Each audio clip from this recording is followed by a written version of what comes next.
welcome everybody. Welcome everybody to the September 8th edition of the Mechanical Ventilation and Energy Codes Committee. I'm going to get into introducing some stuff later, but welcome. Thank you all for being here. Let's do a check and see who's actually in the virtual room. Okay, so we have Shell Anderson, Present. Justin Bogart,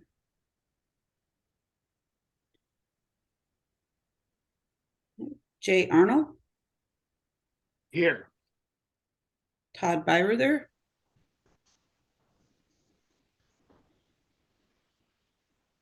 Tony Doan, we just said wasn't going to be here, Pete Reiki,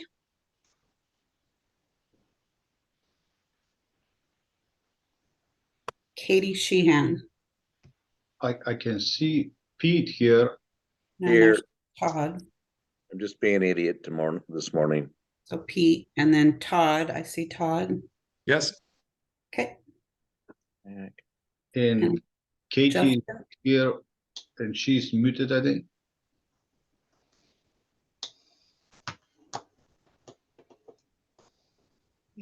Katie, you're muted. We can't hear you. You're still muted. Okay. I thought I saw her mouthing, I know. It could be, yeah. And then What's going on here? Todd's here as well. So we have me, Jay, Todd, Pete, and Katie. 1, 2, 3, 4, it's 5. So that appears to be a quorum to me. All right. Okay. Would any members of the public, and I see a bunch of other council members on the phone, but would anybody else like to introduce themselves? Dwayne Johnland, City of Seattle and tag member. Thank you, Dwayne. Lisa. Damon Doyle, council member. Thank you, Damon. Good to see you. Lisa. Lisa Rosno, Evergreen Technology Consulting. We provide tech support for the commercial provisions of the Washington State Energy Code. Thanks, Lisa. She's also a tag member. Kim. Hi, Kim Barker, King County Permitting. Thanks, Kim. Tom. Tom Handy, SBCC member and Whitman County Commissioner. Thanks, Tom. Welcome. Andrea. Hi, everyone. Andrea Smith with the Building Industry Association of Washington, also a tag member. Thanks, Andrea. Welcome. Greg. Gregory Johnson of Vista and tag member. Oh, thanks, Greg. Good to see you again. We spent a lot of time together. Anybody else? Ben, I see you on the phone as well. Ben Omura is a new council member. Thanks, Jill. Yep, Ben Omura, council member. Thank you. Yep. And I'm looking for any other council members that we have just to. But, all right. Well, welcome everybody. We have an agenda in front of us. Oh, Craig Holt, also a council member, on the phone. All right. Review and approve agenda. You see the agenda in front of you. Anybody want to make a motion on approving the agenda or modifying it? Move approval of the agenda as displayed. Okay, do we have a second? I second. Okay, we have a motion, we have a second. Is there further discussion? Craig is not a committee member. Oh, right. Did Craig second it? Okay, I thought that was odd, but I will second Sorry about that. okay. Yep. All right, we have a motion, we have a second. Is there further discussion? Okay, all in favor, MVE committee members say aye. Aye. Aye. Any opposed, say nay. Okay, motion passes. We have an agenda in front of us. And I also wanted to just do some housekeeping stuff just for everybody. If you're not familiar, we're gonna have a bunch of people today. I'm gonna call on you if your hand is up. Sometimes we have a small enough group that people can just unmute and talk when they have a point, and I'll allow that until it gets too bogged down. But otherwise, if you see under reactions, there's a raise hand button. As soon as you do that, I will write your name down in the order in which I see it go up, and lower your hand when you are relinquishing the floor. I'll call on you, you'll have the floor, you can say your piece, and if you're a MVE committee member, you can make a motion or something like that. And then when you're done, lower your hand and I'll call on the next person. That's the way it's been working, and I think it's a good way to work. All right, so now we are going to go into executive session, and I have something really exciting to read before we go into executive session. It is a script, so you can grade me on my acting performances here. The council will now meet in executive session to discuss with legal counsel representing the agency litigation to which the agency is or may be a party, when public knowledge regarding the discussion is likely to result in an adverse legal or financial consequence to the agency as allowed by RCW 42.30.110(1)(I). The council will be in executive session. Actually, the MVE committee, sorry, Joe, I put you the wrong script. The MVE committee. MVE committee will be in executive session until 10:30. I'm thinking 30 minutes is adequate. That would be 9:30? That would be, well, 30 minutes would be 9:35 from now. So until 9:35 a.m. Damon. Yeah, Jill, is the executive session just for MVE committee members or any council member? I will let staff answer that. For the MVE members, however, I think the rest of the council members, if they wish, they can attend as well. And Dirk is here, so he will correct me if I'm wrong. Now, we've talked about this. So Damon, there was at least one other request for a council member to attend the executive session. There's no concerns about that under the Open Public Meetings Act or any other issue. So I don't know if you have a link to it. I think you need to reach out to Krista or other staff for that. Yeah, I do not have a link. If somebody could send that. Okay, can council members who are not MVE members raise their hand if they want a link? So Micah, Tom, and Damon want links. Or Krista, could I please have one to my current email? I went to the wrong email and I need. Okay. Thank you. Which one is your current? Can you please send it to the Mercer int one, please? Okay, and so I've Thank got Damon, Micah, Todd, who else? Handy.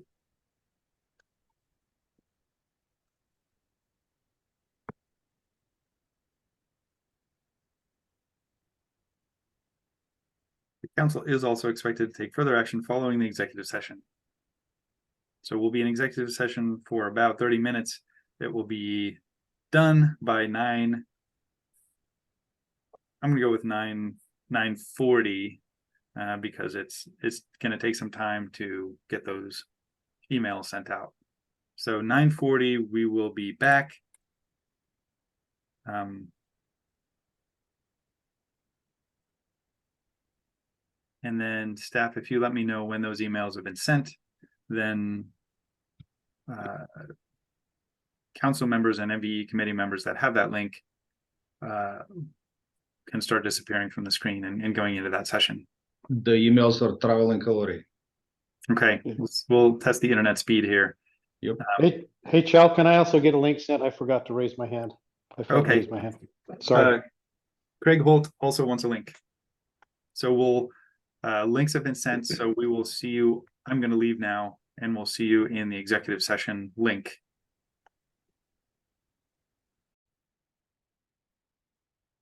All right, welcome back. Sorry for the delay. We are back in session here, so we'll return to the agenda. The first or the fourth item on the agenda, the next item is to look at and approve minutes for the last 3 meetings. So we're gonna look at those on the screen, and then we'll entertain a motion to approve those or do something else with them.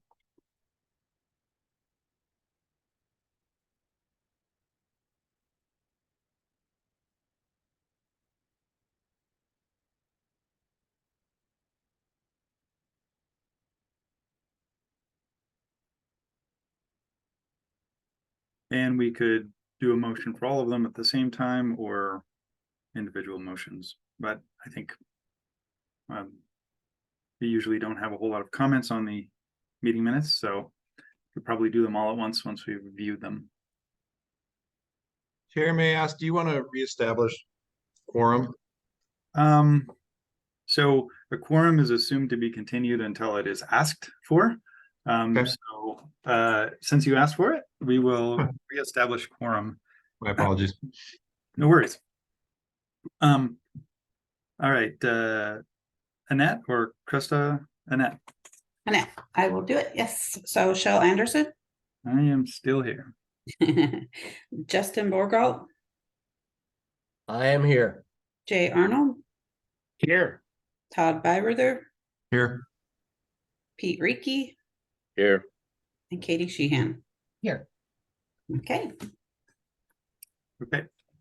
So let's look at the minutes again. I think we looked at minutes from the two of the 3 meetings, and we have a third to look at.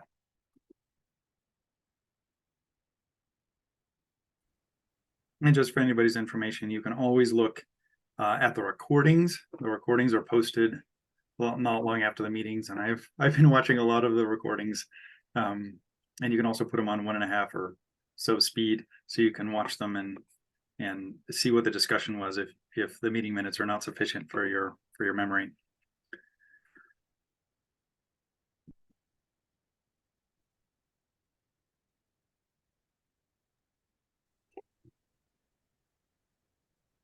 Chair, I move approval of the minutes from from October 27th, 2022 and March 10th and June 15th. Sorry, let me get this right. From October 27th and June 15th, 2022 and March 10th, 2023. Okay, we have a second? I'll second. Okay, we have a bunch of seconds. So we have a motion, we have a second to approve minutes from the last 3 meetings. Further discussion? Okay, all in favor say aye. Aye. Aye. Any opposed say nay. Okay, motion passes. We have approval. Now we are on to item 5, which the first one is residential energy code. And I'm going to do a brief introduction since many of you were not on the tag, and I kind of wanted to give a brief intro onto where we were. So there were hopefully you all went to the meeting today, had an EPCA log, which just is basically the proposal log, and it has ones under both R and C, residential R and commercial C. We passed 6 of those, or parts of 6 of those, and I'm going to go briefly through that. So the tag was asked by the council to look at proposals. There was a period where proposals were submitted, specifically to look at proposals to reduce risk under EPCA and EPCA adjacent items. The tag passed several proposals, modified others, and did not pass many others. There was also a lot of overlap between the proposals. A lot of the ideas to de-risk under EPCA were similar, and some proposals grouped a bunch of ideas into a single proposal, and some of them spread them out over 3 or so proposals. The residential energy code tag met 2 times. The first time was a joint session of the commercial and the residential energy code tags, which was there's like 40 tag members or so, where we had the Attorney General's office talk about EPCA, what EPCA is, what the lawsuits that were relevant were, and answered any questions. So we had a 2-hour time where the tag members got presented information on EPCA and EPCA adjacent things, and then the relevant lawsuits. So that was the 2-hour discussion for both tags together. Then the residential energy code tag met right after that, and the commercial right after that.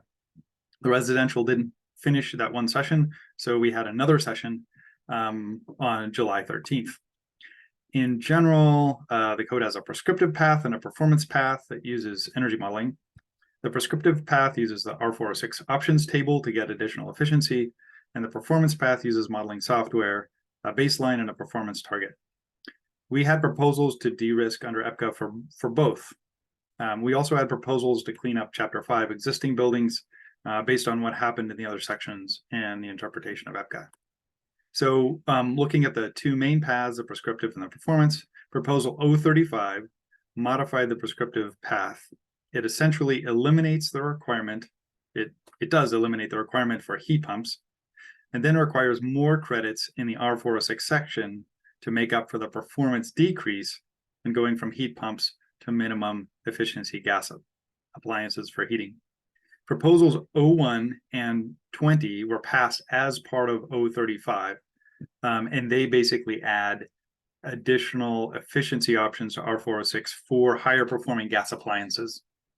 Now that basic gas appliances are the minimum, they added credits for gas appliances, which were, not dissimilar from ones that the tag considered a year before. Proposal 15 also passed, and that changes the installation location for some water heaters. So that was a prescriptive. The tag considered many other packages of prescriptive proposals, but did not pass them. For the performance side, proposal 038 was passed in limited form. It wasn't the entire 038. It adopted edits to 405.2, table 405.21, and removes the carbon emissions table so that the outcome of using the R405 performance pathway is based on energy and not on carbon, as it was before this proposal. So that's basically what had passed. And just to summarize, 01 was passed as an amendment to 035. 02 passed just with Chapter 5 existing building changes. 15 passed as an exception to water heater locations, and there was also one on-the-fly addition that was added to that and passed by the tag. 20 passed as approved or as an addition to 035. 035, of course, passed with 01 and 20 options added to it. And then the amount of credits you got for 01 and 20 were then calculated and added back into the table. And then 038 passed, but it was limited to the items I mentioned earlier. And that happened over meetings on June 21 and July 13th. So we have multiple options going forward. The proposals were sometimes passed as a group, sometimes individually. My understanding is that MVE generally has lots of purview to do things. We could mix and match proposals, rearrange or edit them. I don't know that we need to do that today. I think that the tag spent a lot of time on this. So I don't know that we need to adjust language too much on the fly, but there are a few things that the tag noted were, let's see, and that's more for the commercial code. So we have also, we have a bunch of proposals, but we have basically one pathway through the prescriptive path and one pathway through the performance path. So the tag's view on this is fairly clear in that there's one prescriptive and one performance proposal. Will get more complicated in the commercial. I wanted to mention the site versus source thing because that came up again and again. For both codes, the discussion of site versus source was rehashed. Both the legislative mandate And I'm recalling that EPCA also talks about site energy use and not source energy use. The legislative mandate, meaning the 70% reduction that we're working towards, is, in my opinion, a site energy metric. And then when we met as a council, I believe somebody looked up some the definition of something under EPCA and it referred to site energy use. But I don't have that specifically. I haven't independently verified that because that was months ago. We could spend a great deal of time talking about site versus source. But the tag maintained both 2 years ago and this time that site energy was the appropriate metric. The MVE and the council didn't see it that way, or I mean, didn't use source either over the last 3 years or prior to that. So we could spend a great deal of time talking about site versus source. It has been discussed a lot, and we could certainly discuss it again, but I don't know that we need to.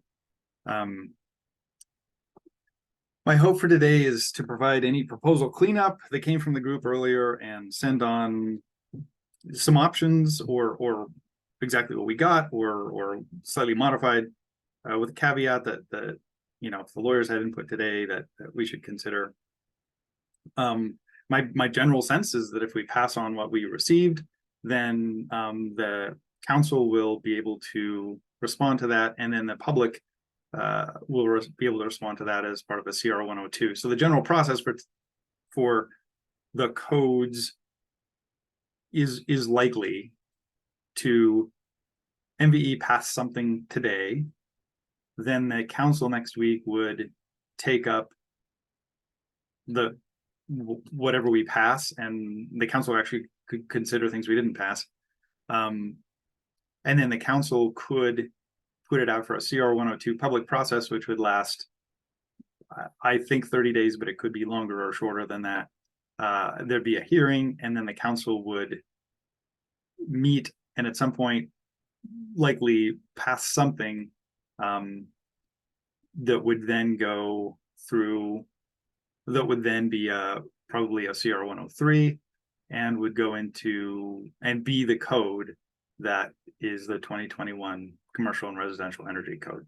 So that's the likely process. Of course, lots of other things could happen. So there is what we decide today will get discussed again at the council meeting in a week, and then it will get decided again or discussed again by the public, and we'll receive public comments on it, and then it will just get discussed again at a council meeting, at least one council meeting where we discuss it. So what we decided is not final. It does not necessarily need to be perfect. We will accept lots of public comment after today. So I just want to provide that as a framework for what we're discussing. So without further ado, those are the code proposals. That's my kind of tag report as the chair of the Energy Code Tag. So I guess let's look at, if you want to bring up the, yeah, so, okay, so what you see on the screen in front of you is, I don't know, Krista, do you want to introduce the document and what it includes? Right, this document just takes all of the approved proposals as they were modified and integrates them into the current WAC language and shows you all the strike-through, underlines, additions, subtractions from the current or the 2021 base code as it was originally adopted. And there's comments off to the side that shows you where all of the language is coming from, which proposals. And this document was not posted. This was just something that I prepared for the lawyers and the committee to take a look at and be able to see the changes and how they would affect the code itself. So Krista, this is the commercial that you have on the screen? No, this is the residential. Should be the residential. It says R. What I see is commercial. the residential is hidden behind the commercial is what I see. Oh no, sorry. Okay. I had another screen pop up. Okay, so this is residential. Okay, Damon. Jill, if I recall, when we talked about this in the tag, we added another exception under our 40355. If somebody goes with a federal minimum gas water heater, we do not want it inside conditioned space. There's too much potential for carbon monoxide spillage. So I thought that we had added gas water heaters to We that. did. We added an on-the-fly exception. I'd have to bring that up, but yeah, I recall the same thing, Damon.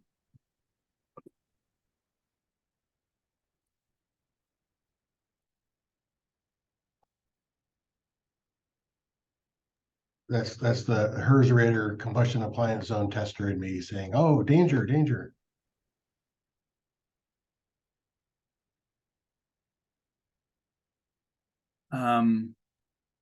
Krista, do you have any record of what that? Well, I mean, we have a recording. Right, I thought that was the gas heat pump water heater intended for exterior installation. But I can double check. Yeah, that's a completely different unit. Pretty rare unit. I think simply if we put in a fourth exception that said all gas water heaters.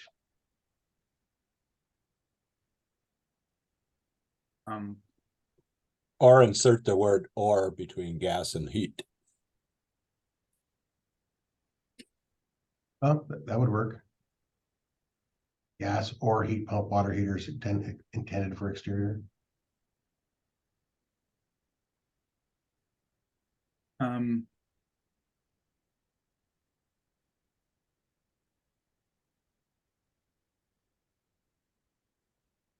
No, that actually doesn't work because that would be gas water heaters intended for exterior installation as well. Yeah. Good, I guess. Could somebody go back and watch the recording and see when? So it was. I would do this if I had 10 minutes, but I don't. It was in the second recording on July 13th. It was at 1:09:40, 1 hour, 9 minutes and 40 seconds. Approximately within about a minute of that. If they could watch that, and because it was written on the screen, you could just do a screen grab of that. I just want to make sure that, to Damon's point, that we captured what the tag passed. I want to triple check that, so that I don't know if anybody has time to do that. I think it would only take a few minutes. I could do that, Joe. Tell me again, what was the date of the meeting? Yep, it was the July 13th, 2023 meeting. At 1 hour, 9 minutes and about 40 seconds is when it passed. So the motion was probably a minute or two before that. And it might have been up on the screen while we were voting. The July 13th, is that correct? July 13th, yep. Okay, I see two. And there's a second recording. Second recording. I think it's a second recording, yeah. Because it was right at the end. 1:09. 1:09, yeah, 1 hour, 9 minutes and about.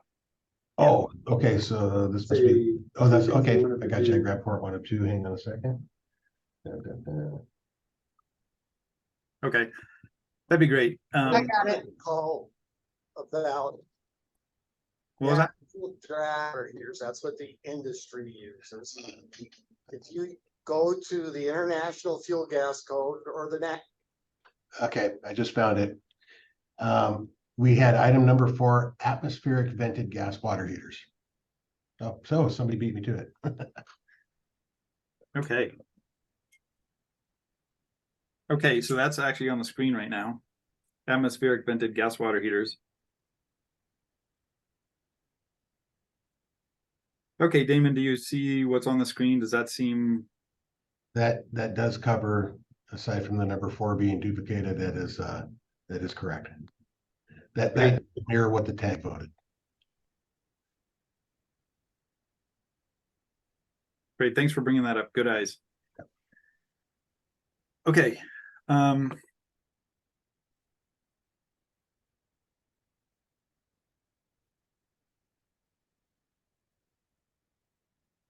right.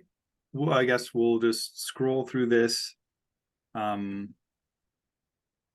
see if anybody has comments, questions. I've kind of provided my kind of introductory commentary on it.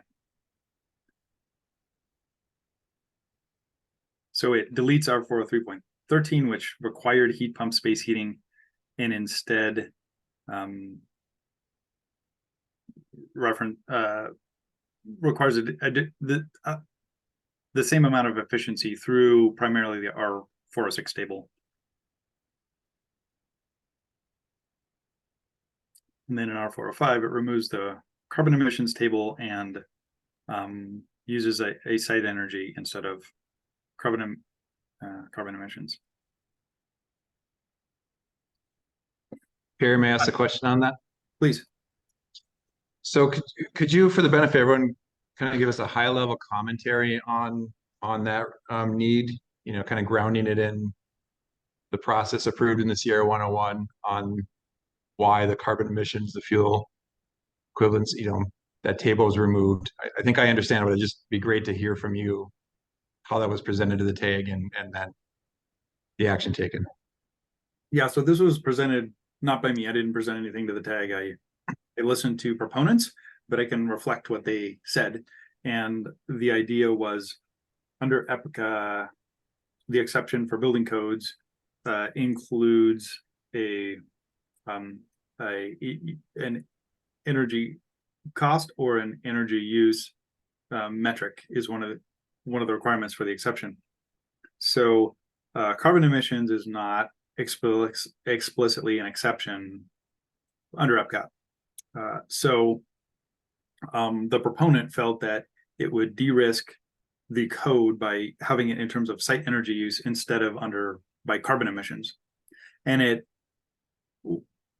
is true that the carbon emissions table, the relationship between gas and electricity under the carbon emissions table was about 9% different, meaning they were nearly 1-for-1 with energy use, but they weren't exactly 1-for-1 with energy use. So in other words, if you did this calculation using carbon emissions table, you would come up with really close to the same result as if you were using site energy use. Because the factors in the carbon emissions table were fairly similar to one another in terms of the carbon emissions and the energy use based on the table were very similar with about 9%. So changing this to site energy use was not a difficult proposition. Does that answer your follow up on that? But yes, but I'll follow up after I see a question here. Okay. From a stakeholder. Yep, and Greg was part of the TAG process. So Greg, go ahead. Yeah, I just wanted to add that so carbon emissions and efficiencies change throughout the year. So and that's an important note. So one of the big contentions that we discussed was during the cold winter time, because during the cold winter time, we're not all hydro like we'd like. In the springtime, when you have high flows in the rivers, we generate a lot of power by hydro. During the wintertime, a lot of our electricity comes from natural gas. And so instead of burning the gas at the building, we're just burning the gas at the utility to generate the electricity. And then the efficiencies of heat pumps drop significantly as temperature goes down. And so that's part of the contention. So a lot of us were advocating for using source thing because especially during the winter times, because you're only getting 33% efficient when you burn gas to get it actually for heat. And I mean, during the springtime, your heat pump's getting way more efficient than 300%, so it's not a big deal. But when you get in the cold weather months, your heat pump goes approaching to 100% efficient, And so if you're burning 3 times the gas, so that's a contention and a challenge that we currently have. Thank you. That's Chair, may I? Yeah, please. Yeah, no, that's really helpful, Greg. Thank you. And you know, we've spent a lot of time as a council over the years, you know, debating fuel normalization credits and ratios and so forth. And I guess I'm curious, is this primarily a move to de-risk based on EPCA considerations? Or is it simply, is there consensus this is time to go back to an energy metric? Is that the right question? I think I can respond but not answer. The TAG voted for this, hearing EPICA, you know, things, and the TAG's charge was to respond to EPICA. So I believe the TAG thinks this de-risks it under EPICA, and that's the primary reason for doing that. Thank you. Dave. Oh, can you hear me? Yes. I'd like to respond to that last comment. There are a few things to mention. The first is that modern heat pumps are not the same as heat pumps that were sold and included in codes as recently as 20 years ago. And their characteristics at cold weather are dramatically different than they were 20 years ago. Namely, that they get they get COPs of 2 even under relatively bad conditions, temperature conditions. So the actual argument that's being made that they go to something like 1 is basically wrong, especially if you take the long view that it takes some time to meet the loads. The second thing is 1927A basically says energy. It says we need to be able to reduce the total energy that we're using in these buildings by 70%. It does not say it needs to be 70% in the winter and the summer and all other times. It says 70%. It's the annual number. And it is true that when we actually go look at what's going to happen in some future grid, that there'll be some issues with how we handle the winter, although there's at least as many issues as how we handle the summer. And we don't actually have that luxury right now, because we've only begun the process of trying to replace combustion turbines of one stripe and another with renewable solar, wind, and other resources. And how those behave remains a matter of some debate. Nevertheless, the total energy still remains our criteria. Finally, the reason that it is true that we use site energy, the main thing to remember about this is we have always used site energy. We have used site energy since the very beginning of the Energy Code. It was a debate almost every single cycle about whether we were going to go back to, whether we were going to go to source or not, almost always with protagonists from the gas companies, and almost always with resistance from electric and conservation-based interests. That's pretty much all I have to say. Thanks, Dave. Yeah. Thanks, Todd. Yeah, no, this is all very helpful, and thank you for this. I don't know that I'm necessarily asking or taking a position on site versus source at this point, but I'm trying to better understand contextually if there was a debate between carbon metrics and energy metrics, and if this is really the right timing to remove the carbon equivalency. I don't hear an argument against that. Yeah, so if you look at the specific exception under EPCA for building codes, it says you need to use energy use or energy cost. And I'm not quoting it directly. It does not say you can use carbon emissions. So that's why I think the TAG voted to change carbon emissions to site energy. So it is strictly to de-risk the legal challenge. Yeah, yep. That's how I think the tag voted, why the tag voted for it, but there's a lot of members on the tag that each have individual opinions. Katie. Yeah, thank you. Just kind of going off of this line of questioning then, so the carbon versus I'm having a hard time finding words today. So the change in this from going from carbon to, it's not source, it's going Site to energy. Site energy. So that's purely to avoid legal risk, but, and maybe this is for Dirk, do you think that, it doesn't not say carbon, right? I mean, and to comply with EPCA, but I wasn't in that 2-hour long session talking about it with folks. So, is my question clear?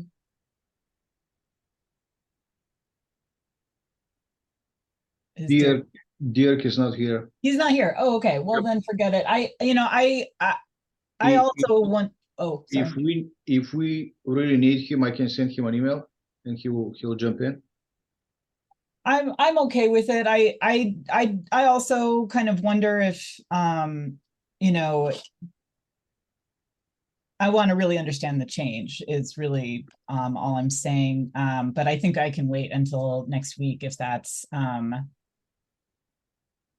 necessary. I actually, this does, the way I read the case or the way that I read it does feel like this is really in compliance with it. So, but I appreciate your question, Todd.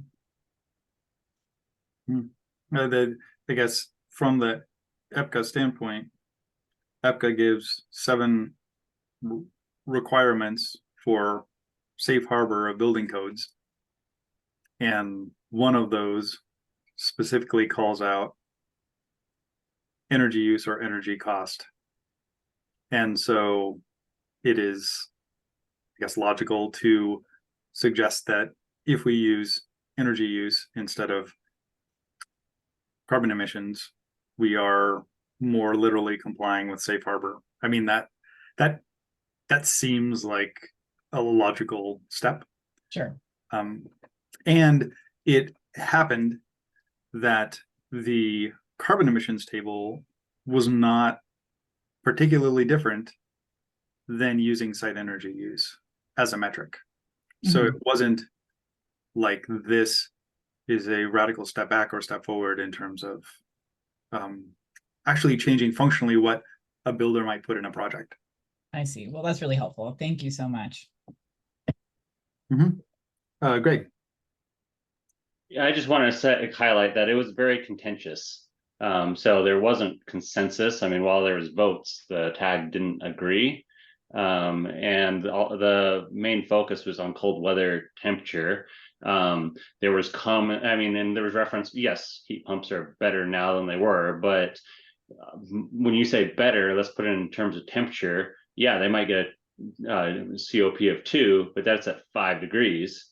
We got spots in Eastern Washington where we get well in the negatives and you're not getting close to that. And then we have places that even the best heat pumps don't work in Republic, Washington.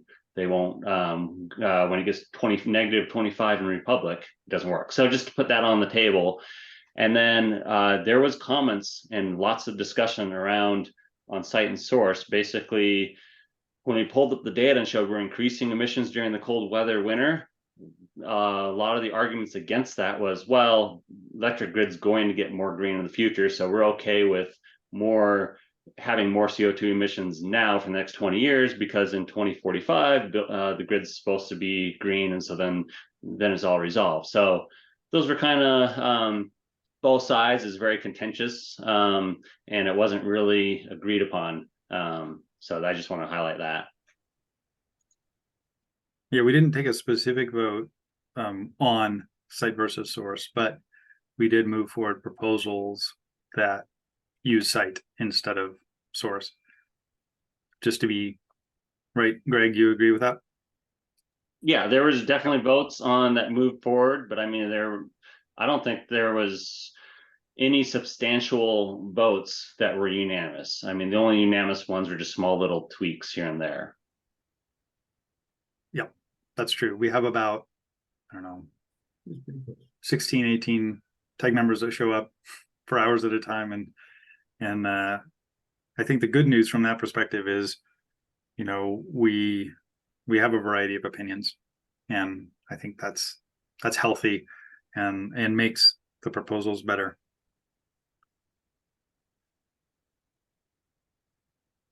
Poppy. Hi, yeah, this is Poppy Storm, 2050 Institute. And Poppy, you're always a bit quiet. If you could speak up, that would help. Sorry, thanks. Yeah, this is Poppy Storm. I'm also an Energy Code tag member. And I just wanted to point out one thing, and that's that this isn't a very substantive change, as Chell pointed out, because the carbon emissions were actually based on site energy in the original version of the 2021 Energy Code. So the questions around site versus source and any contention around that are kind of general issues that could have been discussed at any time in the past 30 years. They really don't have anything to do with this specific change of going from carbon emissions to site energy, since those carbon emissions were based on site energy in the first place, and that's partly why they were included, or we thought that they were in compliance before. So this is under an abundance of caution. It's being kind of more highly risk adverse to switch it to site energy, but it is a step that does make it more solidly or directly in compliance. Poppy, go ahead, Todd. Yeah, thank you, Poppy. That is reinforcing what maybe the point I'm trying to make. It's not a site versus source debate, but I'm not hearing anyone defending keeping carbon emissions stable. It's just been such, over the years, we've just done so much work on this table, and I'm not hearing anyone defend it. So maybe that's the answer I'm looking for. But if anyone is defending it, I'd love to hear about that before next week's council meeting. Thank you.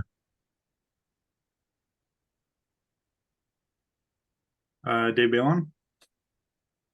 Well, I would happily defend the carbon table. I wrote it, the original one, 5 years ago or 6 years ago.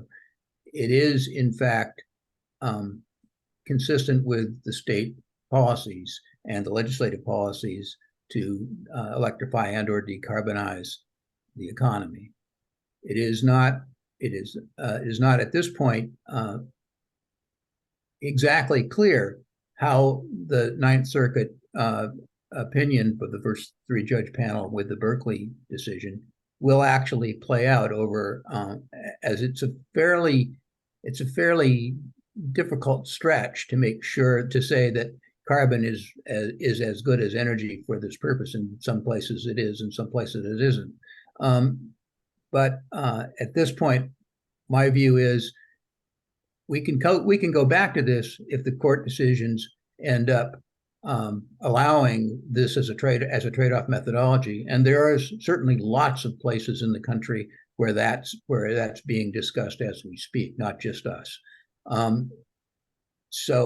But for right now, given the nature of that decision, and given the fact that it's being appealed to the larger Ninth Circuit, and then who knows where after that, it's probably just as well for the purposes of our short-term needs to get a 2021 code in place to move away from that to site energy, because in fact we don't pay a serious penalty for doing that. That was my argument in the tag, and it's still seems to be sensible. Although I would like to appeal to the to the council that they keep in mind that this might reappear in the next cycle. Thanks, Dave. Thank you, Dave. You want to continue scrolling down through the code?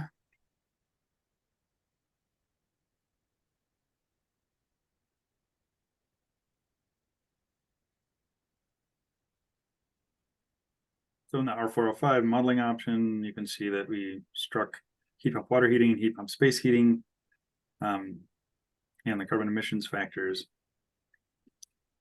Go ahead, Damon. Yeah, Chell, before we get too far down here, and I don't want to go, well, we could start back at the top. And now I've scrolled too far in the code draft. When we get into table 405.2 parenthesis 1, which I think is that what we're looking at now? Yeah, I mean, this is an abridged version of the table. No, hang on a second, I just had it. It was directly below what we were just looking at, the performance pathway. There we go. Let's go down to water heat or space heating and water heating. Did we change that language? There we go. So, okay, stop, go up a little bit, please. Right there, heating systems. The standard reference design shall be an air source heat pump meeting the requirements of C403 WSCC. We had discussed previously that the reference should be the EPCA standard, not something that's higher than the EPCA standard. Same thing, it looks like cooling system is correct.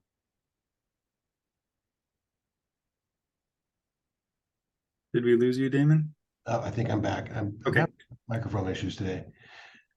And same thing with service water heating. Our standard reference design should not be anything beyond the minimum federal standard. So heating system and service water heating, we need to change those to reflect what was discussed.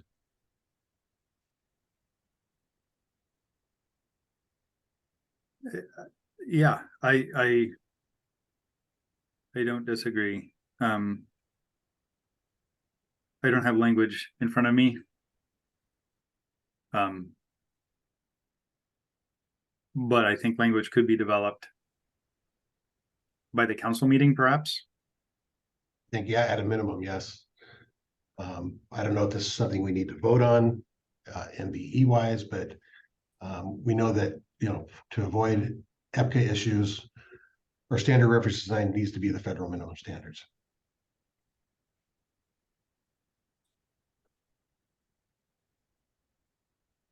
Yeah, I guess if somebody made a motion to approve this, they could also include in the motion that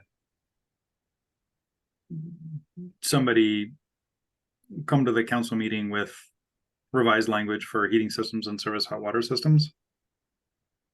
That'd be possibly one way to do it, or there could be other ways to do it.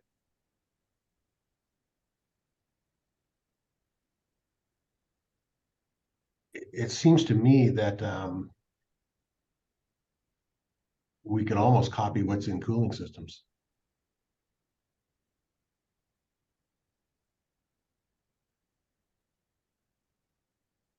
Yeah, I think that the challenge, we certainly could. We could. The challenge from my perspective is that we're trying to level the playing field between heat pumps and federal minimum gas and electric resistance. And if a heat pump starts out to 100% efficiency and gas starts out at 80% efficiency, then you're really not comparing on a energy basis. You're starting out penalizing a heat pump system compared to a gas system, which I guess is yeah, I don't know. That's the challenge that I have in simply copying the language, but well, you will note that it does say same system type as proposed. So if I'm proposing a say 96% efficient gas appliance, then I'm comparing against the federal minimum gas appliance. If I'm proposing a heat pump that's an 11 HSPF, then I'm comparing against the federal minimum heat pump. So same system type. The reality is, and my good friend Gary Nordine and I used to kind of joke about the performance path in here, is that you never could really outpace it. It exists, but nobody's ever used it, because as you propose something greater, the standard reference home goes up with you. So I challenge any jurisdiction to show me evidence of one project submittal that used the performance method. We've heard in the council a few people suggest that some entities have used the performance path. But I haven't seen, what they submitted, and yeah. So I really don't know how much this is used. I've heard it's used 0 times, or I've heard it used sometimes. So, but nonetheless, it should be, yeah. I mean, anyway, I guess we just need to fix those 3: heating, cooling, and surface water heating. Yep, I agree. Dave Balon? I should point out that in the 2018 code, our current code, we changed the basis for this calculation from a comparison between heating systems of any particular sort and any other sort for that particular heating system, by making it so that the overall efficiency was always compared to the total energy use of the building, whatever the source of that energy use was, gas or electric or oil or whale oil or anything else, in BTUs. That's the nature of this description. So the only real question is, how do you go about doing that? And in this case, the one thing you cannot do to make that effective is make it so that you have only gas compared to gas and only electric compared to electric, because then you don't get that. Then you get a 30 to 50% increase in the actual criteria that a gas heated home is allowed to use to get it to meet the requirement. And that's the point of making sure that we make it so that it doesn't matter which one you use, but it does matter that they're never compared to, they're always compared to each other, and not restricted to the particulars of the fuel source of the equipment. So Dave, are you saying that we had great language in 2018? Great language. What we had in 2018 is more or less this. Yes, it basically makes it so that you have a baseline. It's called a heat pump, and you can use a gas furnace, but you're essentially asked to make up for the inefficiency of that furnace with additional measures in the house. That's how the option table is written as well. They're now consistent. They were consistent. I think they are now, but I'm not sure with this proposal they definitely wouldn't be. And then there would be, then in effect, 405, our 405 would become a massive loophole for the gas industry.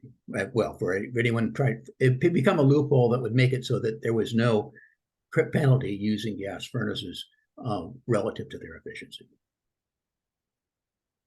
So I guess there's a couple of questions that I'm untangling from your and Damon's suggestions. One is that the standard reference design should be a federal minimum piece of equipment. And then the second question is, does it need to be the same federal minimum type of equipment that you installed, or can it be any federal minimum equipment installed? And so if those are two separate questions, the first one is the heating system under section 403 of the commercial, is that federal minimum? And for surface water heating, is the tier 1 NEA advanced water heating specification also federal minimum? And then the second question on that would be, do we think under EPCA that a single baseline that is federal minimum compliant for heating system and surface water heating system is adequate, or does EPCA somehow say that we need a federal minimum piece of equipment for each equipment type that might be used by an applicant for a permit? And I don't know the answer to those questions, but I think we could try and figure out good things by next week if we spend some time doing so. I don't know, that was my interpretation of your and Damon's suggestions or notions. I am not seeing anybody with great language that's jumping up and down with excitement to share that language. Katie.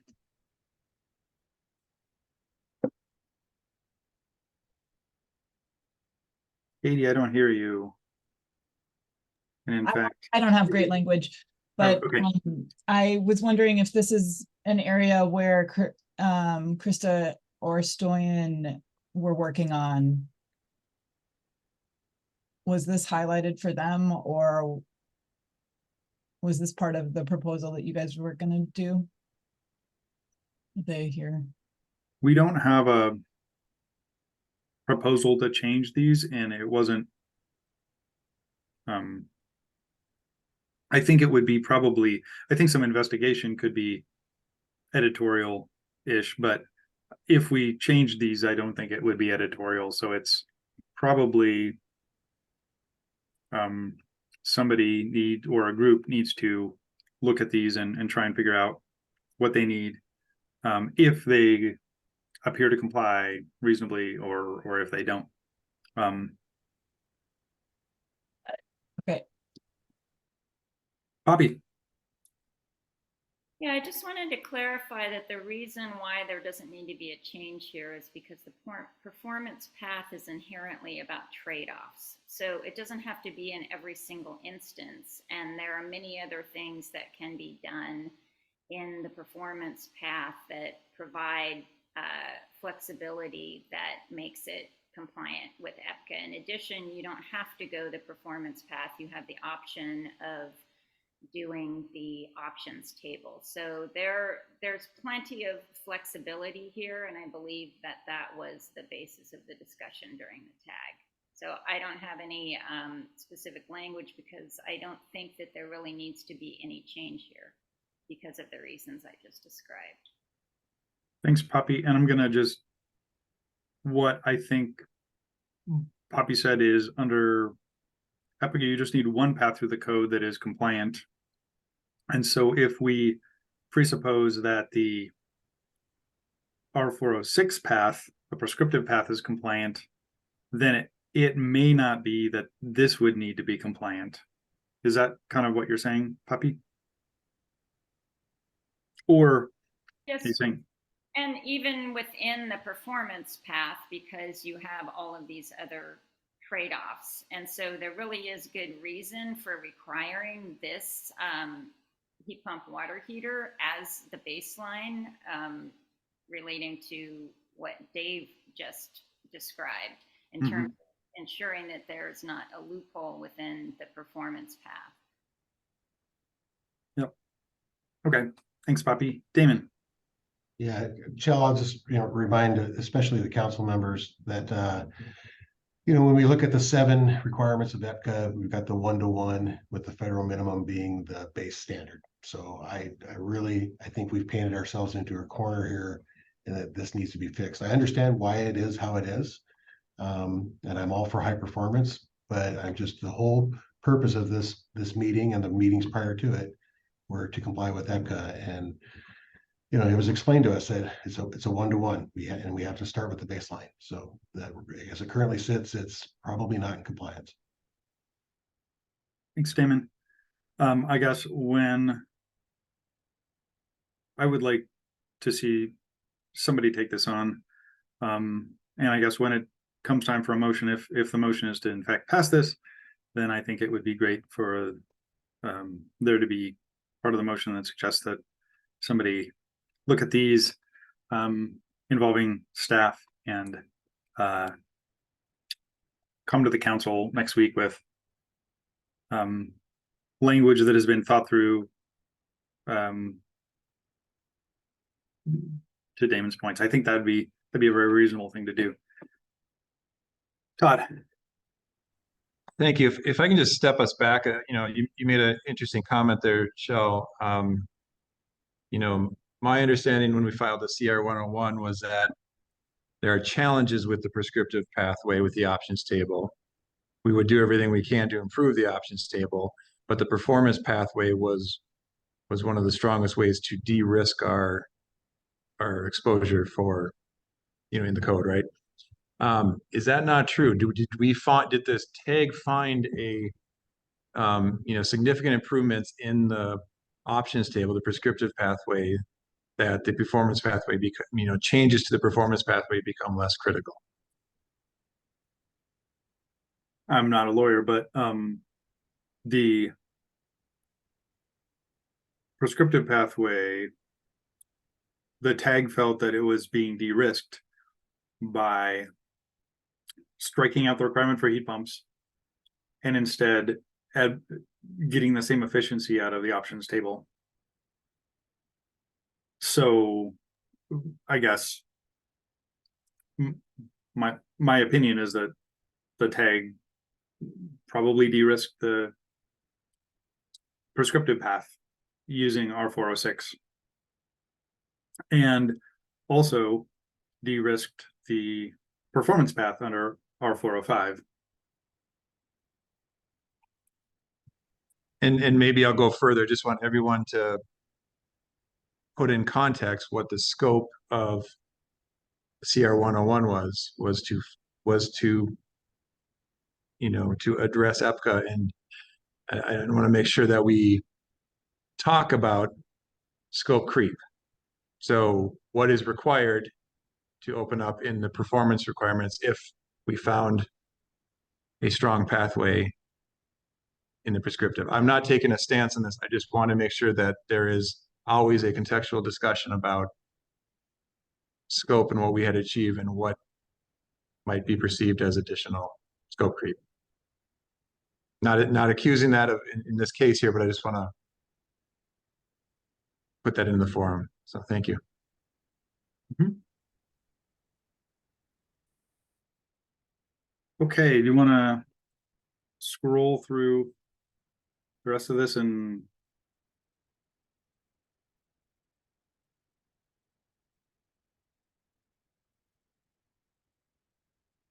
Greg?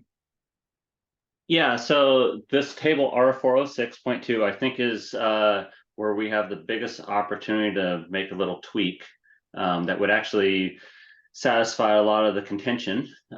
So on system type 2, you get less credits. You could have the same high efficiency heat pump. And if you pair it with a supplemental heat, which is required in colder temperatures, you get penalized in the fuel normalization credits. And I don't believe that's really congruent with site energy view, because during the cold temperatures is when the efficiency of your heat pumps drops. And so it doesn't actually align with that. I mean, and really, if you look at it, we're going to be reducing carbon emissions during the winter months on the east side of the state quite a bit by making system type 2 the same fuel normalization credits as system type 4. And on the west side of the state, well, maybe it doesn't get as cold, but your supplemental heat won't even run that often. So it's a moot point. But I mean, I think that's your biggest, the supplemental heat, to not penalize folks for having a backup supplemental heat when it gets really cold. And that will even improve your carbon emissions. That's great. The tag had a lot of discussions on supplemental heat and what that meant, both in the commercial and in residential energy code. This table is based on energy modeling outcomes.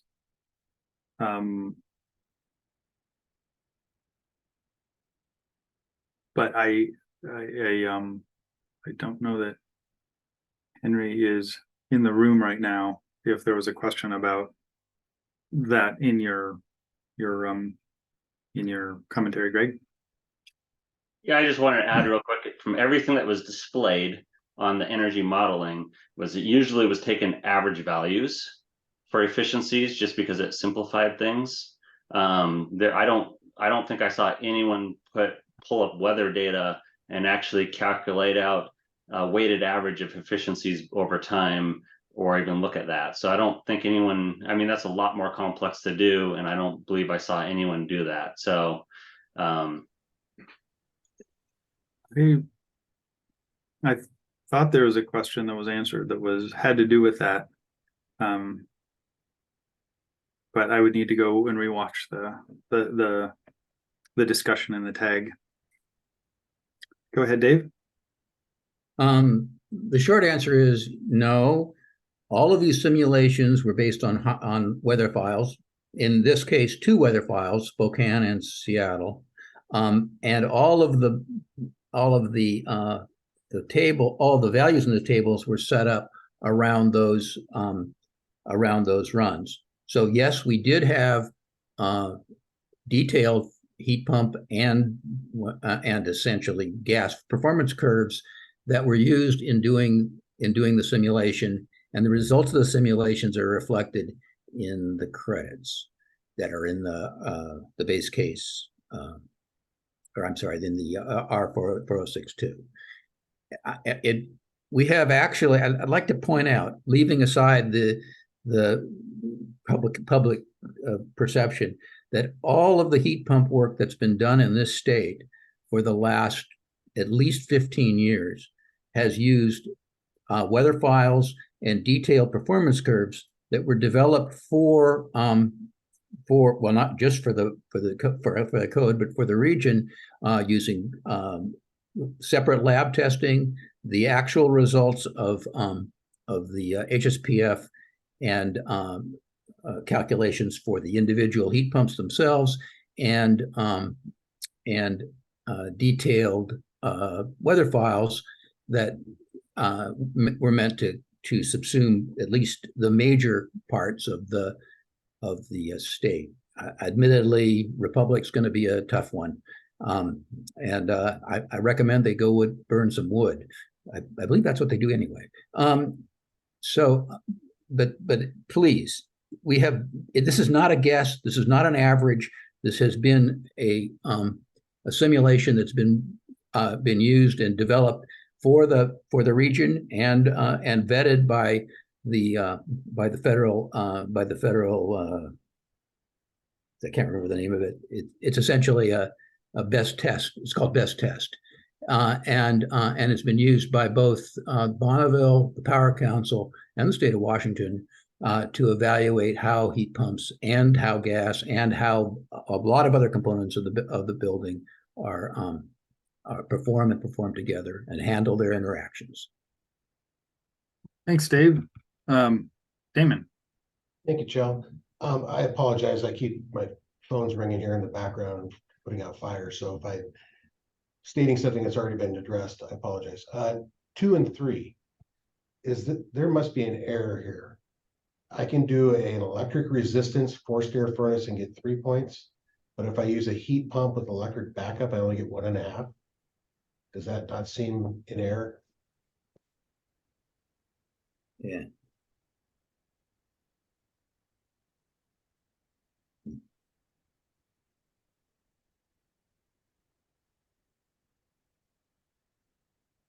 Got a point there. That does seem not what I expected. I will. Electric resistance wasn't supposed to be in this group. This is for gas backups. That's the simulation that was used. Well, we got to presume that the supplemental heat is just that it's supplemental. That, the majority of the time, I'm not going to assign a percentage to it. I'm running off the heat pump. You're right, and had we done it that way, the way that the electric resistance might work, we would have had a different value here. But we were told by installers in the Spokane market that there's a changeover temperature that's used in doing these kinds of systems that basically varied between 42 degrees Fahrenheit and 38 degrees Fahrenheit. And I believe this was all done based on 40. So what it does is it runs the heat pump to 40, and then it pulls the plug and runs the rest of the cycle through the gas furnace. Okay, I looked up the original proposal. This is 035, and the electric resistance is a 0.5 under system type 3 and maintains a negative 0.5 under R2. So that's the original proposal, and I don't believe it was changed by the tag. So that's just an editor mistyping or something. So it's 0.5 according to the proposal 035. So good eyes, Damon. 0.5, yeah. And just to confirm, the other system type 1 is 0 in the proposal. System type 2 is 1.5. System type 3 is 0.5. System type 4 is 3.0, and system type 5 is 2.0. And none of the R2 credits were changed, and the system types do now match the proposal. I should point out that this simulation assumed that R403.7, the requirement for a supplemental heat pump in electric resistance, it was included in assigning these points. So there was a separate, there was an actual heat pump that's required under the code to be there. It's a small fraction of the total, but it's required in 4067 or 4037. Thanks, Dave. Greg. And I just want to note the energy modeling that's been referenced. The tag didn't have a opportunity to review the details of that. I mean, there were some desires expressed to say, hey, can we see the full model? And we were never given that. And if you go on the EPA.gov's website, you can enter your own home and estimate your carbon emissions. And their carbon emissions actually shows that your carbon emissions increase when you get rid of supplemental heat and you go all heat pump. So, and I don't have the details for how the EPA calculates it, but just that incongruency between what I see on model results from the EPA versus what you see from our modeling and not being able to see the details, that kind of raises a flag. Thanks, Greg. Poppy. Based on site energy, not emissions. So several times Greg has mentioned emissions in relation to these points, but this is based on site energy. So just wanted to clarify that. Thanks, Poppy. Damon. Thanks, Jill. I didn't finish my conclusion before I got out there. Two things. One, I believe somewhere in the code, we say that the lockout needs to be set at, I don't recall if it was 32 or 35 degrees. So to be running tests assuming 40 or 42 goes against what the code says, where the set point needs to be at. Secondly, I don't know of a forced air heat pump system that does not have supplemental heating. If you go ductless, there's no supplemental heating. But for a system that meets number 4, I don't think a forced air system out there exists. Maybe somebody like Larry could chime in on that, but I think we're giving points to something that's not there. A heat pump that meets federal standards, again, should be running heat pump 90% of the time or better. So you're saying system type 2 doesn't exist? No, 2 definitely exists. Okay. And there was a reason in 2018 that we allowed for gas backup aside from just electrical resistance. Michael Lubliner, showed that it was more energy efficient to have that supplemental gas run for a small portion of time. Remember, when these systems fire up, it takes a minute for that heat pump to start generating heat. So on a cold day, you don't want your system blowing cold air for several minutes while you're waiting for the heat to come. So it was more efficient to go gas than electric, but it doesn't matter. with supplemental heat is included in all these forced air heat pump systems.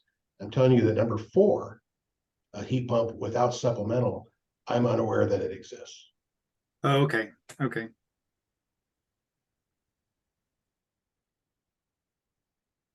Okay. Thanks, Damon. Greg.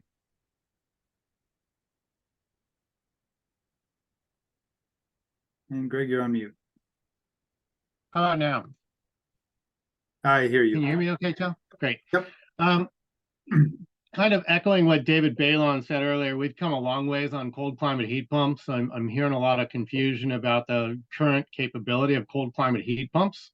Our new code, as it is currently proposed, is going to push everybody towards NEEP cold climate certified heat pumps, which have 1.75 COP at 5 degrees Fahrenheit.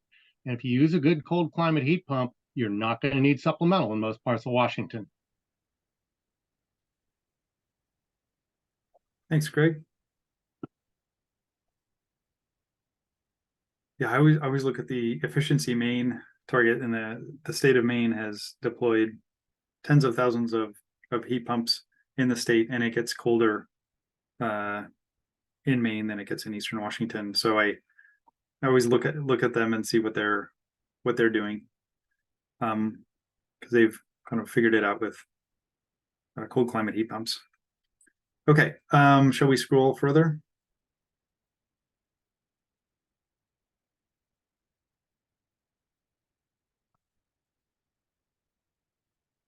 So again, what happened here is the energy normalization table gave more credit for each system, and then requires more credits here, and then provides more options for credits under table R406.3. So the intent, and it appears to be the reality as well, is that the stringency of the code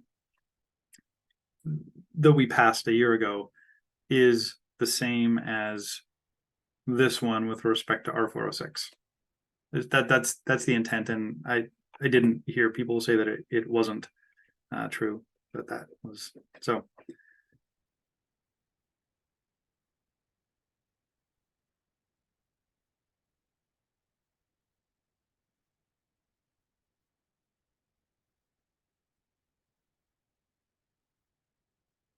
And the number of credits you get for things increased in many cases because the assumption, instead of using a heat pump, is that it's using a federal minimum gas, and so you would get more credit for envelope measures because they have more of an impact when you use a less efficient appliance. And then these were part of 01 and 20, where now that you're not starting with a heat pump, you can get more credit. We had to add back into the table more efficient, high performance gas appliances, so you can get credit for these things.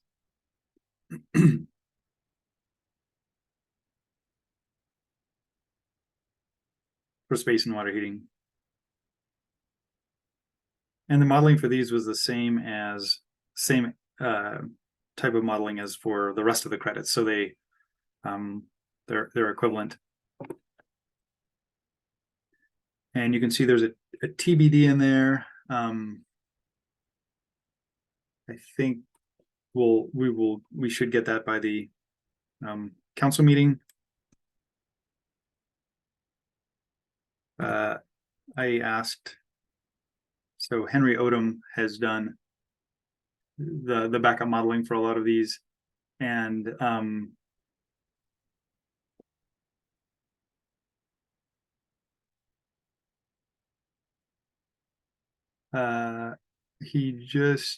I reached out again yesterday, and so I'm looking at my email right now, and it's entirely possible he has it in there.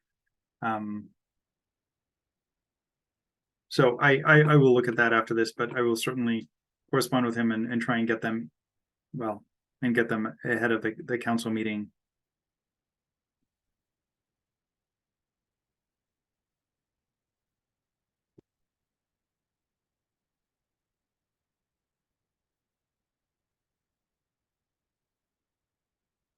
So then, as I mentioned earlier, chapter 5 changed it a little bit.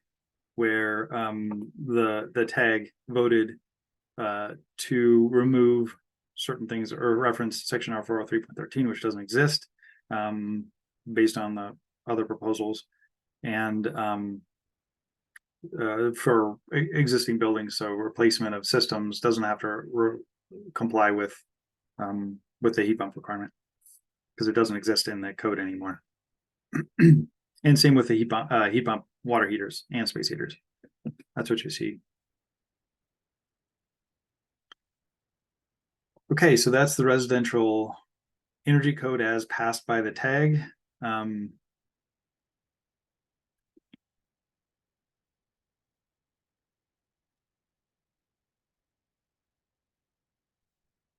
We could take a motion on it, or we can continue to discuss. I wanted to look at my notes, see if I had anything else to say, and I don't think I do. So go ahead, Damon.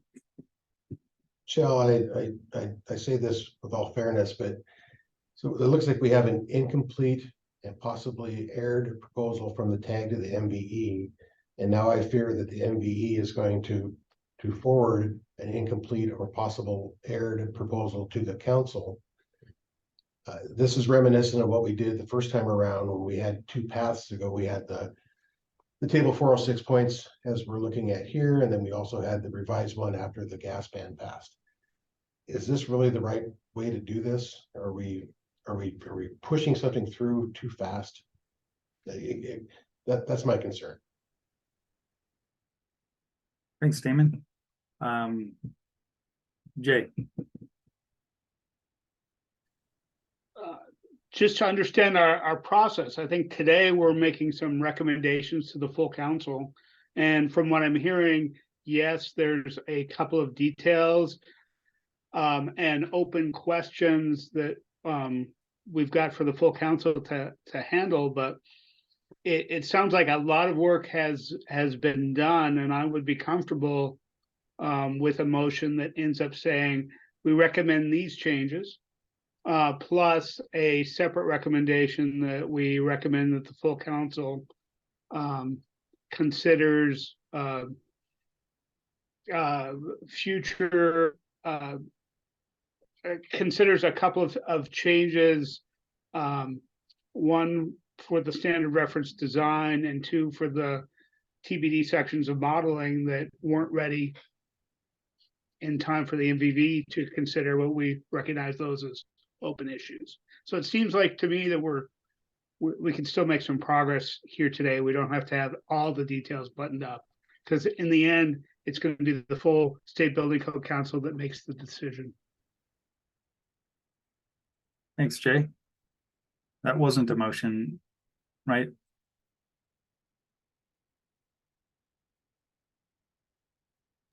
It was not, but I'm happy to make one if we're ready. I was outlining what I thought might be an appropriate direction. Okay. I'm also going to add that one piece of context is that for me at least, that we have delayed all the codes. And that has a huge impact on Washingtonians, on health, safety, and welfare. And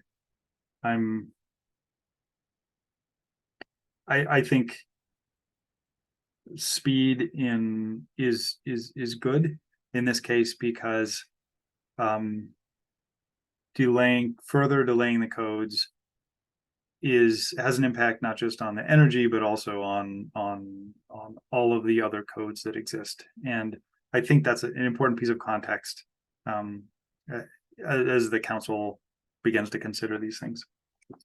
Go ahead, Todd. Thank you, Chair. In my time on the council, I've always treated the MVE and the BFP committees as, the first time that appointed council members, are hearing the considerations of the TAG, except that some of us obviously participate heavily in the TAG process. And it's an opportunity for us to really engage with the stakeholders, the TAG members, and understand the process and not necessarily, revisit every point. So in that context, thank you, everyone. First of all, thank you, Chair. This is, this is always the most substantial, heaviest lift, in many of these, in many of the codes. I'm very comfortable moving this forward. Similar to Jay's points.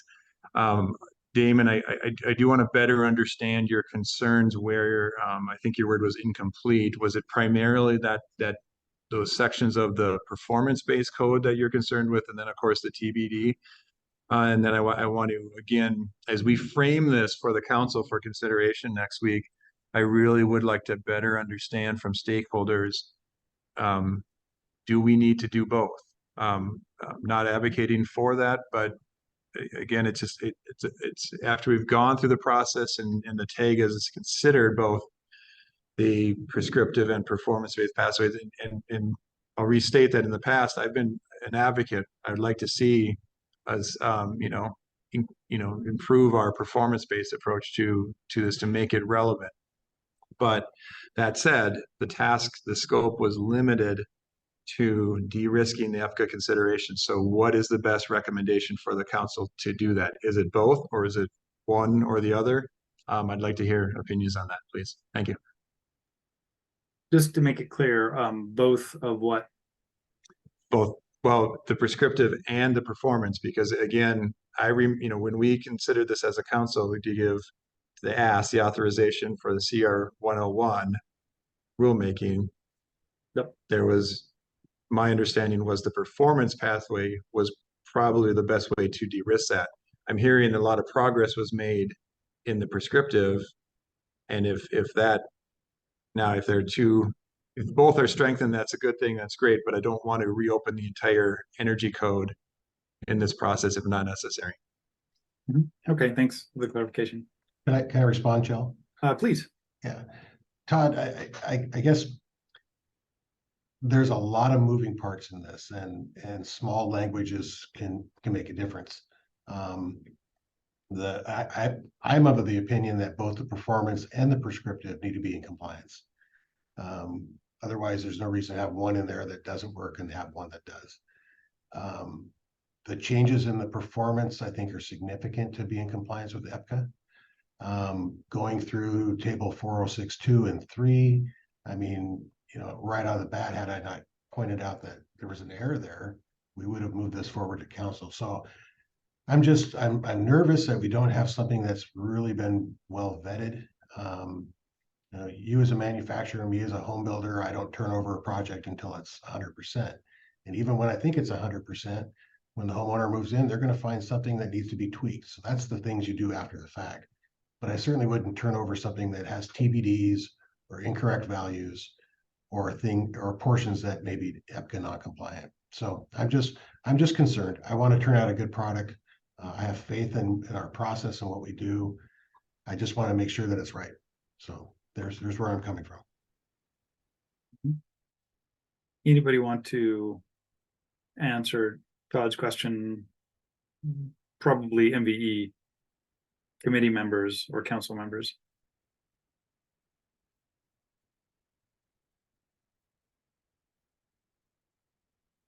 Come on, people.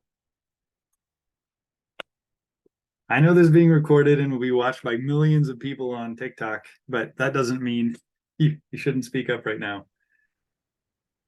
So Shell, just to be clear that we are proposing, or the proposal is to make a recommendation on both 035 and 038. And I guess that's another way to restate the question I asked. MVE committee members can do whatever they want. You could move one, but not the other. I guess my hope, if I can express a hope, is that we would forward both to the council and hear public opinion in a formal CR 102 process on those, and then be able to, as a council, consider the public opinion on if there's a preference or both or something else.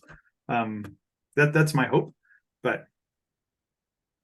And Shell, I would state I agree. I mean, I think there has to be very strong reason why the MVE would be a gate and not move the recommendation of the tag forward. So I agree with that statement, just to be clear.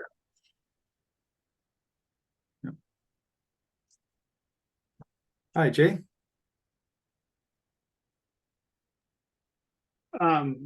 Not seeing a lot of discussion. I'd like to move that the MVE recommend the tag proposals for the residential code to the full SBCC with amendments to add atmospheric vented gas water heaters to 403.5.5 and changing the credit in the 406.2 table for type 3 electrical resistance to 0.5 credit.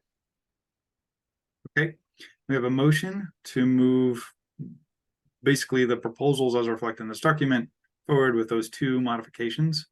Is there a second? I'll second. Okay, we have a second. Jay, do you want to speak in favor of your motion? Sure. I think that there are a number of very valuable issues for discussion that are really the purview of the full SBCC. And I think what we have here with this motion reflects the beginning to move things forward and make progress. So I think that we should do so and kick some of the bigger discussions for the full council. Thanks, Jay. Katie, do you want to speak in favor of the motion? No, that's okay. I think Jay covered it. Thanks. Okay, thanks, Katie. All right, are there further discussion on the motion?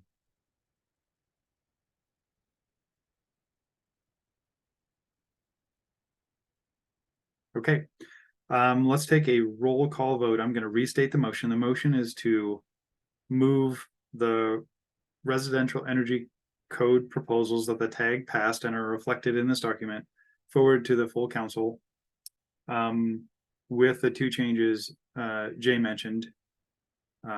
Yeah, that's the motion. All right, let's do a roll call vote on this. Justin Borgo, Aye.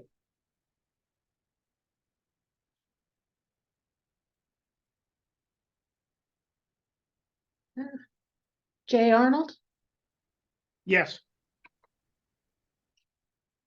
Todd Bayreuther, Aye. Peter Reiki, Aye.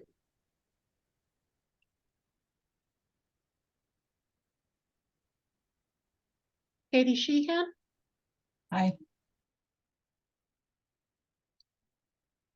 motion passes 5-0. Okay, motion passes 5-0.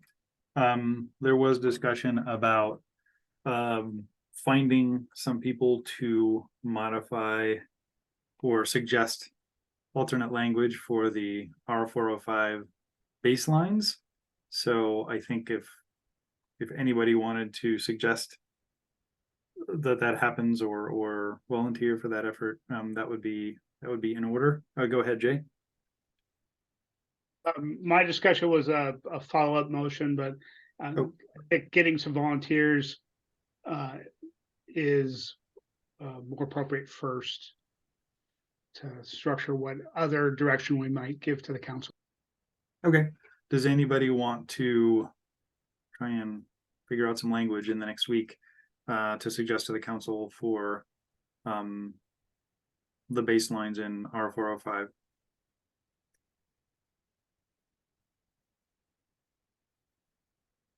This is unfortunately, since we're on Zoom, nobody can have everybody take a step backward and then the person who didn't actually move is in fact volunteered for the effort.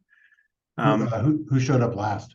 Who showed up last? Oh, that's a good way to do it. 1, 2, 3.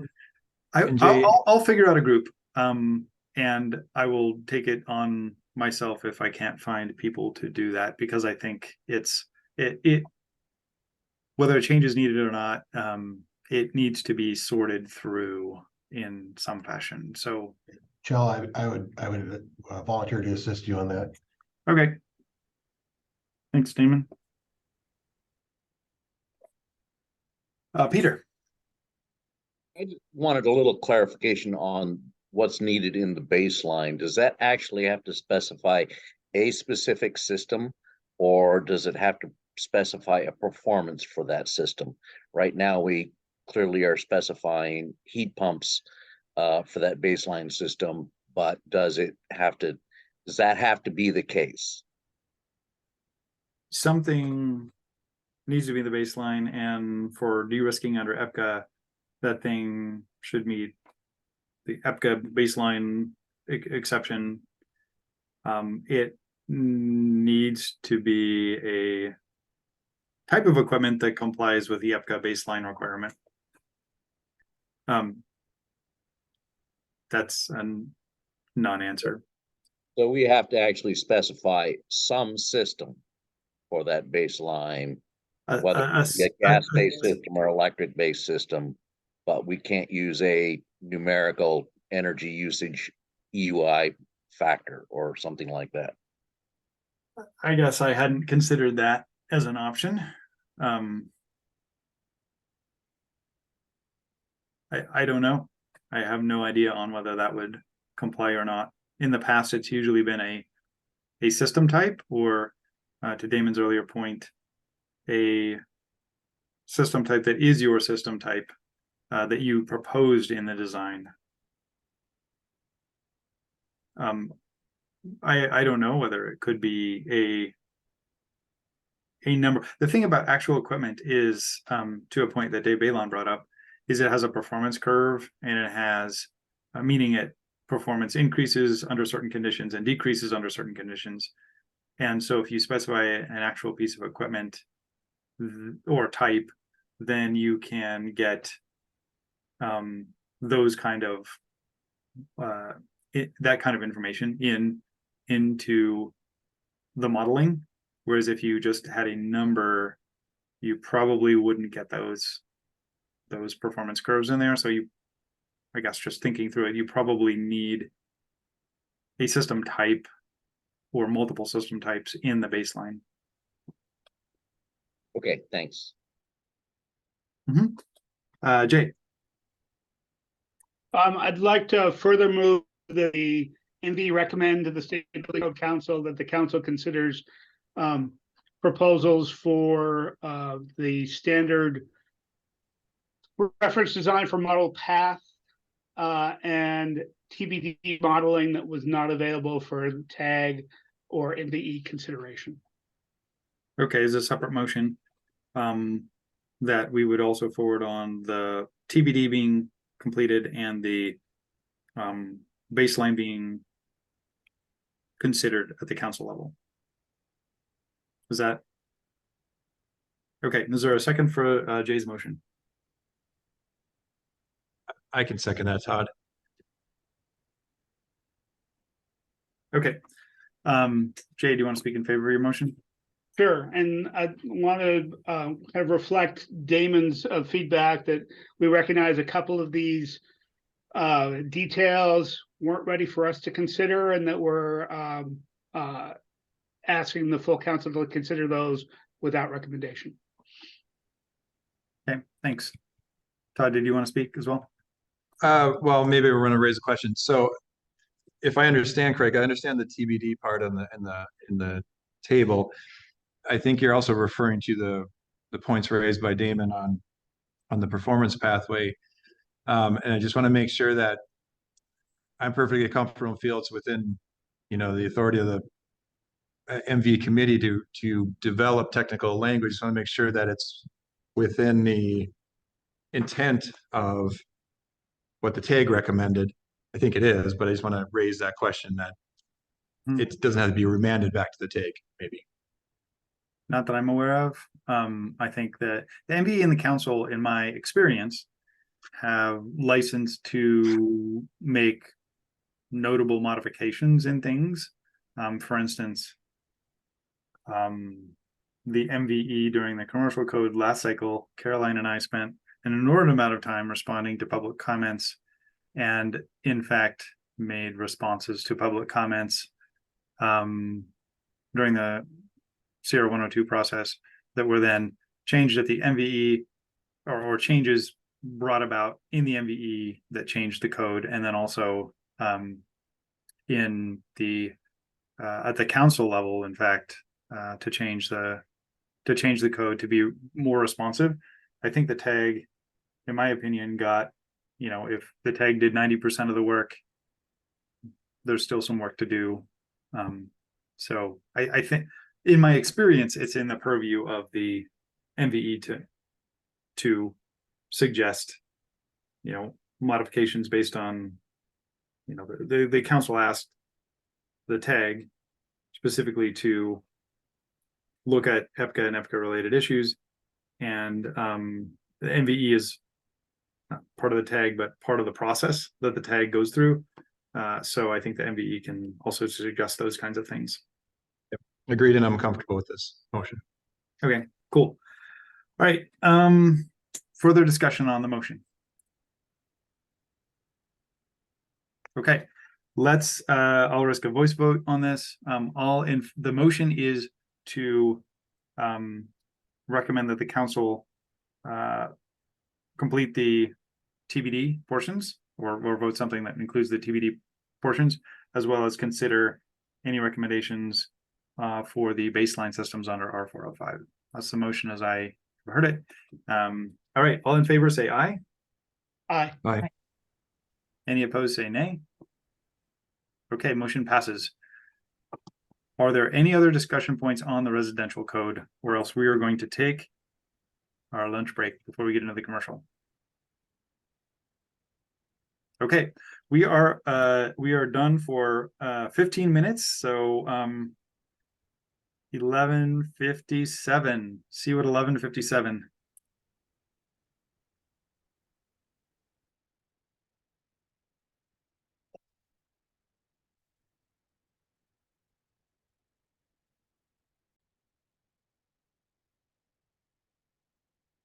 All right, good afternoon, everybody. It's almost afternoon. We are back in session. Hopefully everybody got a wonderful lunch in.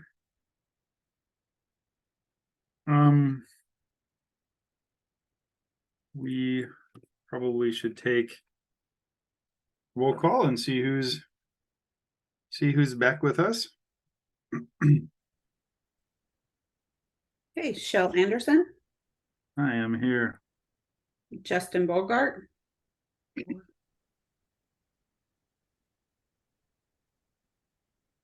Jay Arnold, Here. Todd Byeruther, Here. Peter Reiki, Here. Katie Sheehan, Here. Justin Borgelt.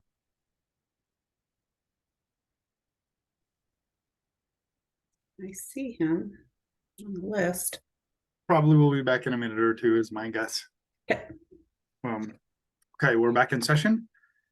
We are now on to the commercial energy code piece of this. Looks like the residential energy code. I'm gonna give a bit of an introduction. There were several proposals that were passed. 26, 27, 28, 36, 37, and I'm going to go into some details on those because it is a bit confusing what actually happened. So the commercial tag met for the same 2-hour EPCA session with a residential energy tag, and then again later that day we also met in July and August for a total of, I don't know, 14 or 16 hours. And again, there's a prescriptive path and a performance path for modeling, and proposals were suggested for both, as well as for Chapter 5 existing buildings. So I'm going to go through a few of those. 026 deleted heat pumps being mandatory in the modeling path, and that passed unanimously. 027 passed, and that is in existing buildings that deletes or changes references to the heat pump sections and changes additional efficiency or for replacement from 10% to 5%. And the stated reason was that EPCA has a 5% above minimum as as one of the pathways in there, but not 10%. So that was the stated reason for changing those numbers. 028 passed, and that has an existing buildings that changes reference to other things based on what the other things we passed. Okay, and then I'm gonna get into 36 and 37, and these are ones where I'm gonna spend a bit more time because it was a bit complicated. So 036 is a modeling pathway change. There was an original proposal, then it was modified into two options. The tag passed both of those options in July. Subsequently, both 036 options or sub options were turned into an 037 option that was done by the proponent. So I'm going to get into 037 in a minute. So then the proponent brought back the original 036 as a modeling proposal, and that passed. What it does is it modifies the C407 energy modeling pathway to not require heat pumps. It removes the carbon table like we did in the residential energy code. It recalculates the targets for the energy modeling pathway based on removing the carbon table. The baseline is different here than it is in the residential energy code. The baseline for all commercial modeling is the ASHRAE 90.1 2004. And what happened is ASHRAE 90.1 changed in 2016 so that all future cycles, instead of having a new baseline every cycle, would have one consistent baseline, which was ASHRAE 90.1 2004. So then future versions of ASHRAE 90.1 would just have a better building performance factor compared to the same baseline. And this made it easier for modeling companies to come up with one baseline, and then everything is just 40% better, 45% better, 50% better, 60% better. So, and Washington State has adopted ASHRAE 90.1 with some modifications.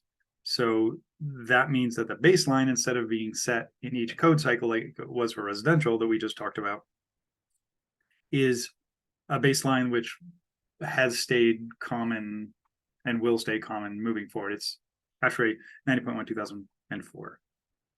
So the BPFs, the building performance factors, that how much better than that do you need to be, did change, and those were updated based on removing the carbon table. So that's 36 as passed. 36 is very similar to the original version of 036.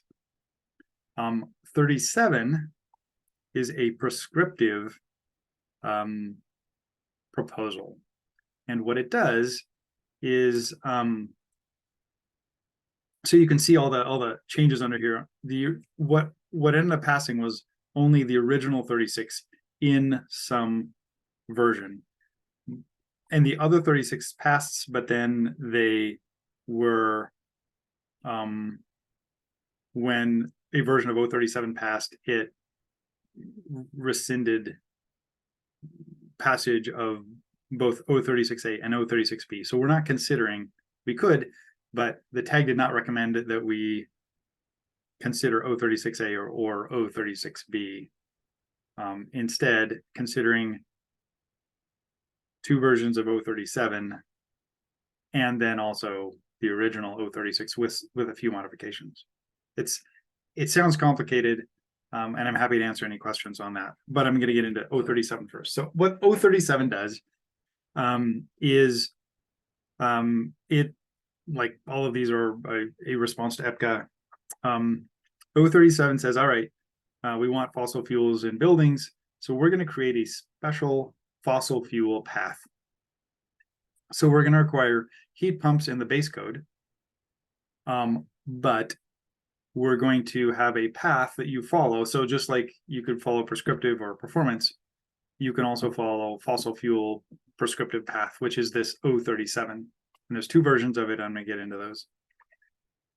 So what it does is it says you need to have, so if you have a fossil fuels, great, they're explicitly allowed. But because the rest of the prescriptive path requires heat pumps, there's an efficiency difference between the fossil fuel path and the normal prescriptive path. And that means you need to get additional C406 options under the fossil fuel path. How many additional credits you need to get is based on some math. And we're going to get into the math because there's two ways to calculate that. But heat pumps are inherently much more efficient at site energy than gas. So that's why you need the additional credits. Energy modeling was done by PNNL and another entity, and both of them looked at how many additional efficiency credits you'd need to get to make up for the differences between heat pumps and a minimum gas-fired appliance. And the number of credits you need is substantial because the heat pumps were actually a majority or a large part of the energy efficiency within the last code. So what you need is 100, sometimes 200 more C406 additional efficiency credits than you did in the base code because of the difference in some building types between minimum gas-fired appliances and heat pump appliances that are required in the rest code. So the fossil fuel path is attempting to, and based on modeling it is, equivalent to the rest of the code in terms of total energy performance. It does so by requiring additional C406 credits through some math, and then it also provides that you can also get up to 80% of these additional efficiency through solar. You can't, under the normal C406 path, you're limited in how much solar you can put on the building. In other words, you need to do envelope options or other options with some solar. But under the fossil fuel path, you're allowed to do up to 80% of your additional efficiency credits through on or offsite solar per the rest of the commercial code. There are two versions of 037 that passed and are passed on to us, and they do not differ in the outcome of the code. They differ in where the code bits are placed. So 037, I'm going to call them 037 Dwayne, because Dwayne Johnlin was the proponent, and 037 Johnny, because Johnny Coker was the proponent of that. 037 Dwayne puts all of the fossil fuel path stuff in one code section. So, okay, great. You want to do the fossil fuel path, go to this code section, everything is there. And what it does is it says, use this code section, but replace this word with that word. So that you then go to this, and instead of it saying, use a heat pump, it says use a heat pump or gas appliance or something like that. So it's all in one section, but it tells you to go to other sections and replace one word with another word. That's the 037 Dwayne. 037 Johnny puts that language into all the other sections. So if you're doing a fossil fuel heated building, it wouldn't be immediately clear which other sections you need to refer to, and you'd have to go looking in those other sections to see what you need to do. But it's how a lot of the other code is written, where it's dispersed in multiple sections. That's the 037 Johnny. So they're both the same stringency, and they're both based on the same underlying modeling, and same equations. The difference is where the code is located within the energy code. The tag voted both forward.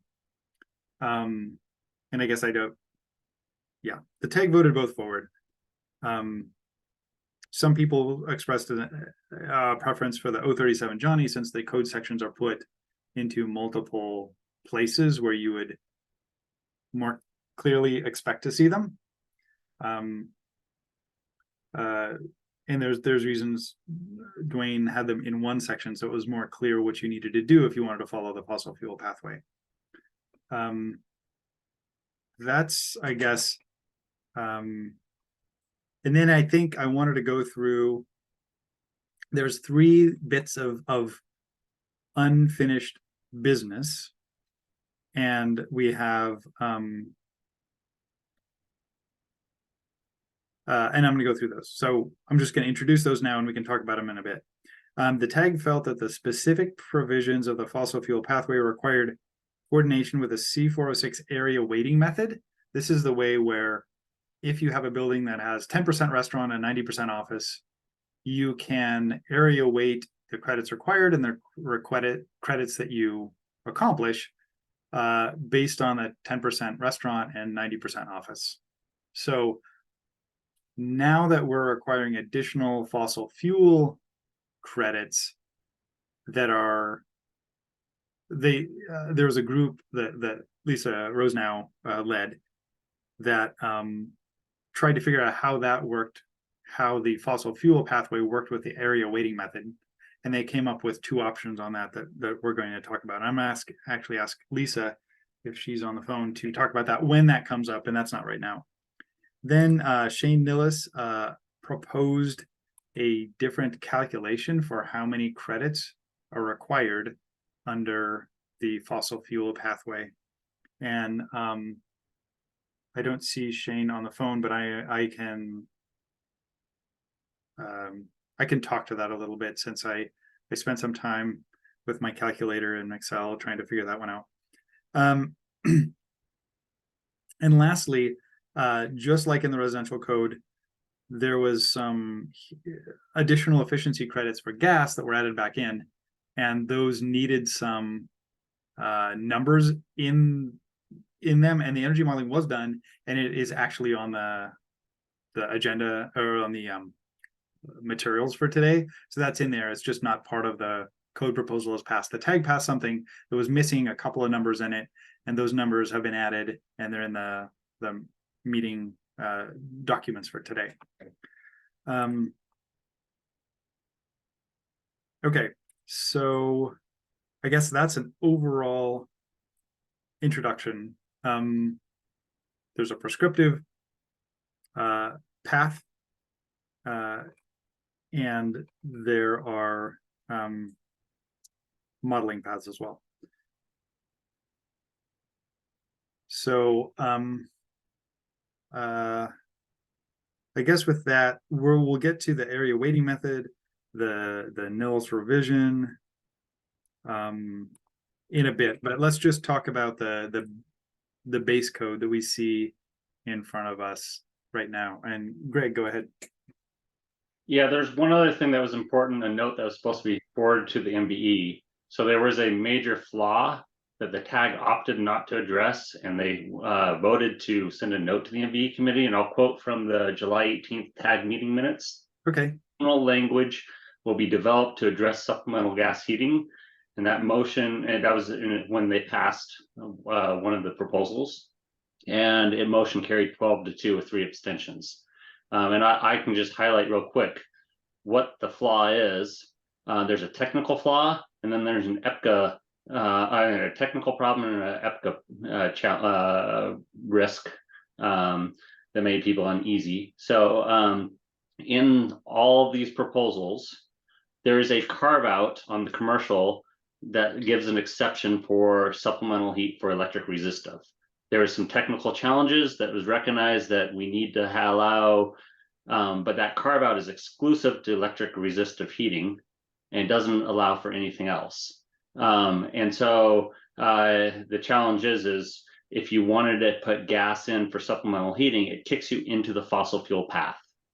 So and so on the technical challenge, your electric resistive supplemental heating, if it doesn't run very often, it's going to force you to have a grossly oversized electrical services, because these giant electric resistive heating boilers and other systems to provide supplemental backup heat on both space heating and water heating, that creates a big problem, even if it rarely ever gets used.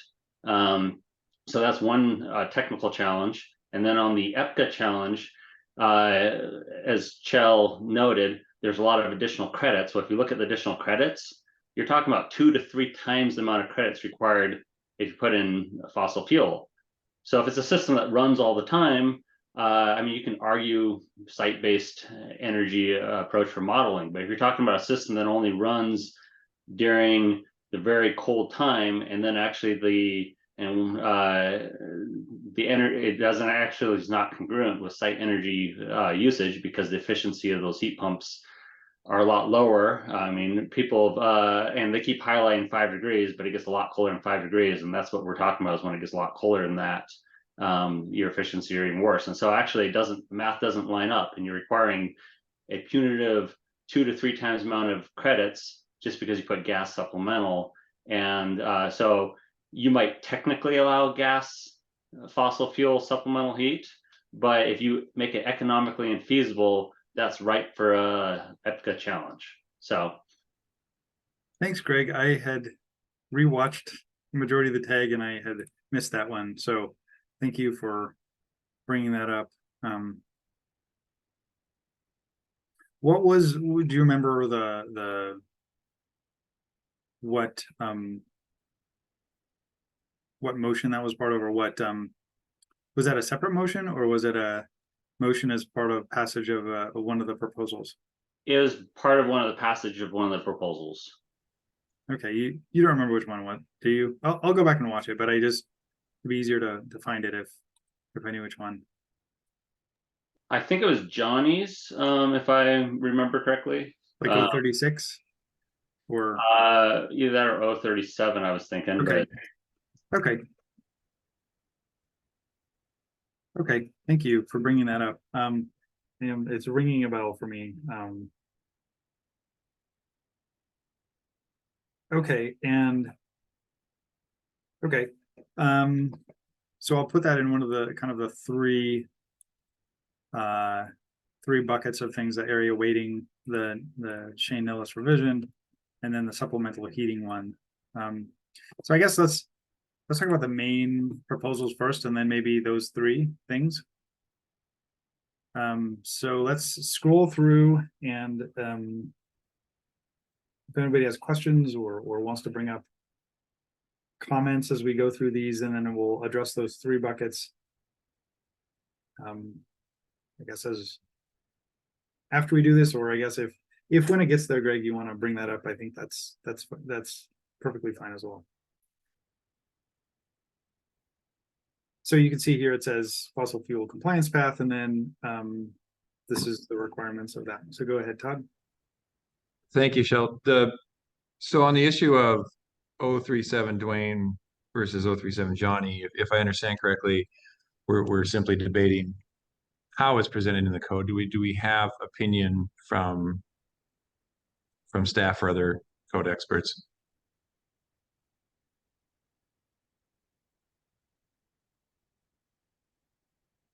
And Krista, I don't know if that puts you on the spot, but I'm curious if team has weighed in on that.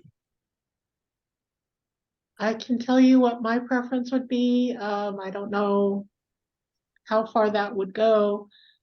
Personally, I would prefer Johnny's method, mainly because you don't look up to the intro to chapter 4 to figure out what you need to do in the mechanical section. You go to the specific section that holds the requirements, and I think it's easier to go that way. Obviously, Dwayne disagrees. So it's a personal choice. Thank you. Dwayne. Howdy. I had a few reasons for wanting to consolidate all this in one spot. The main reason is that anybody who's considering using this fossil fuel pathway should be able to have all of the information in one spot so that they can fully understand all their obligations and everything that's different. The second reason is that for those many teams that will not be using the fossil fuel pathway, none of this other language will be cluttering up the rest of the code.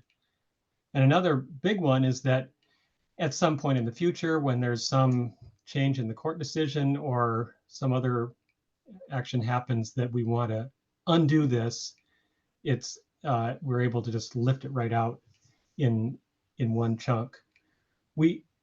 There was some people have, like Krista just pointed out, and by the way, Krista's my hero, so I can't believe we're arguing about anything ever, but I think you should all buy her flowers.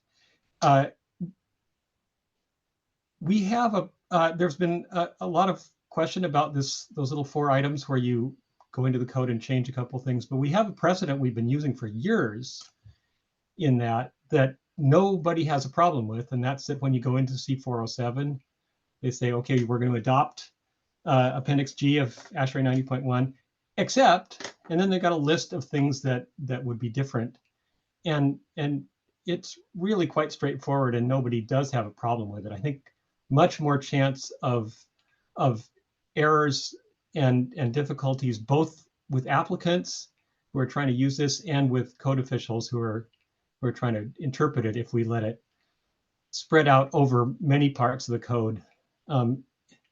Another concern I have was that in the Johnny proposal, there's some other things that don't seem to be really related to the task at hand that also got changed, wording update or whatever here and there through it, which seems to be kind of veering off the course from what the council asked us to do.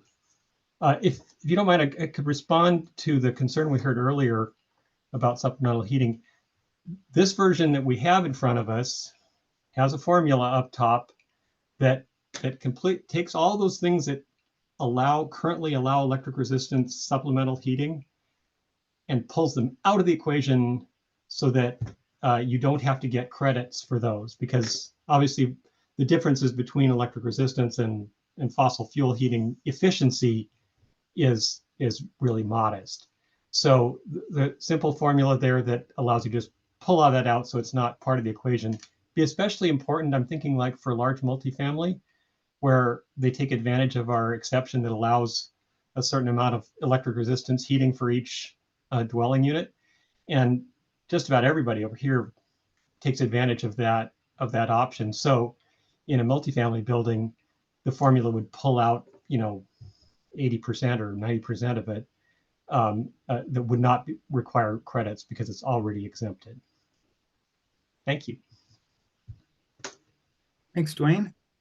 Lisa, you're up. Great, thank you for the opportunity to comment about this. I just wanted to share from the perspective of providing technical support to the industry with how to navigate the energy code. I do agree, we do agree that putting as much of a new requirement in one place as possible is the preferred approach. There's other things about Johnny Coker's proposal that we do like a lot. However, there's precedent, as Dwayne brought up, with C407. There's also precedent with the high performance VAV provision in the mechanical code, where again, there's a lot of requirements that go with that, we'll call it a path, and it's all in one place. It is difficult for folks to, if they have to weave throughout the code to find everything that's applicable to their project. That can be very difficult. And we spend a lot of time in our trainings explaining to folks how to connect all the dots. And so I guess that's our vote of support for making it as consolidated as possible. Thanks. Thanks, Lisa. That will be one decision that we could make today, or we could not make today. And we could forward all of this to the council, or we could, if we feel strongly, forward one or the other, and then there's the other choices that I mentioned. Go ahead, Greg. I was just going to note that while there might be difference in structures between the two, they used a lot of the same modeling data, and they're accomplishing the same goal with just nuances of how they're writing it. So all the same considerations really should be applied to both proposals when you look at whatever one you choose. You got to look at those issues because they're really just different structures of doing the same thing. Really agree, Greg. Thanks. Yeah, from a functional perspective, they're the same. They're functionally equivalent, but yeah, it's just where you put the language. Micah. Thanks, Jill. I just wanted to ask if Lisa could let us know who she is with and the training that she provides, who that goes to.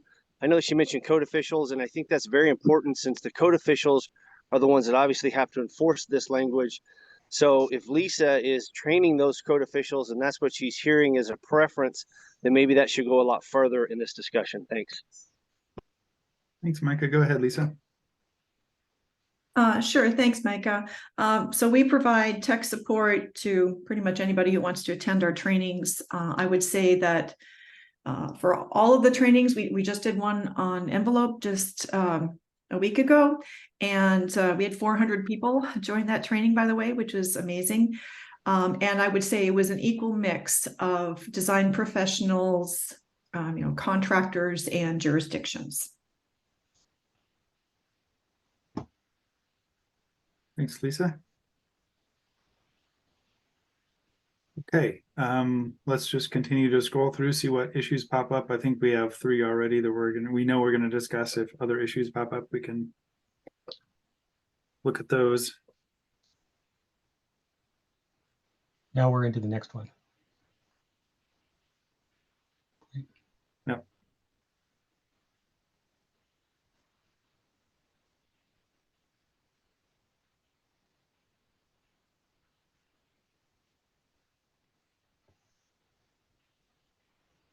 So what you're seeing right now is the Johnny proposal.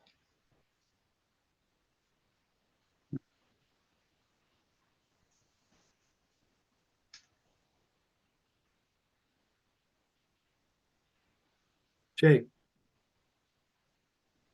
As we're getting into the tables here, starting in table 40133, which I think we just scrolled past, where it's listing additional credits required. I was trying to line that up with the Dwayne proposal, and it looked to me like that there were some differences in the numbers in group R2. And wanted to understand those differences. I could try to take a shot at that. It turned out there were 2 modeling teams that were working in parallel here. Some staff from PNNL was working for on Johnny's proposal, and a consultant for California Utilities was working on mine, and they spent a lot of back and forth and modified each other's numbers, and I thought we were finally settled on the same, but they got very close.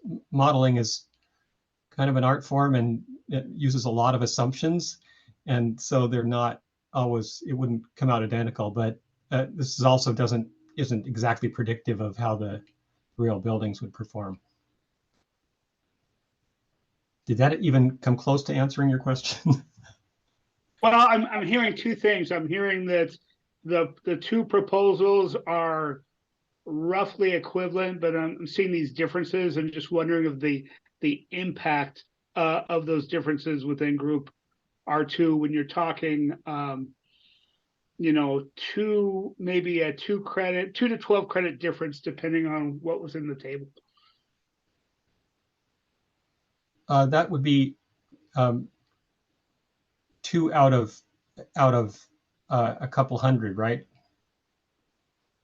So, so I can't, not being a modeler myself, I can't tell you which one, if we had to pick one or the other is closer to the truth. I think given any kind of ambiguity, the smart thing to do here would be to go for the lower number, just to make sure everybody had the benefit of the doubt there.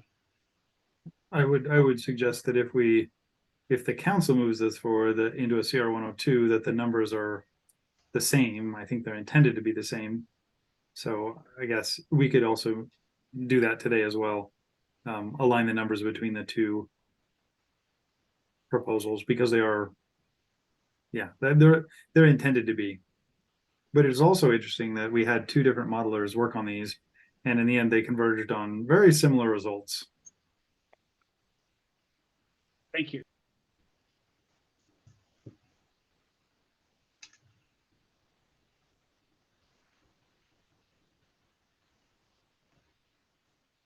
So the formula, oh, that's a different formula. Oh yeah, the formula here is something where there is an alternate version that we can discuss, but I think let's just go through the whole set of proposals now and see what questions or comments we have, and then we can go into the more nuanced bits of them.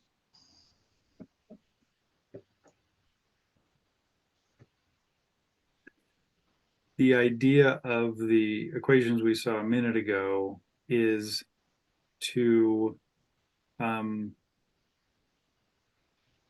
reduce the number of credits you see in the normalization table basically by the amount of exceptions that you would normally get under the heat pump option. So if you were normally exempt for 80% of your credits under the heat pump, but it uses electric resistance, then you would reduce the number of credits additional credits required by that 80% number. So if you are eligible for the exceptions, you can reduce the number of additional credits required. That's the intent of it.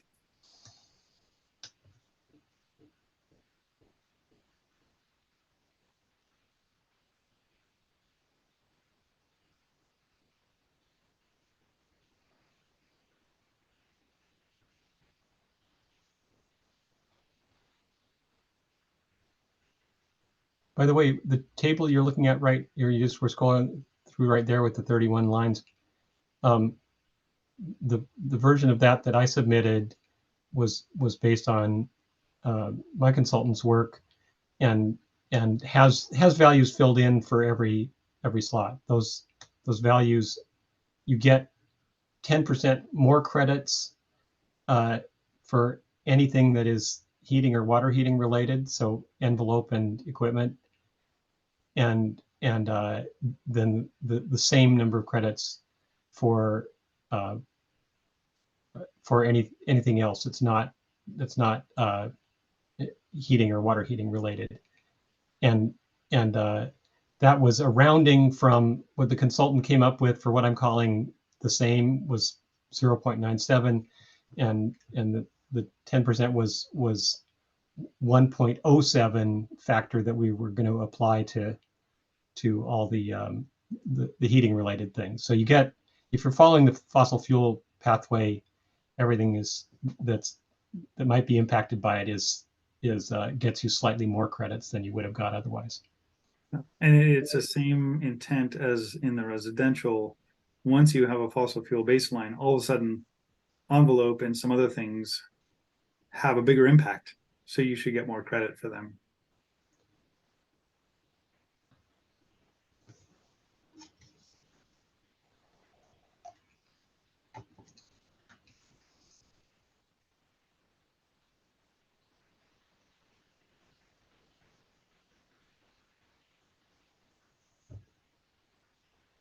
Greg.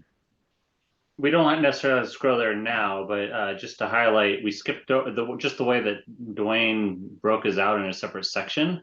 We didn't look through sections C403 and C404, And that's where that note is with the supplemental heat problem. And that was just more apparent in Johnny's, just because that how Johnny broke it out. He merged it all together, so it became really apparent when reviewing his. But that those items we need to go look at, those two sections.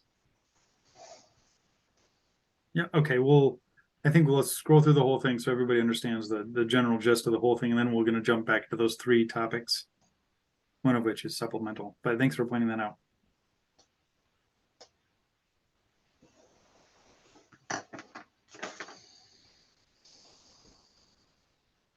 And then just noted that some of the code language has an or in it because if the 037 Johnny passes, we'd reference one section. If the 037 Dwayne passes, we'd reference a different section.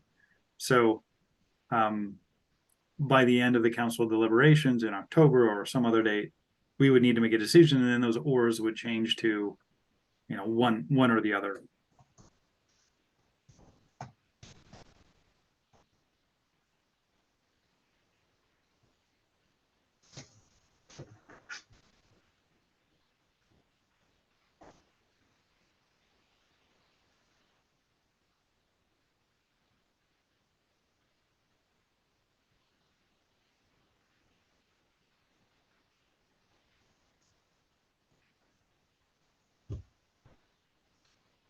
Just giving a plug for my version while we look at this version, you can see what a bear it would be to undo this at some point in the future. So yeah, the first, or a lot of the first quote of the document may have been the Dwayne proposal or less than that, and now we're in the 037 Johnny. And, you know, it affects more code sections.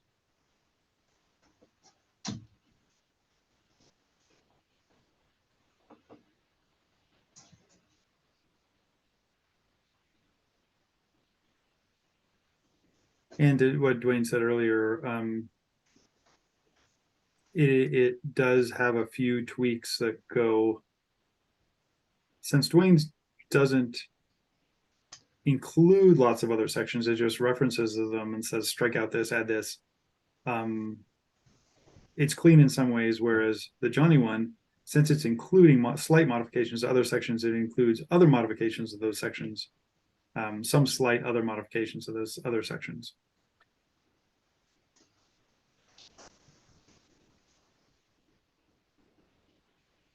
Now we're in chapter 5, existing buildings, and there were a few changes there. I mentioned the proposals that we accepted at the tag that changed those things.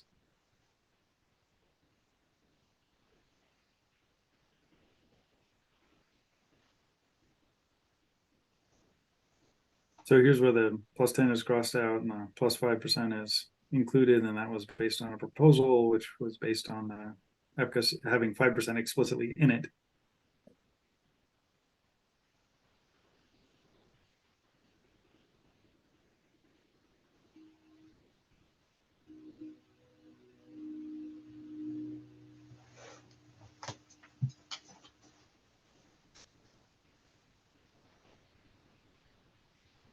So then, and then the other thing is, we took the carbon emissions factors, the tag took them out of the main body of the document because they're not used for C407, but they were needed, I think, for TSPR. So they needed to be located later. So they're now in D, in section D. So they're referenced. So now they just need to be continued, but just not in the C407 or the body of the code. Okay, so we've gone through the whole document. Ideally, you all understand at least a bit of what the intent is, what the tag put forward. And so now there's kind of 3 questions that were based on other things. And Greg, I'm going to let you go first. So do you want to talk about the supplemental heating? And then you can suggest that we look at a certain section of the code if you want.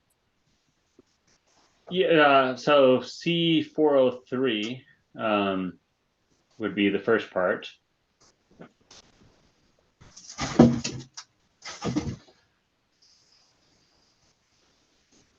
And I think supplemental heating is a defined term, right? So It is, and there's restrictions on temperature and how it runs and.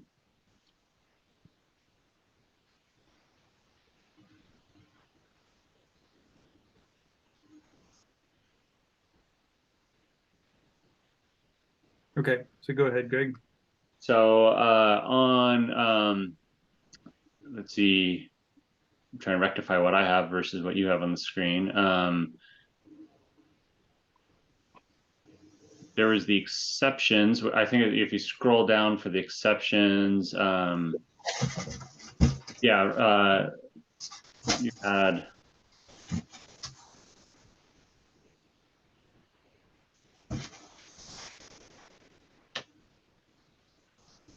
Okay, so I didn't catch it, but I see it crossed out on Dwayne on the where he doesn't define what type of supplemental sources, he just said supplemental sources. So this is Johnny. This is OD 37. Oh, this is Johnny. Yep.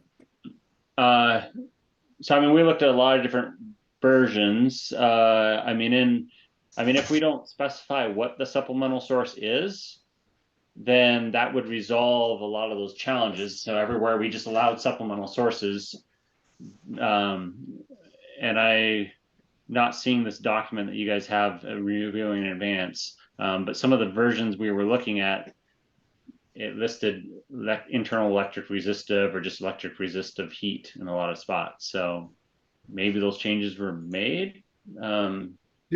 Greg, so if you look at they meet all of the following conditions, and then if you look at these, I think what you're going after is you want fossil fuels explicitly called out as a potential heating source. And if you look at this, I don't know that it is explicitly called out. So no, not necessarily looking for it to be explicitly called out, just looking for it not to be exclusive to electric resistive heat. And so in these, I mean, I guess we have to search the code, but I mean, as long as it's not exclusive to electric resistive, then that resolves that thing. And I think we spent more time studying Johnny's proposals possibly than Dwayne's. And so maybe that's where it's, because in there it explicitly stated electric resistive only. Mm-hmm. Yeah, I think this was part of the motion that we made to accept 037 Johnny. And I think it was it Eric Bedell that made that motion. And I think he and you both kind of agreed, and the tag agreed because we voted it forward to make these changes to more explicit, well, not explicitly, but open up the field of backup heating sources. Would it be possible to check real quick section C404, because that's the water heating, just to make sure we hit that also there. Supplemental heating right there for water heating.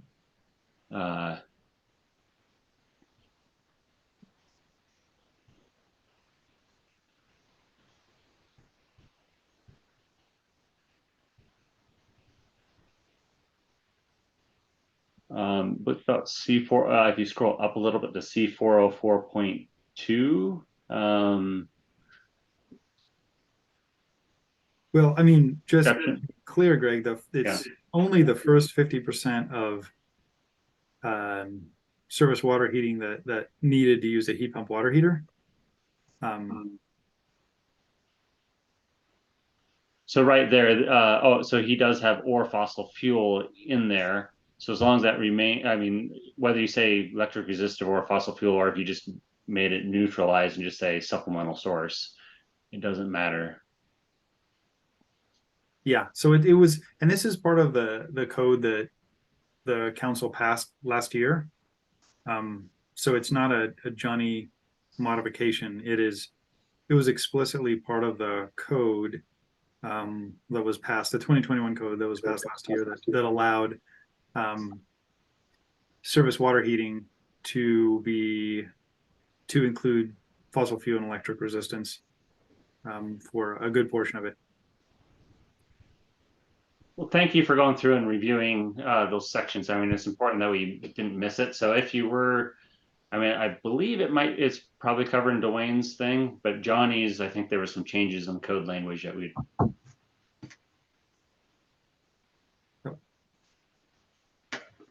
Okay, thanks, Greg. Does that go through your hope for what we'd cover with supplemental? On the fly, I believe so. I mean, happy to answer questions if people had questions about the technical reasons why that was important. That nuance is important. But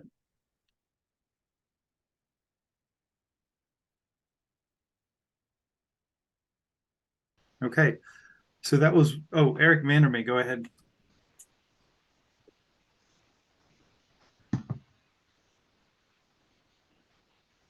Yeah, so I did submit a couple public comments that do have concerns with some of the language changes around the supplemental heat. So this might be a good time to cover those public comments, I guess.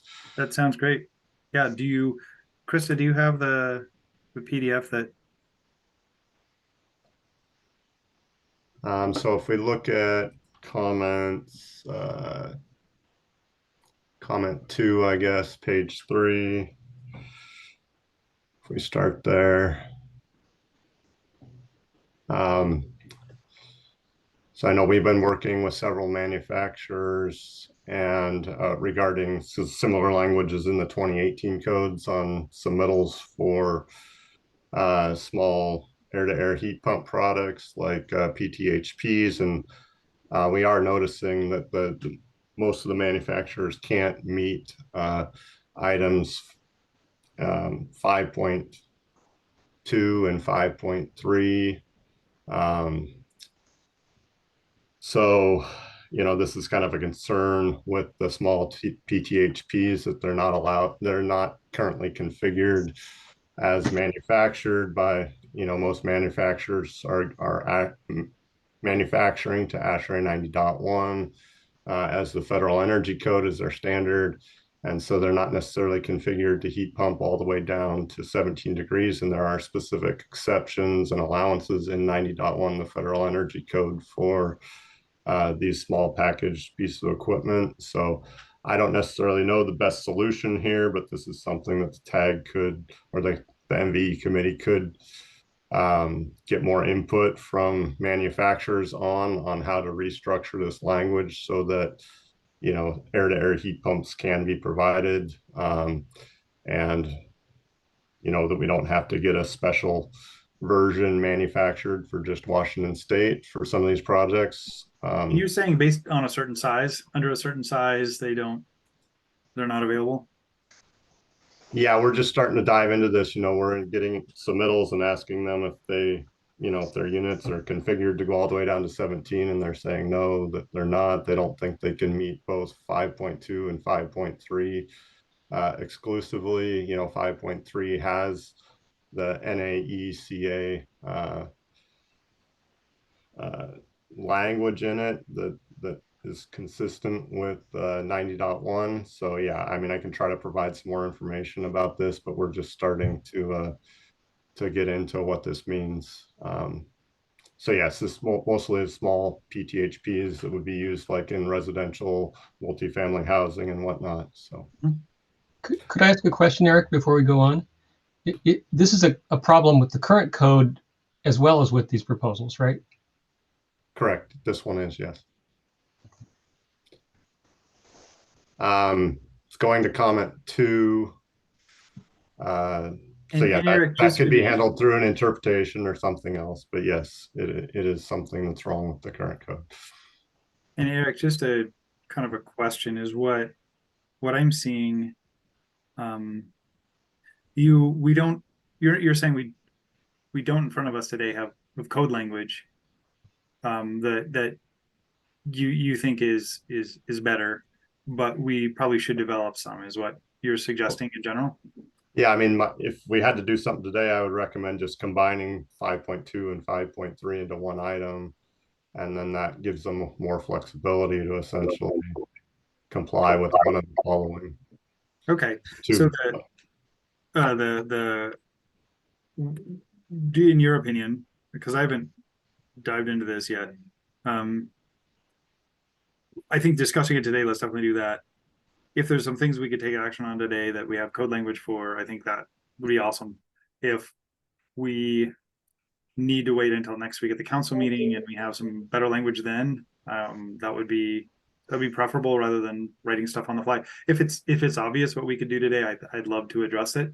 If not, and that could be point by point through all your things. But I think if you kind of suggest what you're hoping for with each of these today versus next week versus CR 102 public process, I'd love to hear that as you introduce these important points.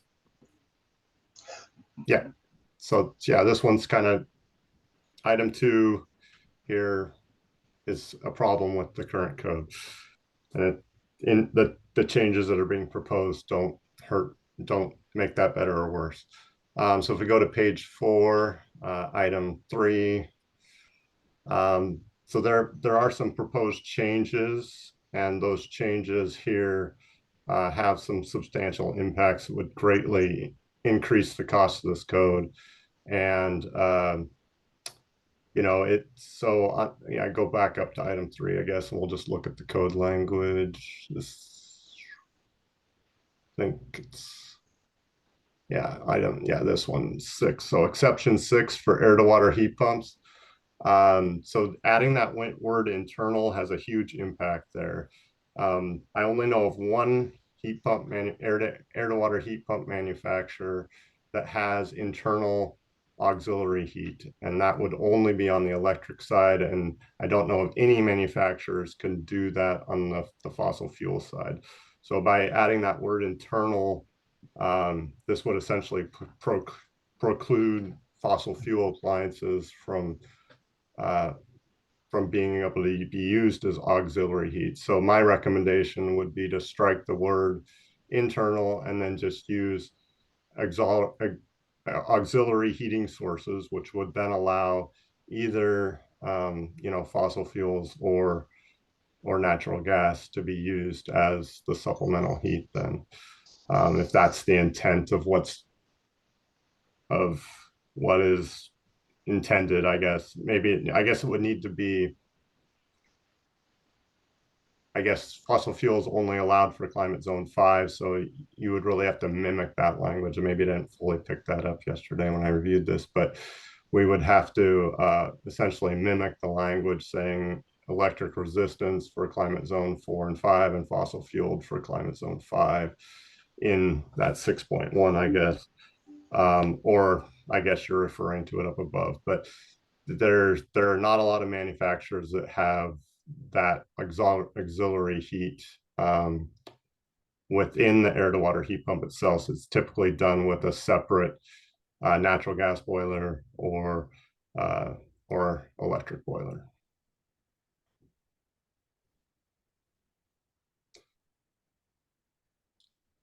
And then if we go to the next one, item 7 for the ground source systems, again, I don't know of any water to water heat pumps that are made to be connected to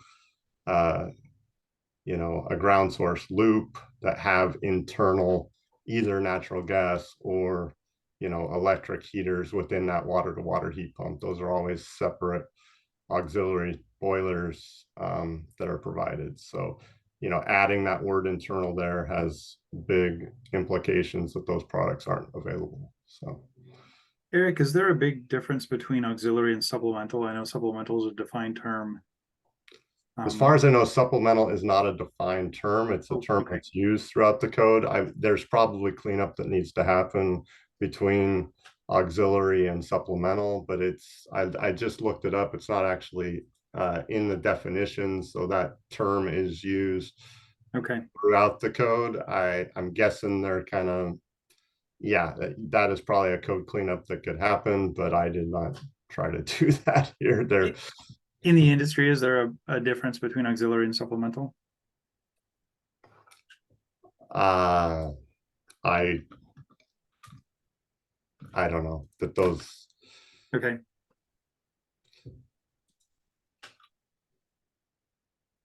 Because you're using the term auxiliary Well, the term auxiliary was already in there. It's used in, when you go back to the, well, you can see the words auxiliary are in there in 7.1. And when you go back to the items exception 6, the words both supplemental and auxiliary are used. Okay. So yeah, they're interchangeable as far as the code seems to be concerned. Yeah, it looks like, you know, when I do a search on auxiliary, it comes up in the current version of the code, like, I don't know, 15 times, and supplemental came up about 15 times also. So they're both used, and neither of them are in the definitions. So I guess what I was referring to is, yeah, in the residential code, in the system types, the word supplemental is used. I guess that's what I was referring to, is like it's you know, the system type require or allows supplemental heat. But if auxiliary and supplemental are indistinguishable from each other, then yeah, that's fine. I think auxiliary is a more common term when you're looking at equipment spec sheets, but they're the same to me. And section C403411, heat pump supplementary heat, and they say supplementary instead of supplemental, but I think it describes what has to happen clearly enough that it's almost like a definition. Mm-hmm. And maybe that's, yeah, there's definitely, correct. It's neither of them are defined terms, and they're both used throughout different code sections. So that could be a 2024 cleanup. okay. So there's this one, and you have some more specific code language for this one. Okay. So yeah, those are my comments that had to do with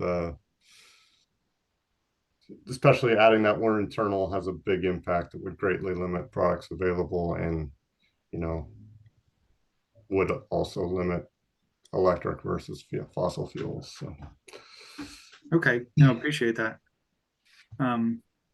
So what to do with these? I think this one has some specific language that we could adopt today if we wanted to, and we could change auxiliary to supplemental if we really wanted to. The one above this seem to have some specific language as well. If you scroll up,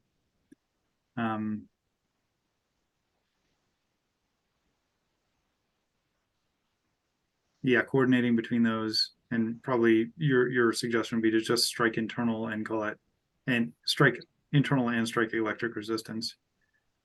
yeah, if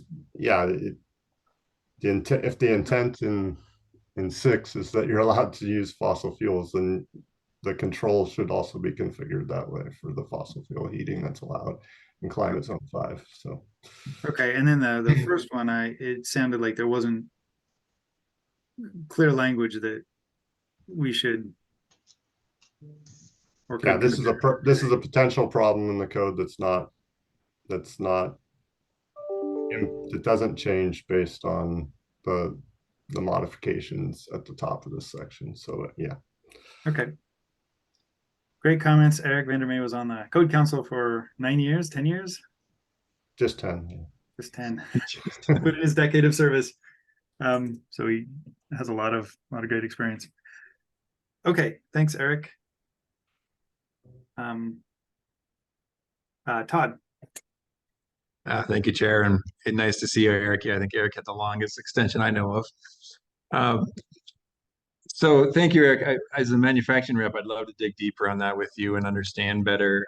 I'd love to learn where it's a situation manufacturers are not making those, right? Because these standards are different than the federal, and then where they cannot for some technical reasons. So I'm not an expert, you are. I'd love to learn more about that. Maybe for today, I'd like to understand how many of these proposed changes are relevant for the EPCA consideration. And I can't answer that either, but I'll throw it out there to everyone. So thank you. So yeah, again, to address that, this change in front of us is a problem. It's not directly related to any of the EPCA changes. The next two are they're adding that word internal is definitely changing the code. So I would recommend not having that word internal, and then getting really clear about, you know, what's allowed from the electric resistance and fossil fuel side. So. And so both strikings of internal are based on the accepted code, or the tag approved code proposal that changed words. So they're related to the proposals in front of us, at least. Correct. Okay, Todd, does that answer your question? Okay. Lisa, you were up next. I lowered my hand. Thank you. Okay. Dave Bailon, you're up.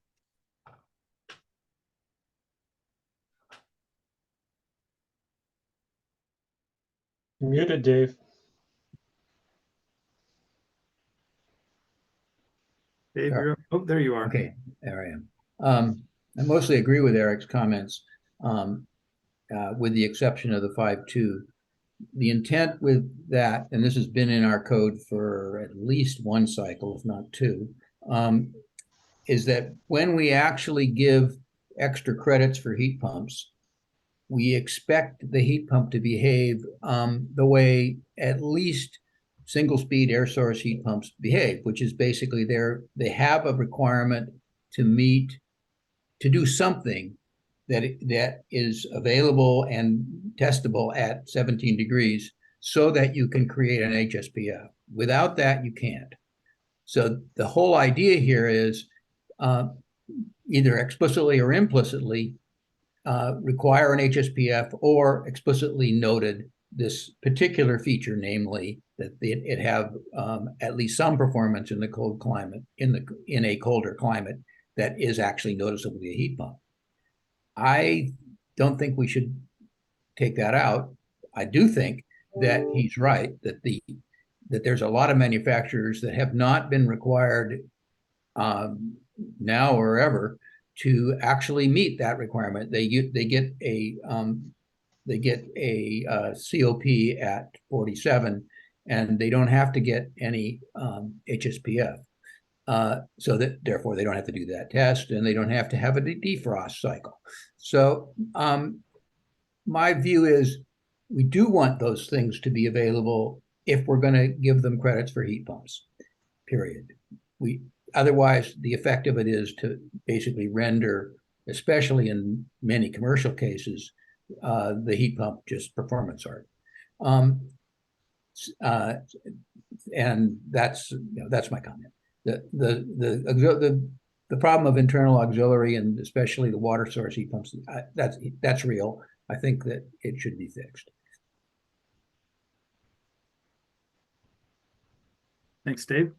I guess I'm seeing that, if I interpret it correctly, the second and third comments that Eric Vandermeer had are relevant to the code proposals in front of us. The first one is maybe less so. It's, I don't know. It seems like it's less so, so I don't want to spend an inordinate amount of time on it. I think I'd agree, Chell, that we could drop this comment or pick this up at a sidebar, but I think there's going to be confusion about that item 5.3.3 with some of the PTHP manufacturers out there. So, yeah, we're trying to do what the council asked, which is EPCA, and there's lots of other really good comments, and I think we should consider what we do with all those other comments as well. So, yeah, thank you. Okay, thanks. Greg. Well, excellent work, Eric, on pointing this stuff out. I just want to note something on those 5 points, which is kind of relevant to your point that you brought up. It depends on how you would configure the controls for when the supplemental heat would kick on, and how the primary source operates. Depends on what the supplemental source is. So if you were to pair it with electric resistive, there would be a good argument to have your primary heat pump still running and providing heat while you're using electric resistive, with the assumption that while you'd hope even cold weather, while you're not getting great performance, you're still probably getting a little better performance than electric resistive. and your problem is a capacity problem, and you don't got the capacity. If your auxiliary source ended up being a natural gas source, then you may actually want the primary heat pump to actually shut off, because you're able to get a higher, lower overall emissions, better on a source base. You're getting a better efficiency, and so there's an argument for configuring the controls like that. So it kind of depends on engineering wise on what systems you're pairing with what, depends on how you want to do the controls if you wanted the best performance. So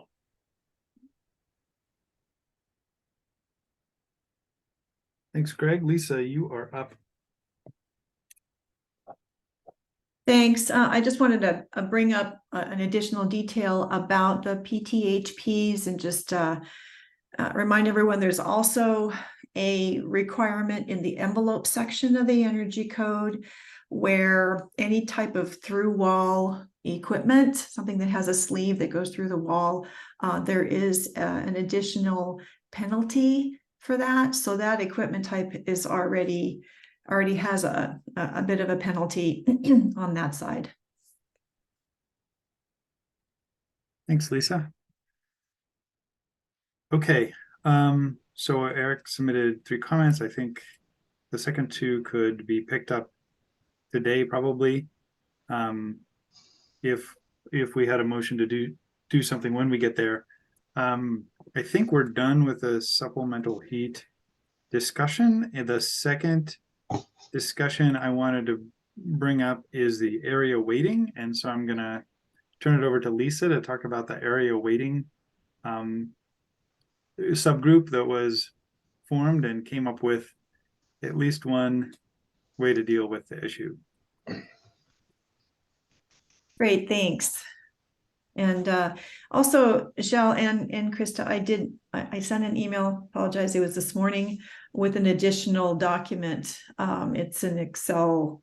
There we go, perfect. So I'll need both of these to just describe what we came up with. So I'll start with the proposal language. Great, thank you.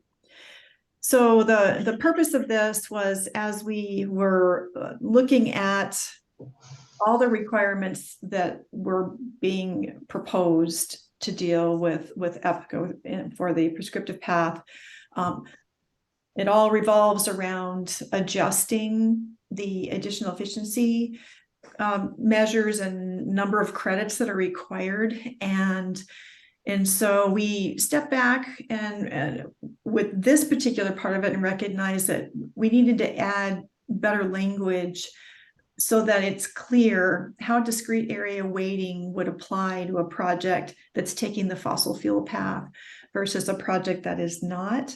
Now, what we put together here, we're only using Dwayne Johnland's language. And so if Johnny Coker's approach to incorporating this into the code if that's the one that's chosen, then we would recommend something similar. And so I'll walk, so that from that context, this is all how it would be incorporated into Dwayne Johnland's proposal. So first of all, we're starting out in stating that discrete area weighting is already something that's allowed in the code. The language that was in the code before, you could follow it, but it was a little tricky to understand how it works. And so Dwayne Johnland came up with some good language here where we're making it very clear that the project credits can be prorated on an area weighted basis, and that is for each occupancy group. And we explained that you just multiply the floor area of that occupancy group by the floor area of the total project. And that's how you get your area, your percentage weighting. And it's also, it was understood in the language. Yes. Could we maybe scroll back up to the top to where the clean copy is in the Dwayne proposal? This is the messy copy in Johnny's proposal. Oh, that's a good idea. However you want to look at it. You're talking about what Krista put together? Well, what was sent to her just a bit ago, that would be the last paragraph, I think, in the Dwayne proposal. Oh, and it's all in this page here, Dwayne. I will get to it. I'm just talking about C406.1 right now. All right. Yeah. So The same stuff, but a little easier to read. Understand. Yeah, understand. So anyway, I'll finish. So we're making clear with item number 3, we believe the intent is that not only can occupancies be, the different credits can be applied to different occupancies, but also that those individual occupancies can also be subdivided further. So say if you've got a mixed use building, then you could apply certain measures to, say, the dwelling units, and then other measures to the common areas. And again, that's the way it was understood to be the intent in the 2018 code, but this language makes that much more clear. And then if you scroll down, Krista, on that same page, and then we just make it clear that, here, I'll stop there. I have to go back up a little bit, sorry. Not quite done. And then, and that's based on determining how many credits are required. And then these other bullets in the existing language in our proposed changes explains that you essentially apply the same math to whatever proposed credits the project's attempting to achieve. And so we just kind of tidied up that language, changed it so that it's a little bit more clear. Now, with regards to the fossil fuel path, this section C40135, that is a section that would get plugged into Dwayne Johnland's proposal.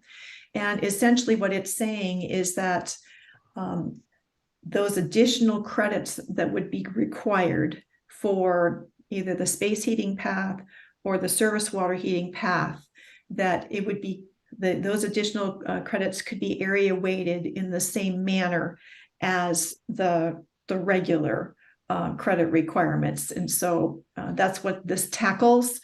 There was some concern about how one would, if you have a single space heating piece of equipment or a single service water heating piece of equipment, if that served multiple occupancies, how would the area weighting work for that? That was a concern that was expressed by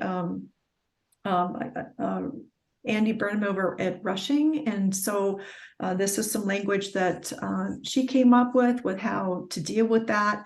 And then, yeah, essentially it points back to the original section that's been revised and makes it clear that you just do the math the same for your base credits and then any additional credits that you have to comply with. And then, Christy, if you could switch over to the spreadsheet.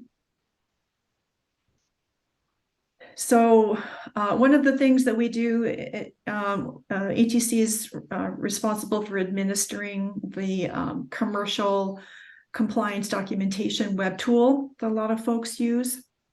And so we have a tool that will be launched with the 2021 edition that handles this discrete area weighting. And so the columns you see here that are in black, that's how the original tool will work. So you take the occupancy group project type and then put in the square foot area, and you do the math to determine what percentage of the total floor area that occupancy group project type is. And then there's a lookup that goes and says, okay, for a group R1 new building, it requires, in this case, 54 credits.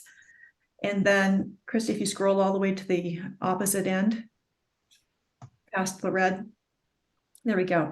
And then what it does is it takes the required number of credits and it multiplies it by that discrete area percentage, and it tells you these are how many weighted average credits the project is required to comply with. To incorporate what is being proposed for the fossil fuel path. So, Christy, if you could scroll back to the beginning of the red. Sorry, it's a lot. We would have to add these details here, and that would be that for each discrete area, they would pick which heating compliance path applies, whether they're going with fossil fuel or heat pump. And then it would be, again, a lookup. It would look up how many additional credits would then be required if they're going fossil fuel for space heating, or if they're going fossil fuel for surface water heating.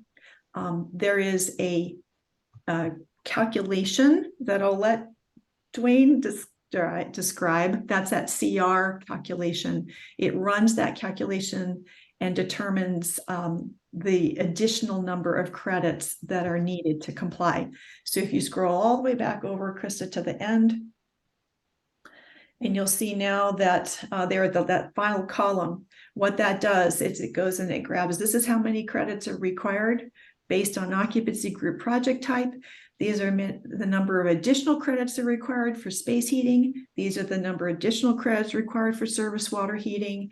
And then you take that number and you multiply that by the discrete area percentage. And then if you scroll to the very end, Krista, that is now that new weighted average required number of credits. So, and then it tallies how many credits are required when you add all that together, and it compares how many total proposed credits the project is complying with, and then it runs a test to make sure that the proposed number of credits is equal to or greater than the required. So that's how we understand the math works. And so the proposed language that we put together attempts to capture this.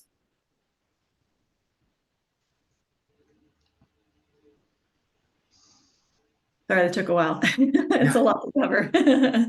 Thanks, Lisa. That's a lot of great explanation. It's always good to have a calculator that we can use that formalizes how it could get used. Is there anybody else from the work group that wanted to say anything about the process or the outcome? I just wanted to say that Lisa did a good job of facilitating this. There's good consensus on it, and it really doesn't change anything else substantial in the rest of the code. Just kind of providing some clarifying. So I don't think there was any.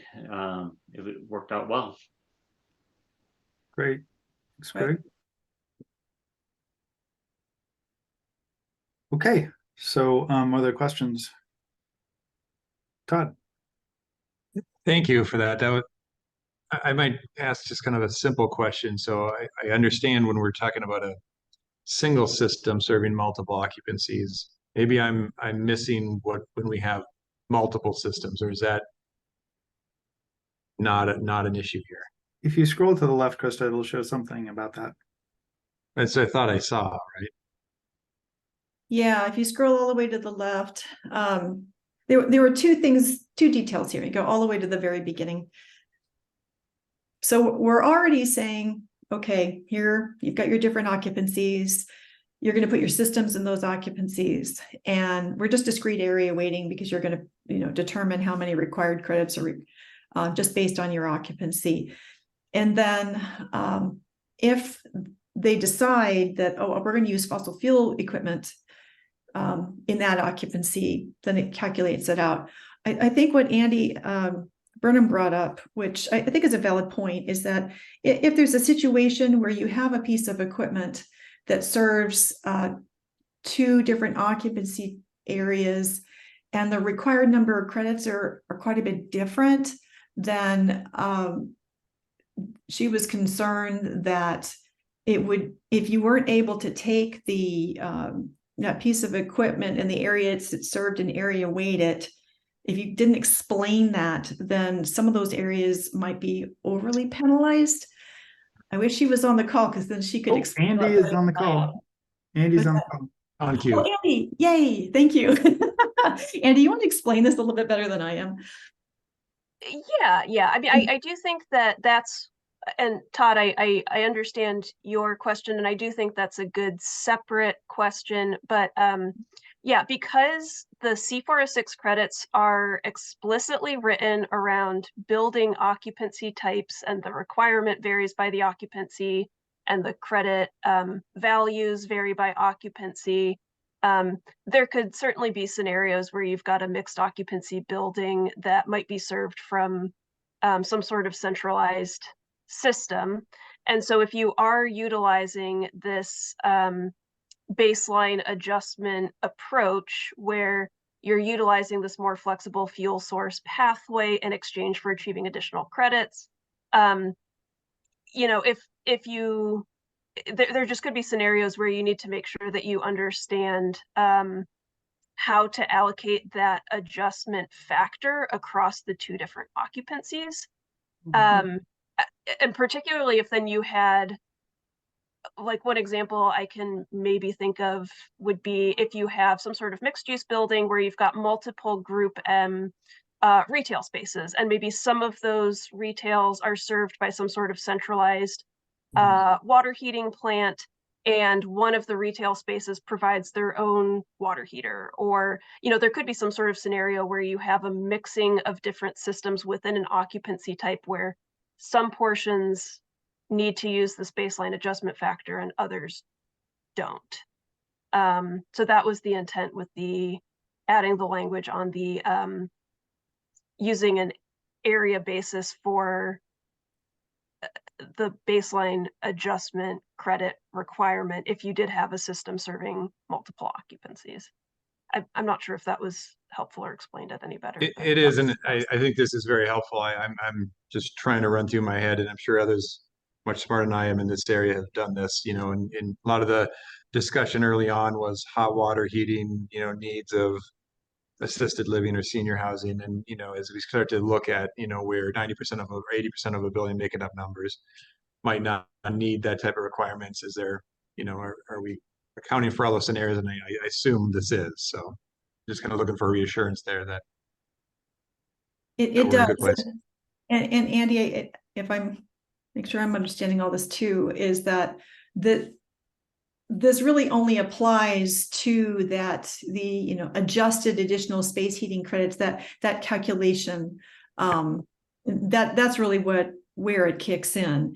And it's just a one line in the proposed language under discrete area weighting, where we basically explain that, yes, you can do this. You can area weight, if you've got a single piece of equipment, you can area weight it across occupancies. And I think that language covers it sufficiently so that it's allowed. So it's clear that it's allowed. Thank you.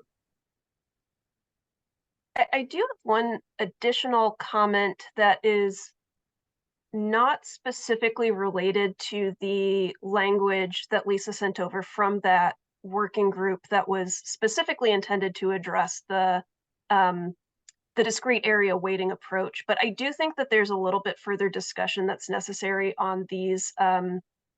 So there's also the CR equals A minus A times B over C, this capacity adjustment factor for if you do have, for example, a hybrid fuel system or a mix of systems where some of those pieces of equipment comply with exceptions and others do not.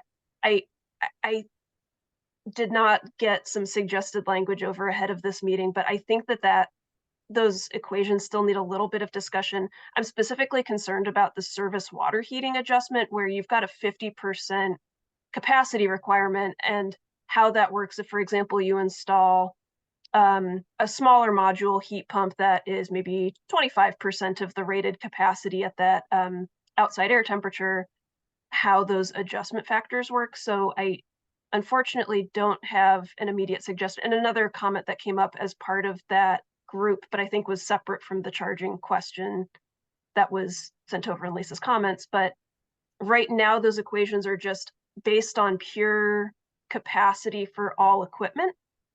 And that's going to include, back to Eric's previous comments about like auxiliary, supplemental, what are we calling things? But, you know, that's for the primary equipment as well as any installed supplemental or auxiliary capacity, which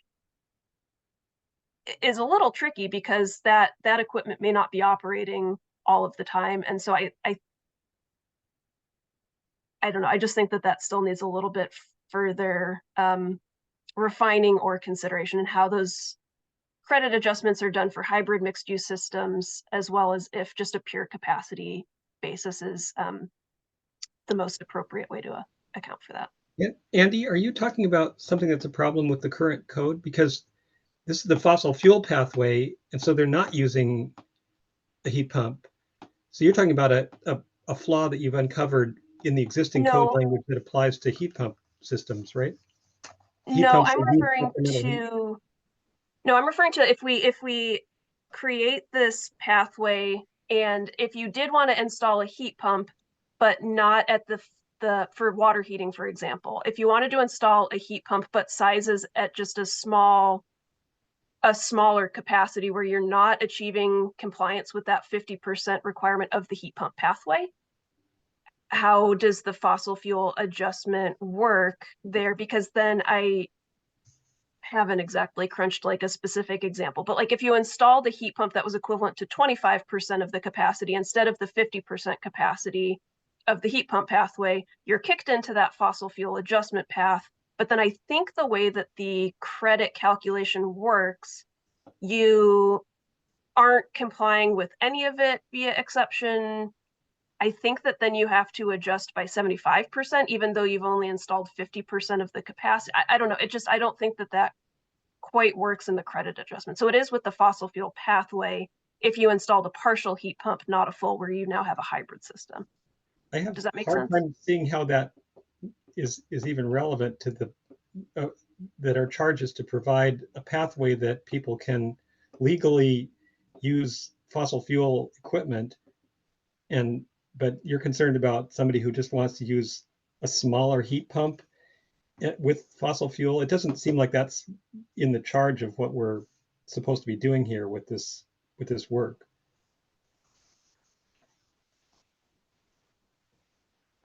Okay, I'm just a little concerned about the enforceability of it, but I mean, I do agree that it's a bit of an enforceability question as a sidebar to the UPCA component.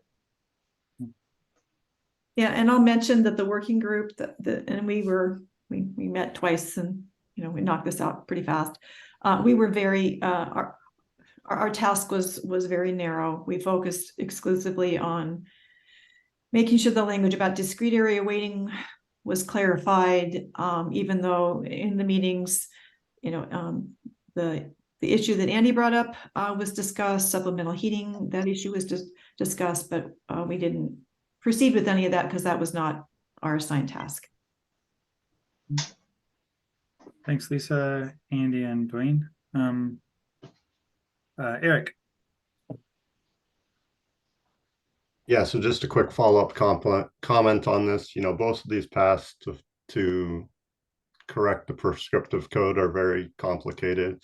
I don't know if and this may be more of a question because I haven't had a chance to listen to all the public comment and whatnot, or the past tag meetings, but has any consideration be given to core shell buildings or space with core shell spaces, and how you would track C406 credits between say a building that's half built out, and then that you don't know what the heat source is going to be for the second half of the build out, and then they come in a year later and they decide to do natural gas heat, and how that changes the number of credits required for the building.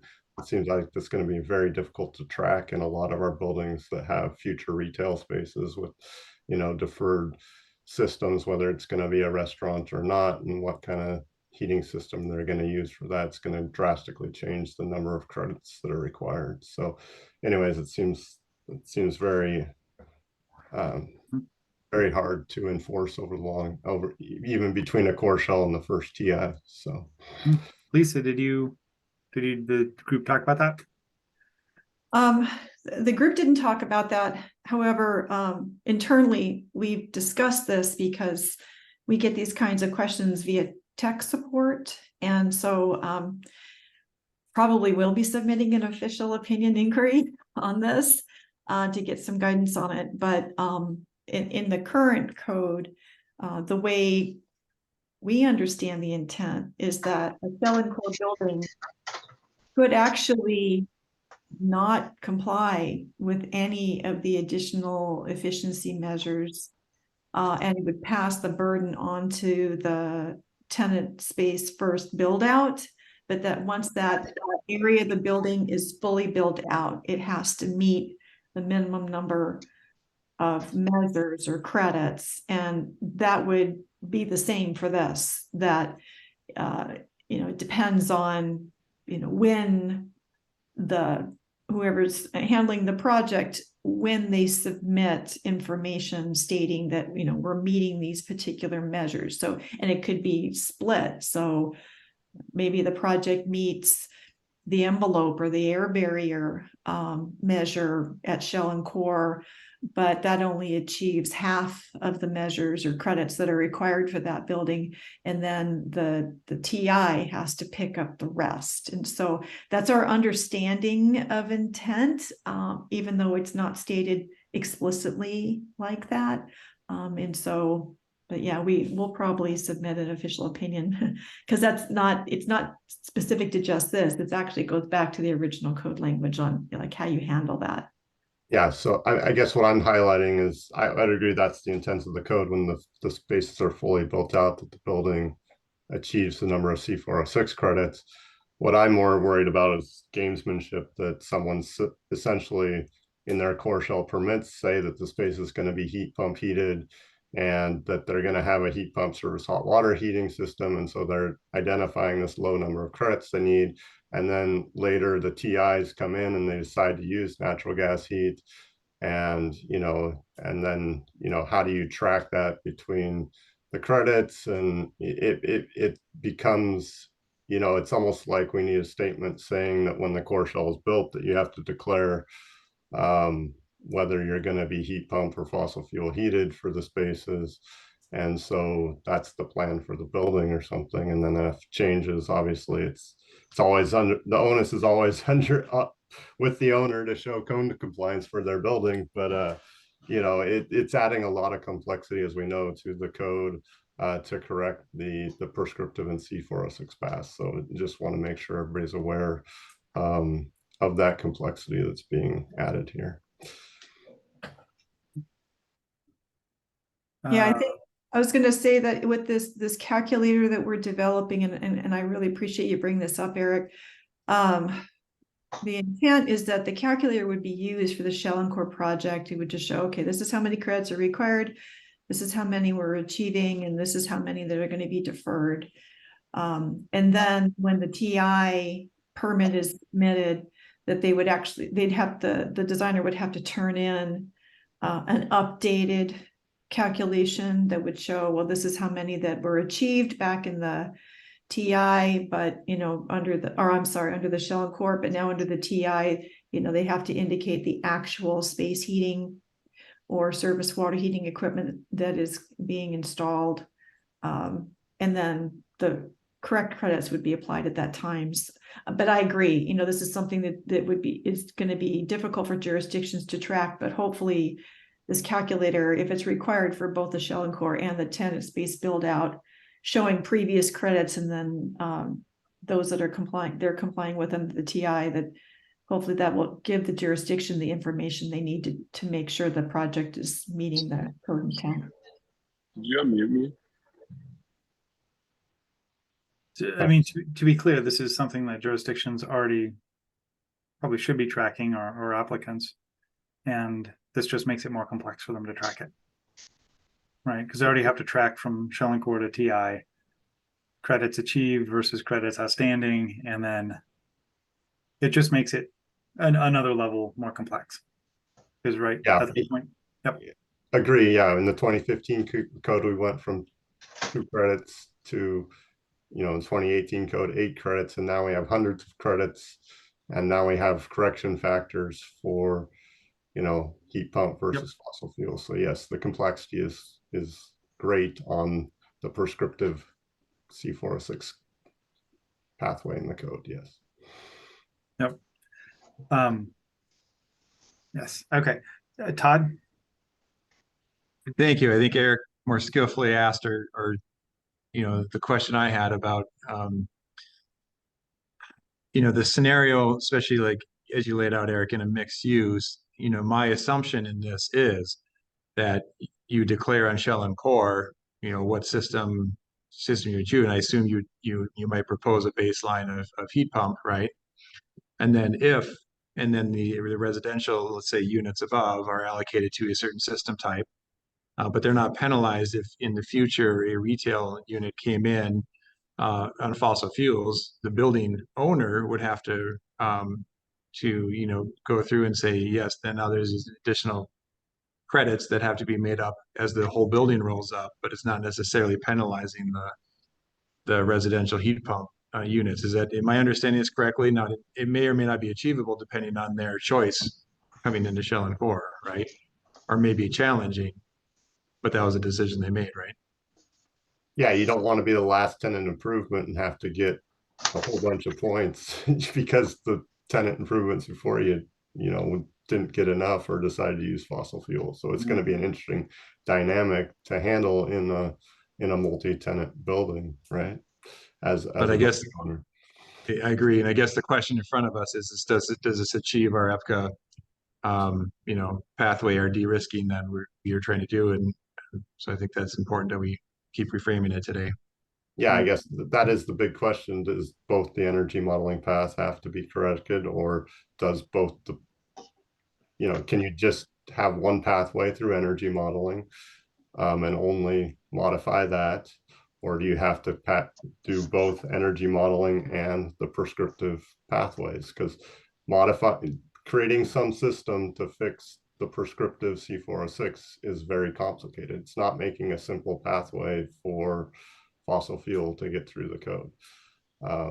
So that is the big question that the MVE committee has to answer based on legal counsel is, do we have to correct both, or is just one or the other good enough? Mm-hmm. And we could also punt today. And or you can send multiple proposals out for public comment and get feedback on whether we have to correct both. But my understanding is not all jurisdictions around the country are correcting both pathways, right? And some jurisdictions are only doing one. And so that is probably the biggest thing that needs to be discussed and figured out with a recommendation to the council is, are we going to correct both the prescriptive C406 and the energy modeling or not? No, I agree. Dwayne. Yeah, I'd respond to Eric by saying that having both would be a safer position for the council. That we would have if for some reason one of them was found to not pass muster, we've got two paths that people could choose from that both appear to meet the letter of the rule for EPCA compliance. So since we've already done the work to create these pathways, we should take advantage of it, have them both there, and for those who really want a fossil fuel building, they could compare between the two and see which looks like it's going to be more sensible for their project. Thanks, Dwayne. All right, so if Krista, if you go back to the proposal, I did see one issue I wanted to bring up, which was this one. If you scroll to the top, or scroll up, it under point 2, it says where one occupancy group is less than 10%, use the primary occupancy group for all credits. I guess you could have an occupancy that's 80%, 15%, and 5%. And so this wouldn't make a whole lot of sense. You'd want to use 80 and 15, but then the 5 would go to the 80. So I think we'd say where one occupancy group is less than 10% of the floor area of the project, use the primary occupancy group for those credits. Is what I guess you'd want to say. Joe, that's a good catch. This is obviously the existing language, but that's a really good point. So I'd support that change. Okay. Okay, so I think that's we've talked about area weightings. We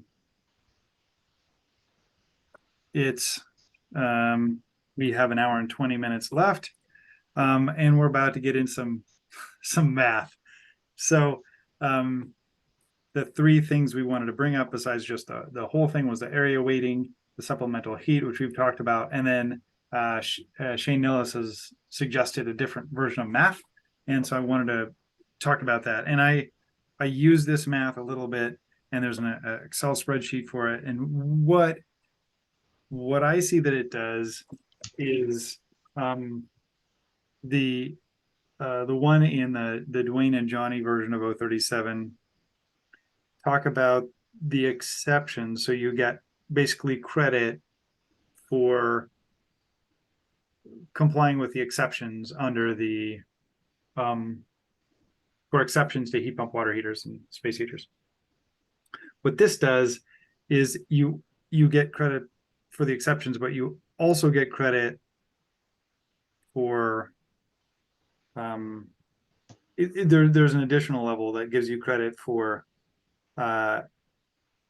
installing, how do I say this?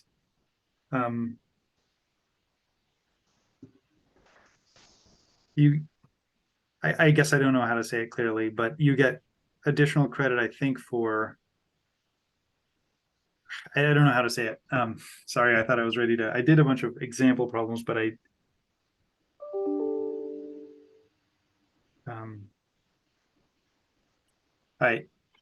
so it's a different set of math, and I'm going to work on my words for how it's described.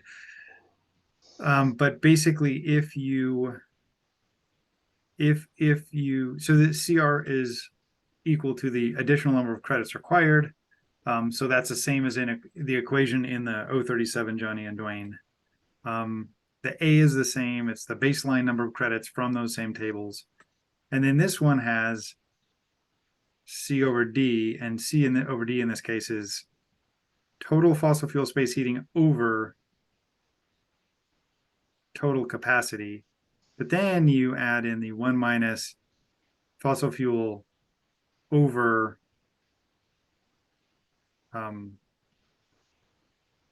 fossil fuel that complies with exceptions over the total fossil fuel. So you get, I think, more credit for fossil fuels here, and it has a bit more leniency is the way I saw it. It allows fossil fuels without as many additional credits. Is the way I saw it. And I ran a few problems through this. There's a couple of math issues where if C or D, I guess if C, yeah, if you had no fossil fuels, you'd have it divide by 0. I don't know. I'm struggling to explain this. I thought I had it.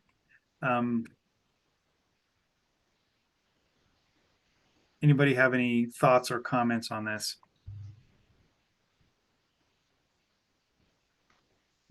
Dwayne.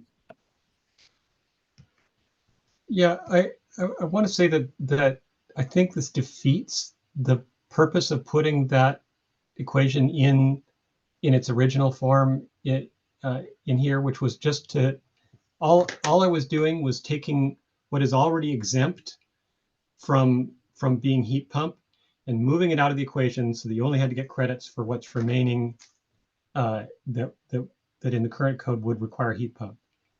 And this does some other thing that I think heavily advantages fossil fuel heating by combine with this division of fossil fuel by heating by all heating, and so I don't think it makes any particular sense. I'm not sure what the purpose of it was, but it certainly defeats the original idea, which was pretty simple and clear to everybody.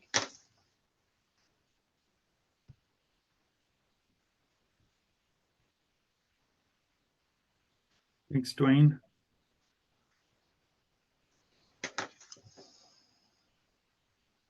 Peter. Yeah, if I look at this equation and not really knowing, not being an expert in this field, but just, understanding unit analysis, I would simply rewrite this as A times C minus B with C minus B divided by D. Right? It's, you've got two different units. You've basically got A times C over D minus B over D.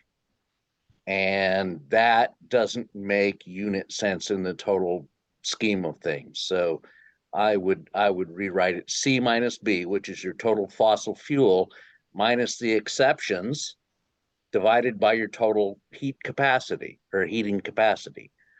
So that would be kind of how I would do it. And then, going back to the Excel spreadsheet that was shown earlier, that Lisa showed earlier, I would ask the question, what would happen if I built 3 different buildings, and how would that affect the calculation in that? I mean, I know that's, not applicable because it's not mixed use, but it takes it to an extreme where you ask yourself, are you really favoring one fuel source over another? And so, if your credits for fossil fuel go up if you have a mixed use building versus 3 separate buildings, which you wouldn't do for other economic reasons, that would help explain that table. But anyhow, at least with this equation, A times C minus B over D would be how I would rewrite this. But sorry. All right, school is in session. Jay? Oh, given that we're all struggling with both the complexity of this and the impact, and I think that the fact that our chair has been struggling to articulate this as well, I would say it's beyond the scope of the MVE committee being able to make a recommendation today, and would note that to the proponent that there'll be other opportunities to come back with some more information for the full council or during public comment to bring this forward. But I would suggest that we not forward this as part of any package we do today. Hey, thanks, Jay. Greg? So this isn't per se, this applies to both this equation and the original equation. So kind of to a point that Andy had brought up earlier, there's a challenge or a flaw when you base things on capacity. Because if you, a large system with large capacity that maybe short cycles and doesn't run very often, might use, if you ignore efficiencies, it might use the same amount of electricity as or energy, whatever energy source is, or gas. It might use the same amount as a smaller system that just runs more often or for longer periods. And so when you do it on a capacity basis, you might, if someone sized something a little bigger, you might be favoring one fuel source versus the other because you're not counting how often it runs or when it runs. And that's a flaw that, as Andy mentioned, we didn't really have a good solution necessarily to fix that flaw. And it was out of the scope of what Lisa's work group was also. Thanks, Greg. Dwayne? Yeah, I think Greg's argument is not germane here, because like I maybe did a bad job of trying to describe before, the original formula takes what's already allowed to be non-heat pump and does not require you to get credits for it. So it works in favor of building owners by reducing the number of credits according to how much is already not required to be heat pumps. So I don't think this argument about capacities really carries any water. Thanks, Dwayne. Andy? Yeah, and I think that the other comment that I would just like to make here is that I agree with Dwayne's comments that this, particularly the original equation of just normalizing based on what is permitted via exceptions, like it's certainly the simplest and most enforceable. So I do just want to also acknowledge that I understand what we're trying to accomplish, and at some point there are simplifications and just enforceability concerns, and I do think that it's kind of the simplest. It's certainly simpler and much easier to enforce and review on plans. So yeah, I just wanted to add that. Thanks, Andy. Okay, I'm not hearing a lot of support for this particular proposal. And I'm not seeing any more hands up. So I guess let's go back to the whole thing. There's individual proposals. They aggregated into what Krista was showing on the screen. We talked about 3 sub considerations: the area weighting, potential of the math change, and then the supplemental heating, which we talked through as well. So I guess thoughts on the whole thing, as well as, you know, what we would like to see if we want to make a motion to move something forward to the council for consideration. Go ahead, Lisa. Hi, thank you. I also submitted a separate, I guess it was a public comment, but it was some recommendations for some additional changes to either Dwayne or Johnny's proposals. This came to light as we were working on discrete area weighting. It's kind of separate from that, but I just wanted to know if we have an opportunity to talk briefly about this today. Certainly. I mean, yeah, this is the perfect time. Okay. So go for it. Okay. All right. So this goes back to the original additional energy efficiency credit language, where this is, you know, what's in Dwayne's. I'm using Dwayne's proposal formatting just to keep it simple, and it came to our attention that that table did not differentiate between new buildings and building additions, where in the current code, the number of required credits does differ.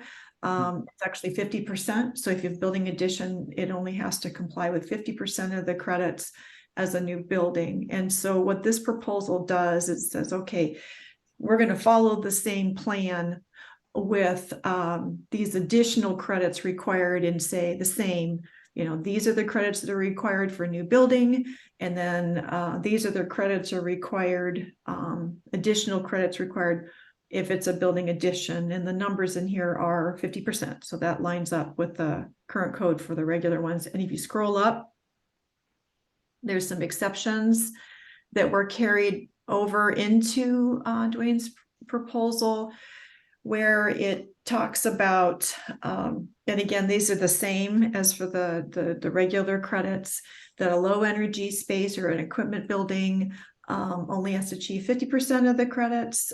Same thing for building additions are less than 1,000 square feet.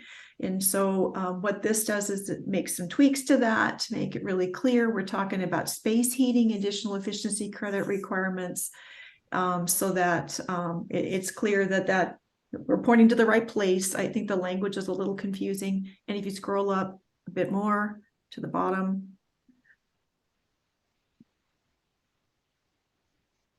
one thing that wasn't captured was semi-heated. So this is a question for the MVE committee, where if low energy spaces only have to comply with 50%, small building additions only have to comply with 50%, should semi-heated spaces also be only required to comply with 50% of these additional measures? If not, then you know, a system serving a semi-heated building would be penalized at the same level as a fully conditioned building, which might be really difficult for that project type to comply. And then it just, you know, makes it clear unconditioned spaces, open parking garages, and unheated enclosed parking garages, they're all exempt from this. So that's my proposal. Thank you so much, Lisa. That's great. Since these modify Dwayne's 037 proposal, Dwayne, do you have any thoughts on this? Yeah, it just embarrassment that I didn't catch that, and I had to wait till Lisa like had to come and clean up after me. So thanks, Lisa. No, and so just to be clear, the fossil fuel pathway applies obviously to new buildings, but then it also applies to major renovation that doesn't or addition. I don't know if it applies to does it apply to major renovations? I don't think so, but additions, it's clear. Okay. I'll just chime in about that, in the original language, it does say that it applies to new buildings addition, change in space conditioning, and change of occupancy. So these credit requirements do apply to those alterations, but not to just a general alteration. That's in the Johnny proposal, right? I don't have any such language in mind. I believe so, yeah. Okay, so Dwayne, in yours, if someone does a change of occupancy, the fossil fuel pathway does not apply? Right, because trying to stay in parallel with our existing code at the state level, we did not make existing buildings upgrade to fossil fuel under most conditions. I mean, it's theoretically there, but there are enough exceptions that almost everyone could find an exception to get out of it. So I wanted to not make this more onerous, in scope than our requirements for existing buildings upgrades are now. Mm-hmm. Okay. Different in Seattle. Yep. Okay, so this seems helpful. Are there other comments on this? Eric? Sorry, I don't have a comment on this. I do have one other public comment, but I have to leave in like 3 minutes. So, oh, sure, please make it. I just wanted to note, so on the last page of these comments, there's a comment about process service hot water systems. And if the prescriptive sections of the code are modified, that essentially means all I guess this comment, sorry, it's on the last page. This comment's an editorial comment that I also provided just on rewording that. I'm sorry. At the last page. Yeah. So yeah, it was just up, it was on the page before. It was on the page before, I'm sorry. Yeah. So this page here. Yeah, there you go. So yeah, if the prescriptive sections of the code are modified, then all of the service hot water systems in industrial, manufacturing, and commercial process facilities, those would not require to have 50% heat pump anymore. So that's a pretty significant backsliding in the code, because I don't really see a way that those process systems would ever have to comply with the C406 correction factor numbers, because doesn't apply to the entire facility. It just applies to those service hot water heating systems. So that's a potential efficiency loss that we're losing unless we can find a way to handle these application to process systems that would have been picked up having to do at least 50% with electric heat pump water heating. And that's because of changes to table or C404.2. Yeah, it's because we're just correcting the amount of credits they'd have to get for natural gas, but they don't really have to get those for their entire facility. They just only have to follow the code prescriptively for the service hot water heating system, for example. So I'm not really sure how to fix that in the code. It probably applies to other process systems in here, but the service hot water heating seemed like a large potentially a large system that would have had 50% electric heat pump. Okay. We don't have code language to address it today, but noted, and we'll see if we can get something by next week or for the during the CR 102. Do we Yeah. really want to go there? Because this has been part of the energy code forever, that since we don't really have knowledge in our bunch about how refineries and sawmills and fruit processing plants and all these things run, that we've always taken that process equipment out of it. And we've been talking about the buildings, but not those manufacturing or process equipment. Yeah, it's not how the model code was written, the IECC. So, so yeah, I mean, that would be a change to the model code potentially, I think. Or maybe this is, I can't remember, this might be Washington State code language, but that is kind of the question is, do we want that 50% heat pump to apply to these processes, or should we clarify the code that it doesn't apply? You know, that is kind of the key question at the root of this. So. And it's going to be kind of hard for me to tell Boeing that they have to change their equipment, you know, or some kind of process they're doing based on our energy code.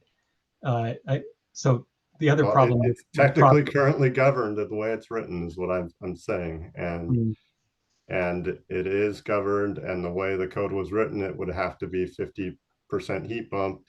And you know, there are industrial heat pumps out there that are made to do water up to 180, 250 degrees now. There is equipment that's coming online. They're working on, you know, process steam heat pump equipment. So, you know, it's, you know, what is the code, what does the code cover is very important to having universal enforcement. And so, yeah, that's my comment. And you know, the MVE committee or the council needs to understand how they're going to enforce that, whether it's through an opinion on this statement, or, you know, providing an exception that makes it clearer.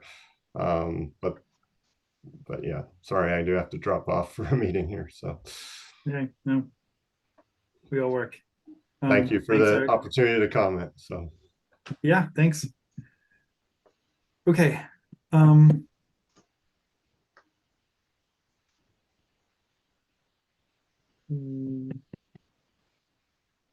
Lisa, were you saying something before Eric had to go? No, I had no further comment. Thanks for the opportunity to present our proposals. Okay, so we've discussed these major things we have.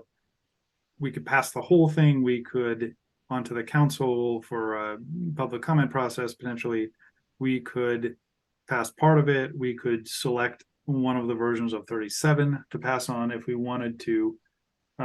We also had potential, if someone's going to make a motion, we had a potential, Eric Vandermeer suggested his second and third comments seemed they could be relevant.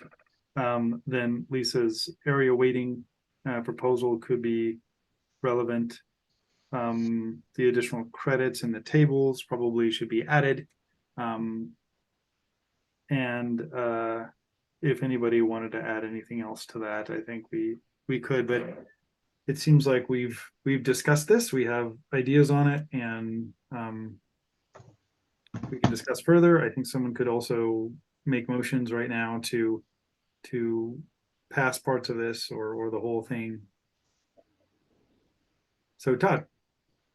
Thank you, Chair. I'm not making a motion, but I think I would favor, you know, pushing one strategy forward to the council, and I think I would favor 037 Dwayne, but open for pushback, please.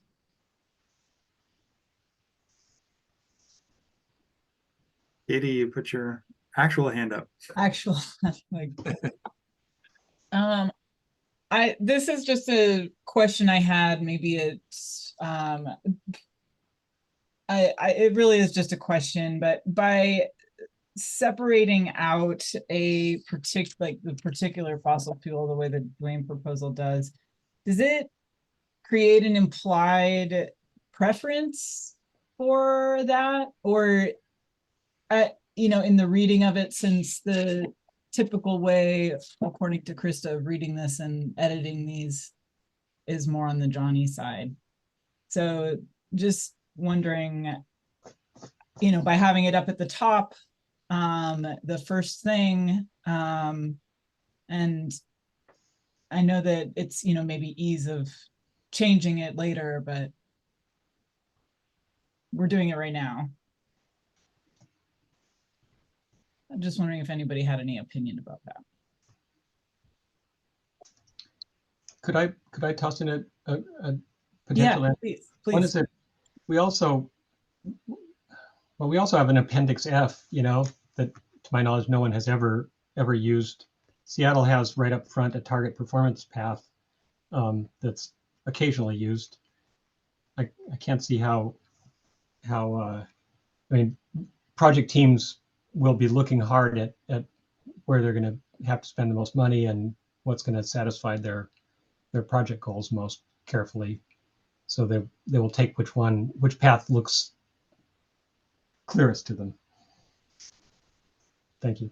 Clearest or cheapest? I mean, well, a lot of clear is your proposal. Cheap. Right. Most projects, in my experience as an architect, are over budget, and so cutting cost is always a big issue. Yeah, the first question as an architect we get on a new project is what pathway should be designed towards, and usually so that's an analysis we do on many projects, or the client comes in knowing like this is the better path for us. But when this code comes out, a lot of architects and engineers and developers will be looking at what's the most expedient path for what I want to do. Now, you know, an interesting thing is a lot of our clients and developers now are also looking at the future about, you know, have decarbonization goals as well. So, you know, I think that's another piece that wasn't there a decade ago, that, you know, the developers will look at potentially in addition to cost. But yeah, I mean, that we do this on lots of projects. We analyze which path is better, based on all the goals that we're aware of. Thanks. Go ahead, Jay. Given a lot of work that's going to have to happen in the full SBCC a week from now, I think it would be helpful for the MVE to actually make a recommendation on this. That said, given Krista's feedback, given some of the things that I brought up with some changes in the credit tables that I want to have an opportunity for some broader input on, my suggestion would be that we forward both for consideration, but recommend the Duane proposal, because that seems to be the one that we have had the most attention on today. So it makes it clear that the SBCC's got the option of going the other way if we get more information. But we provide a path that may hopefully simplify discussion on what it's going to be, at least a 6-hour meeting a week from now. Thanks, Jay. Todd. Yeah, I think in kind of reinforcing the discussion about separating out, it's not exactly analogous here, but you know, because I'm more familiar with the building code, but to me, it's defining it almost as an alternative method. You know, something we might put in an appendix. You know, if we were approaching this in the building code or in a statewide approach like in Oregon or something, it defines it as, because now these are fundamental early decisions in projects.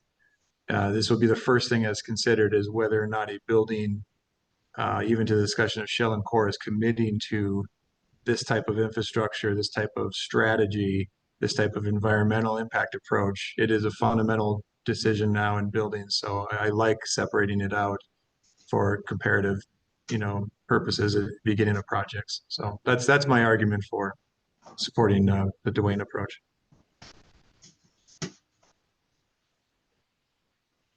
Justin. Yeah, I kind of like having it separated out myself also, but the other side of me says I think we need more voice and vote on this. I think both of them should go to the council, even though it's going to make it a longer meeting. I think everybody needs to see both of these so we get more opinions and come to the right conclusion. That's what I'm thinking. Thank you. Thanks, Justin. Okay, I think discussions happened. I don't see more hands up. Emotion, if it was to be made right now, if somebody wanted to make it, I'll just say that it could include Eric Vandermeer's number 2 and 3. It could include the area weighting for Lisa with a 1 modification I suggested. It could include the adjustment or alignment between credit numbers between 037 Dwayne and 037 Johnny. It could require or ask Dwayne and Johnny to get together and figure out an alignment so that we're voting on the same, so that the public sees the same number of credits for things, because that's the intent. Yeah, I if somebody wanted to make a motion, that's probably the pieces of the motion.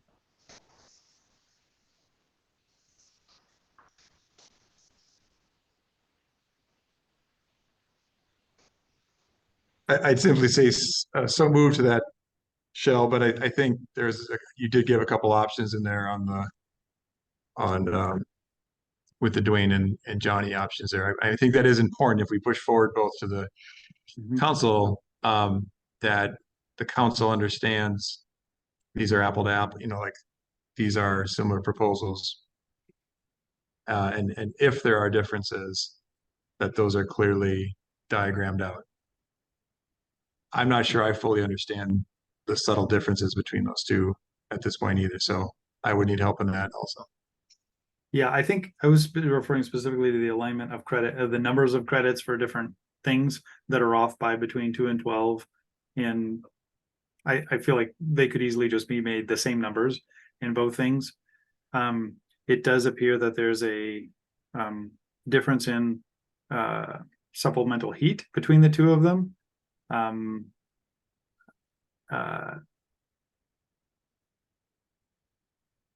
Yeah, I think forwarding both is a perfectly fine thing to do, and it might mean a longer meeting, but it also might mean we get more public input. So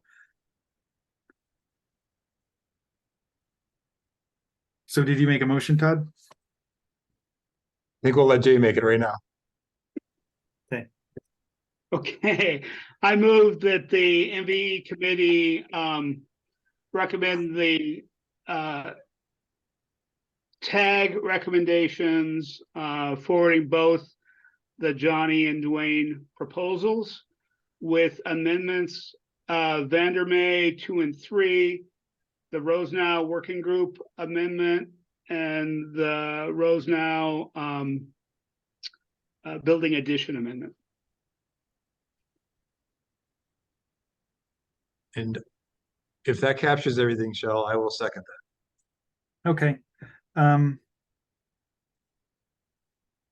Yes, that capture, I mean, that's a perfectly good motion. It didn't include alignment between the numbers of credits in the tables, but I think the proponents could come back with that as well. And it doesn't provide a recommendation for one over the other, which I think is perfectly fine as well. Yeah. Okay. All right. We have a motion on the table. We have a second. Jay, do you want to speak to your motion? I don't think I need to speak to the motion, but to the question on the differences on the credit table, I think we do that on a follow-up motion.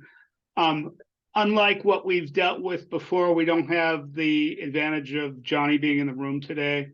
He's on vacation, and I'm a little resident to commit him to something in the next week when I just don't know his availability.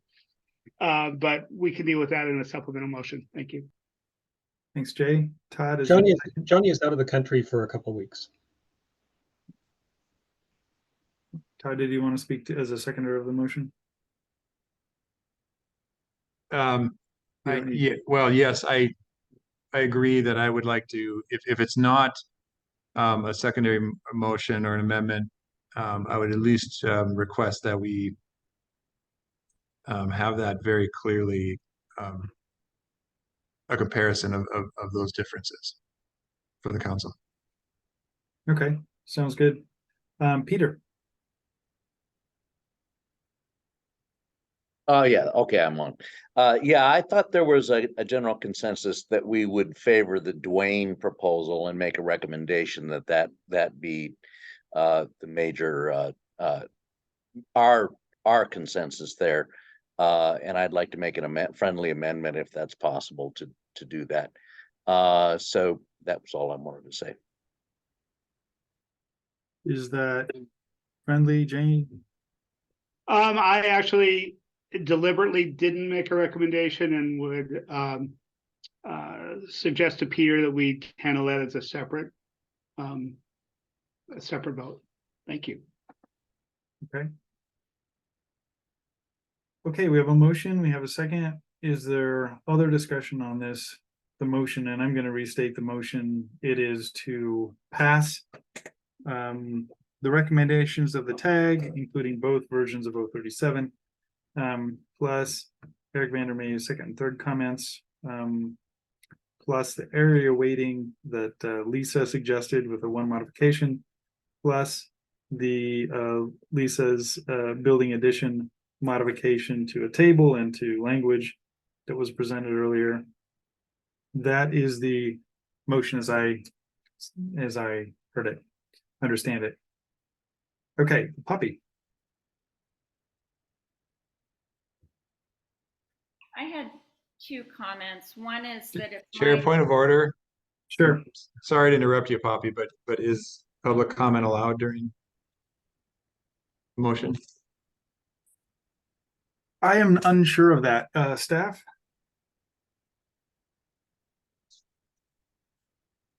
Krista? Do you happen to know? I think, sorry, we had issues with the equipment. So I think during one or two of the meetings, public comments were allowed when the motion was on the table. So I'm not the attorney here, but this is what I can recall.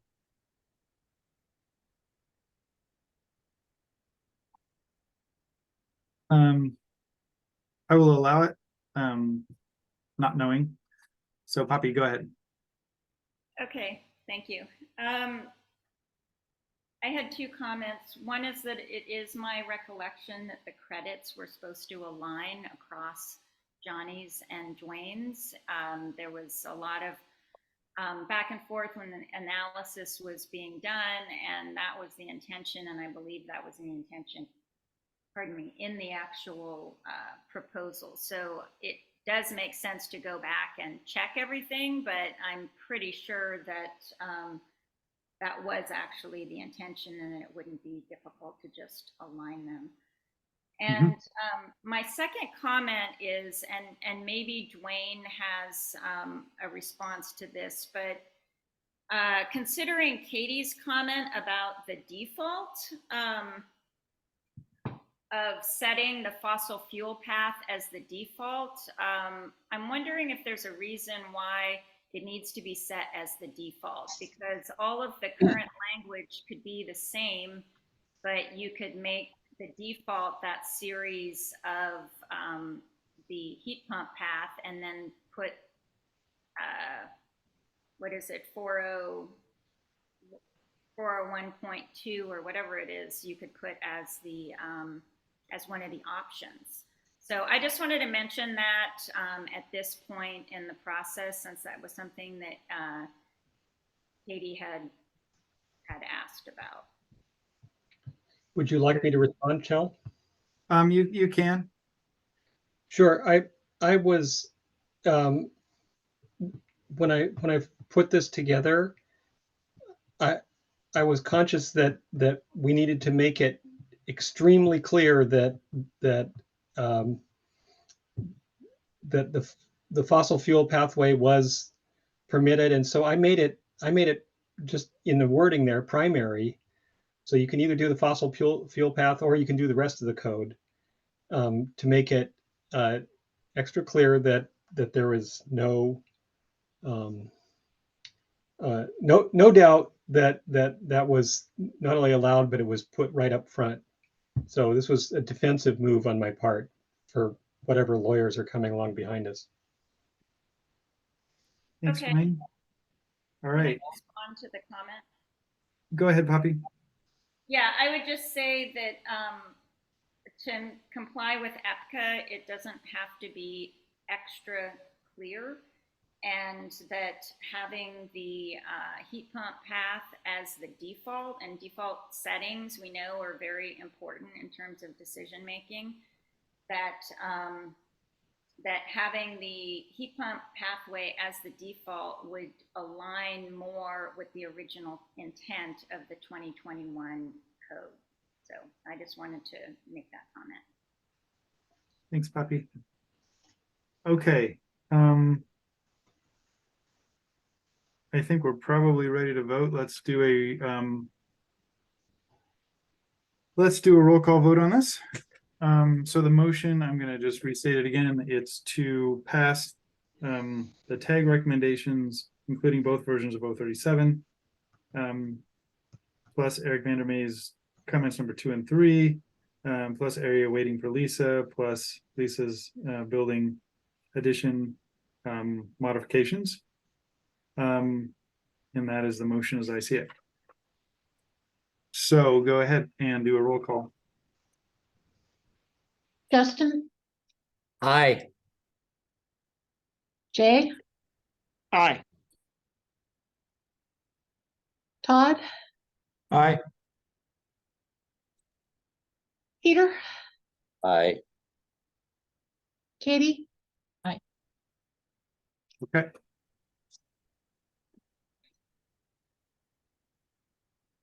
All right. Motion passes 5-0. So the commercial energy code has gone on to the council. It sounded like somebody wanted to make a secondary motion or a follow-up motion. We do have other items on the agenda as well to get to after this. So don't think that if nobody makes a motion we don't get to see each other more. Go ahead, Peter, on yours. So, yeah, I will make a motion that the MVE committee strongly favored John or Dwayne's version of 037, I'm sorry. And as a recommendation to the main council. Thank you, Peter. Is there a second? I'm not very good at making motions, sorry. That was a great motion. I mean, you made a motion in the right way, Peter. So awesome. Is there a second for that motion? I'll second it for to get it. That's taking. Okay, we have a motion. We have a second. The motion is to tell the council that the MVE strongly favors the 037 Dwayne over the 037 Johnny. So that's the motion. Further discussion. Todd. I'm okay with it, although I also think we can simply communicate that as council members, as commentary during the process. But I do favor it, but I also am confident we can communicate that. Thanks, Todd. Justin. Yeah, I kind of favor it, but I don't strongly favor it. So I'm not so sure I agree with the strongly favor option. And I kind of agree with Todd. I don't know that we really need to have a motion for it. I think we can make recommendations when we put it in front of them potentially. Okay, thanks, Justin. Katie. Yeah, I still don't know, and I guess I'd like to hear public comment about it if it's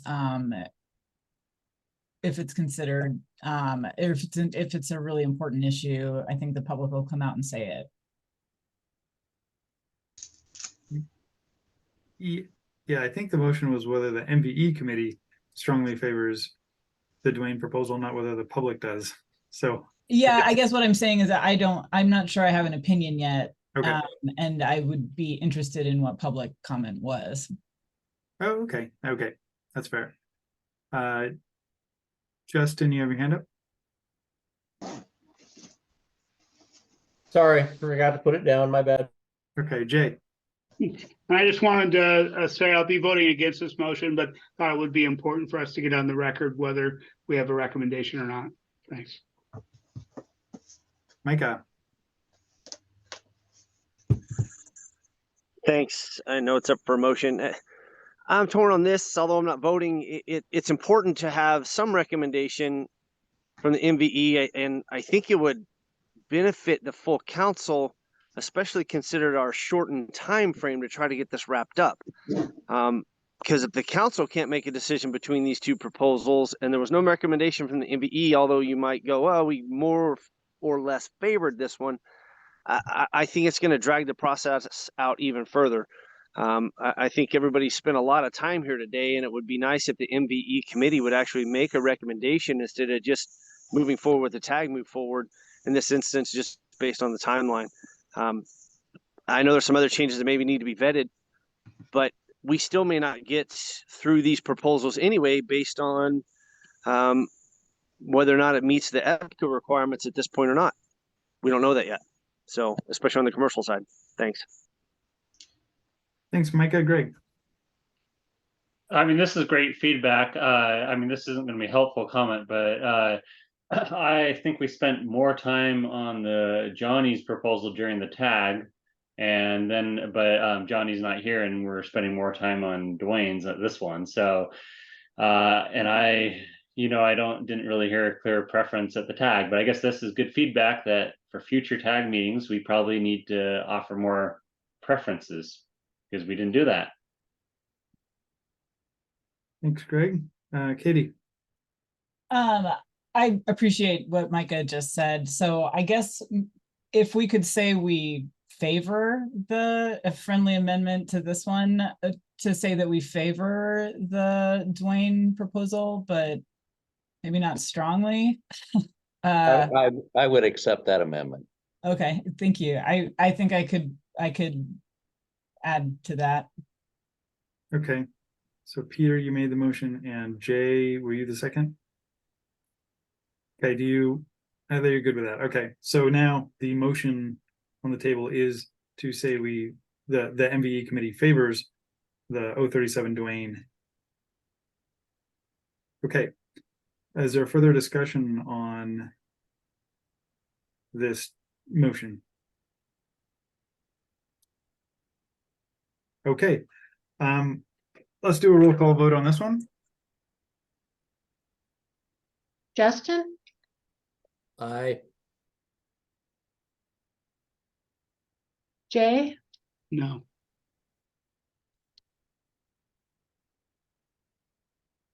Todd? Aye.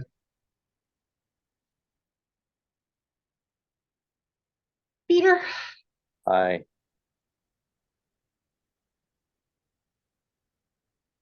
Katie? Aye. Motion carries 4-1. Okay, motion carries 4-1. The MVE now on the record saying that we favor the 037 Dwayne. Jay. Had a question for Dwayne. I'd like to make a motion given some direction to try to harmonize those tables, but wondering if Dwayne or others had suggestions on the best way to do so, or if this is something that will need to come through the public comment process versus something that could be pulled together in a week. Tell you what, and thanks for asking, since the differences are so small, and asking the modelers to go back into it and fight it out there would be a stretch since we're not paying them. I would say that an easy solution would be to choose the lowest value for each of those numbers that are different. And Dwayne, are you volunteering to do a greater than less than exercise on the tables? I was hoping Lisa would, but she's already done everything else. Yeah, I can look at that. Just make sure that I have the latest versions of each one in my inbox, and that should just take a few minutes. Thank you, Dwayne. How about this? Sort of what we did before. I'd like to move that the MVE recommend that the council consider amendments that may come in that harmonize those tables. Okay. We have a motion. Is there a second? Second, Todd. Okay. Motion and a second. Jay, you've already spoken in favor. Do you need more? Okay. Any further discussion on this? Okay, all in favor say aye. Aye. Aye. Any opposed say nay. Okay. Thank you, Dwayne and Jay. Okay. Anything else on the residential or commercial energy code? Okay. It has been 2.5 hours since we took a break. As much as I want to get done, I think we need a 5-minute break. Just 3 hours is too long to go without a break. So we'll be back in 5 minutes and we'll cover the next agenda item, which I think is an opinion on things. So see you at 2:35. We've said in the past 10 minutes is better for some.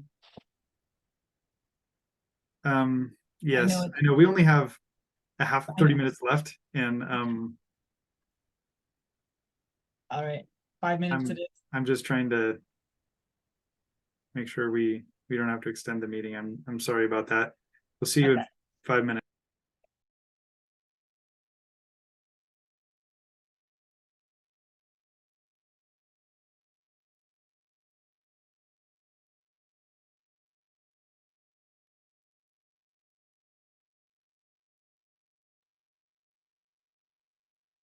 All right, we are back.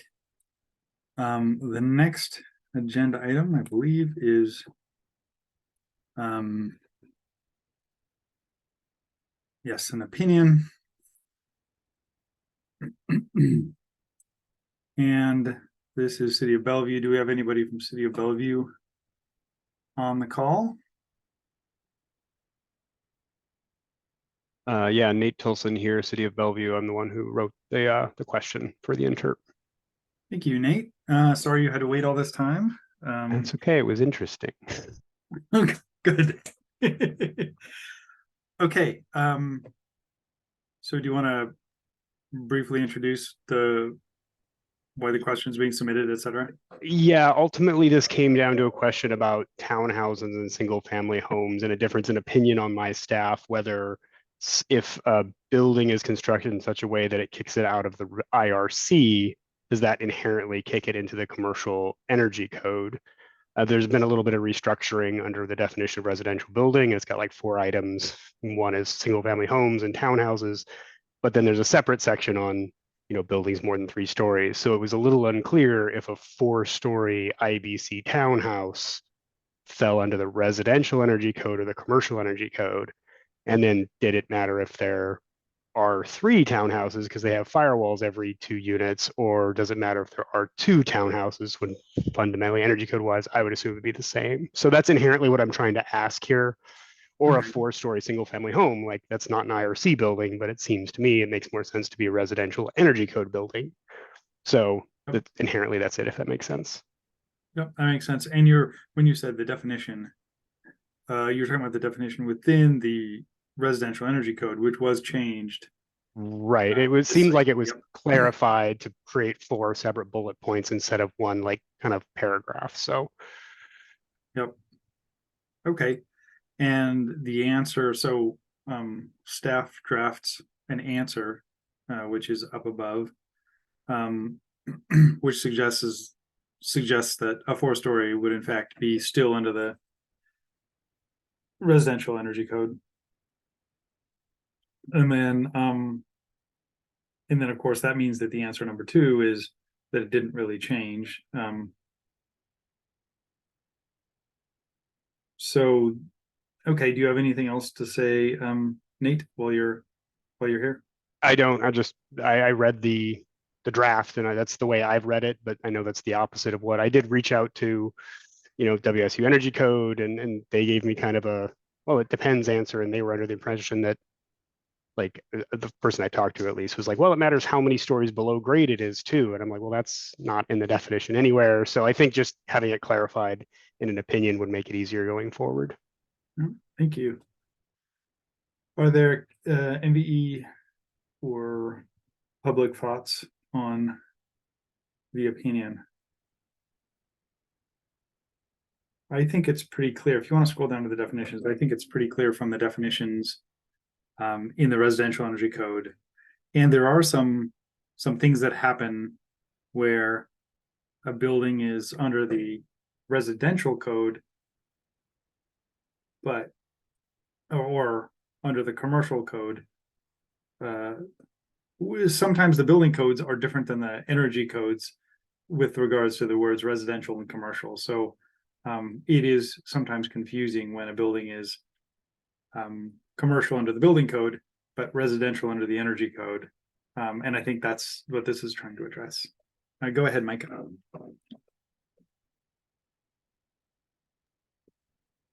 Thanks, Jill. This may not be relevant. If we could scroll back up to the question and answer section.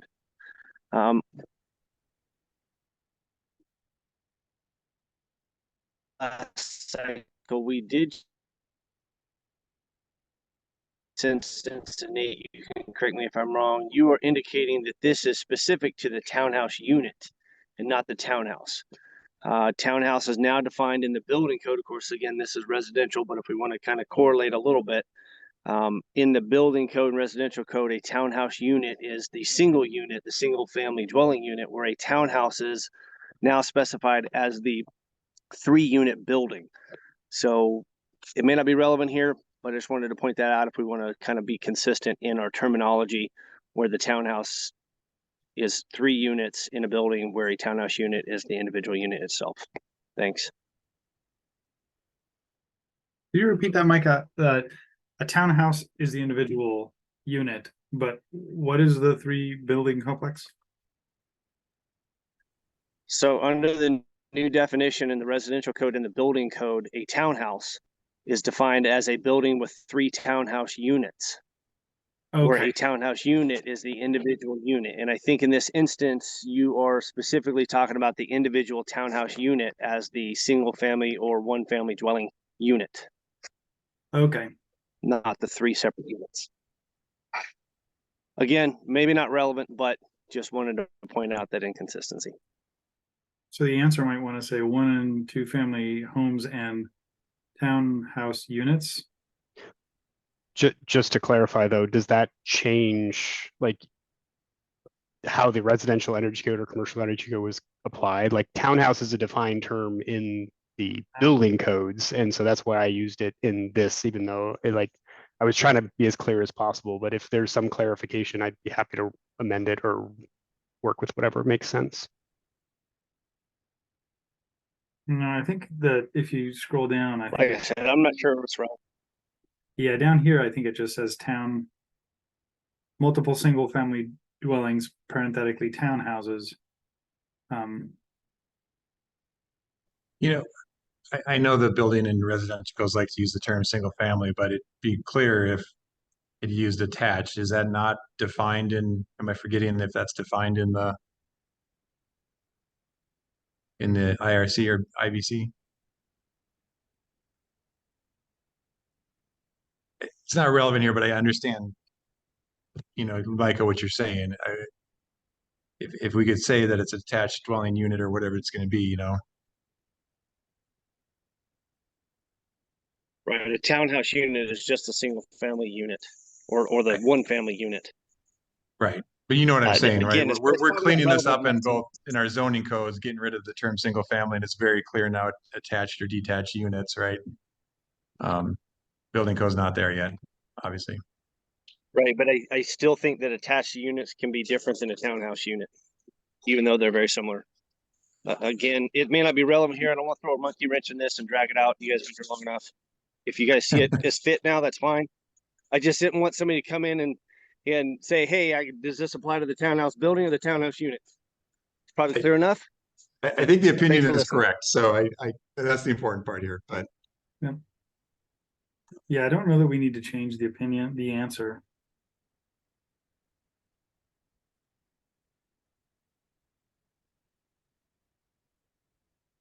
Okay, and that means that the answer to 2 is probably also correct.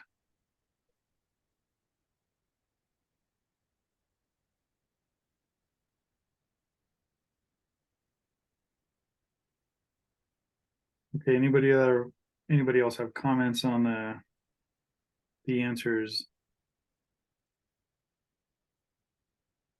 So if we're in agreement, do we want to move this forward to the council, or do we want to exercise the ability to take care of it here? Oh, yeah, we can do that. We can take care of it here if we feel that it's the correct answer. Is anyone opposed to that?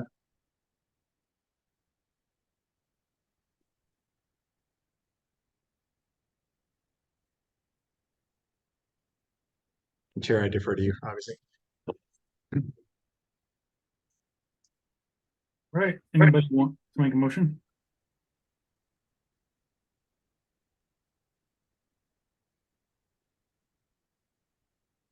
Can I move to approve the opinion as written? Second. Okay, we have a motion, we have a second. Is there further discussion? But just to clarify what is the motion to make that recommendation to the council? Sorry. Or actually I meant to take care of it today, given that there hasn't been strong opposition to this. Okay, further discussion? Okay, all in favor? The motion is to release this as a state building code opinion. These answers. That's the motion. All in favor, say aye. Aye. Aye. Any opposed, say nay. Okay, thank you. This is now an opinion. Thank you, Nate, for bringing this forward. We have another opinion, right?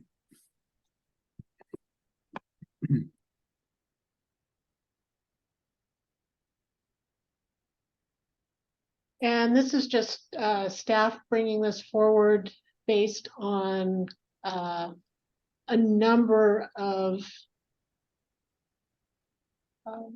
emails that we've gotten from the industry in the change of the efficiency standards. Oops. And I'm missing the second page of that. So this doesn't help. Hang on just a second. So I'm going to give some background on this while Krista looks for that. Is the council or MVE has approved 2 opinions in the past about a crosswalk. There was, prior to January 1 of this year, there was a HSPF way of measuring the efficiency of certain equipment. And that was transitioned to an HSPF method of equipment, and all equipment as of January 1 of this year carries an HSPF 2 label. And it does not carry, most of it does not still carry an HSPF 1 label. And our code is written with HSPF without the 2 on it. So that means if someone buys a piece of equipment today to try and meet the 2018 energy code, or even the 2021 energy code, when that comes in force, they will buy a piece of equipment with HSPF 2 label, but the code will say HSPF. So we've needed a crosswalk to go back and forth so that someone can buy the right piece of equipment and know, and the building official can know it complies with the code. So we've done 2 opinions on this so far based on some highly educated guesses on what they might be. But AHRI has come out with this bit of math here in front of us to crosswalk between the HSPF 2 and HSPF. And I'm also going to say that Greg Davenport sent something to Krista and I suggesting that we just insert the HSPF 2 numbers into the code for 2021 instead of having every builder in every jurisdiction do this math themselves and try and come up with a solution. And that seems like one possible thing to do. But for the 2018 code, I don't think it would be very effective to do that. Most people have already printed out their 2018 version of the code, and they're not gonna update that. So that an opinion seems like the better way to take care of the 2018 code. And then it could also be a good way to take care of the 2021 code until such time as we actually have numbers in the 2021 code. Because as you remember, the CR 101 that we talked about for the updating the energy codes does not include, it's specific to EPCA, and it does not include, nice to have updates such as HSPF2 numbers being in the code. So this would have to be, if we put it in the 2021 code, it would have to be part of a different action, is my understanding. So, yeah, I guess, Krista, do you want to talk about this at all? Not particularly. I think it would be more helpful to hear from the people who would use it more often, how they want to see it. And like I said, I think I've gotten at least 3 emails on this new handout that's come out from AHRI asking that it replace the current text of the interpretation that's out. Nope. Okay. I'm gonna ask, can I ask a dumb question? I like to ask dumb questions. Is it possible or reasonable for someone to take there's probably like 10 instances in our code, 5 instances in our code where a certain efficiency level is required of a heat pump. Is it possible to take those 5 or 10 instances and do the math ahead of time so that someone could just look at a clearer table that doesn't involve math and know that when it says HSPF1 was 9.5, HSPF2, that means something else? Is that a reasonable thing?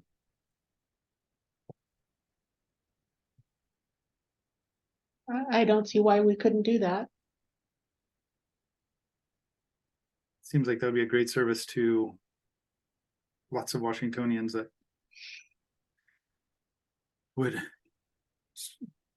don't want to do this math and then prove this math to somebody else. Okay, so I guess on one hand we could approve the updated opinion with the AHRI tables today. Maybe more helpfully, if someone was able to look at the code and find the 5 or 10 numbers and do the math on those numbers and have a table that was easier to read, that didn't involve everybody doing math, that might be a better service. Anybody in the call aware of what effort that would take and who are willing to do it?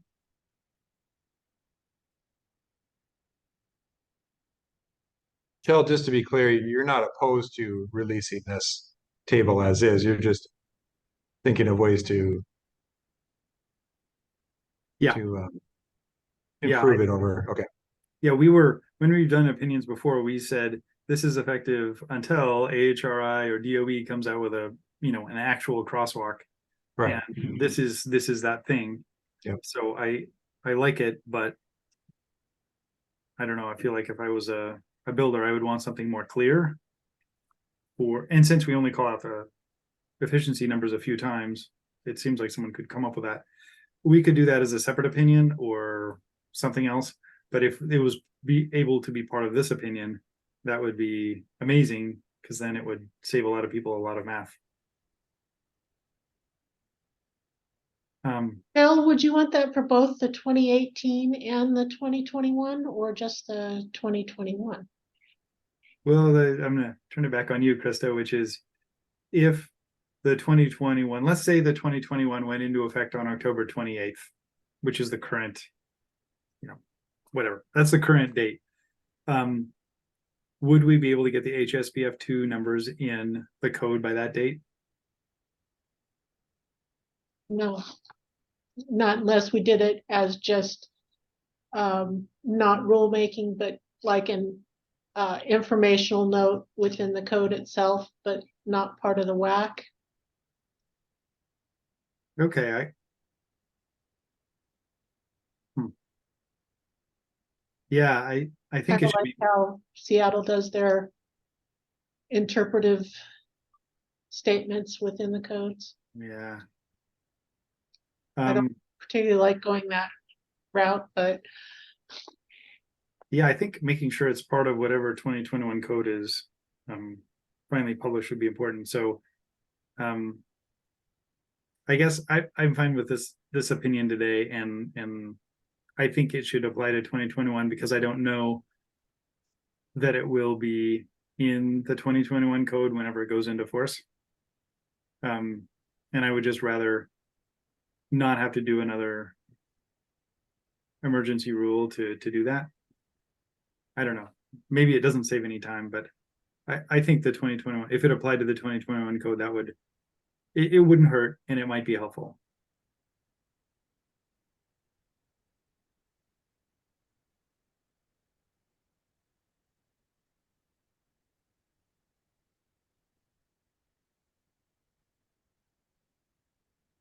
Okay, well, maybe we take action on this today just because it's been a question and we would like to have clarity on there, and then I'll see if I can get somebody to come up with a table that makes it more easy for the code.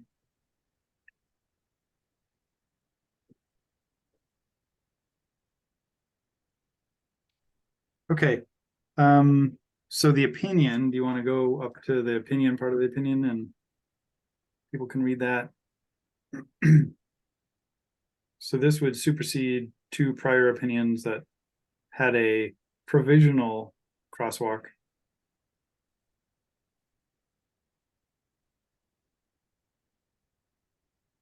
And yeah, I think 2018 and 2021 code would be my preference on that. As it says, and I think then this is probably helpful to the industry.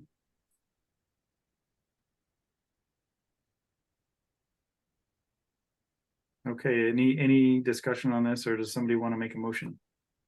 Shall I make, oh, I see that up in the first line is where it says 2018, 2021. Okay. Yep. Okay, so if you're okay with that, then I'll make a motion to approve as written by the MVE. Okay, we have a motion, we have a second. Is there any discussion on this? Okay, all in favor, say aye. Aye. Aye. Aye. Any opposed, say nay. Okay, motion passes. We have released this as an opinion as well. I think, is that the... Was there another item on the agenda? Yeah, Damon is the Oh, yes, ERI. next one up. Yeah, thanks for not forgetting about me, Chell. I know we're all getting brain dead about this point in time. Update on the ERI. A few weeks prior to our emergency meeting to put a pause on the energy code, I did get an email from a representative at NIA. And at that point in time, they had funded PNNL to do some modeling data to be able to inform the ERI discussion. But of course, that modeling data was done on the code as we had passed back last year. So with everything put on pause, we haven't gone forward with this until we know what the universe of code looks like. And so as soon as we get something passed, I'm going to push forward to get the ERI task force moving and get a proposal back to the council. Thanks, Damon. That concludes my report. Glad to hear it got funded. Okay. And yeah, I accidentally closed my agenda and I haven't been able to reopen it yet. So that's why I'm asking a question. You're now on to new business. Okay, new business. Is there new business? Ready, you want to bring something up? Okay, I see no hands. I assume the next one is adjourn. So it gives me great pleasure. Thank you very much for a day of service. And we are adjourned. I will see you, many of you at the council in a week. Thank you so much. Thank you. Thank you, everybody. Have a good weekend.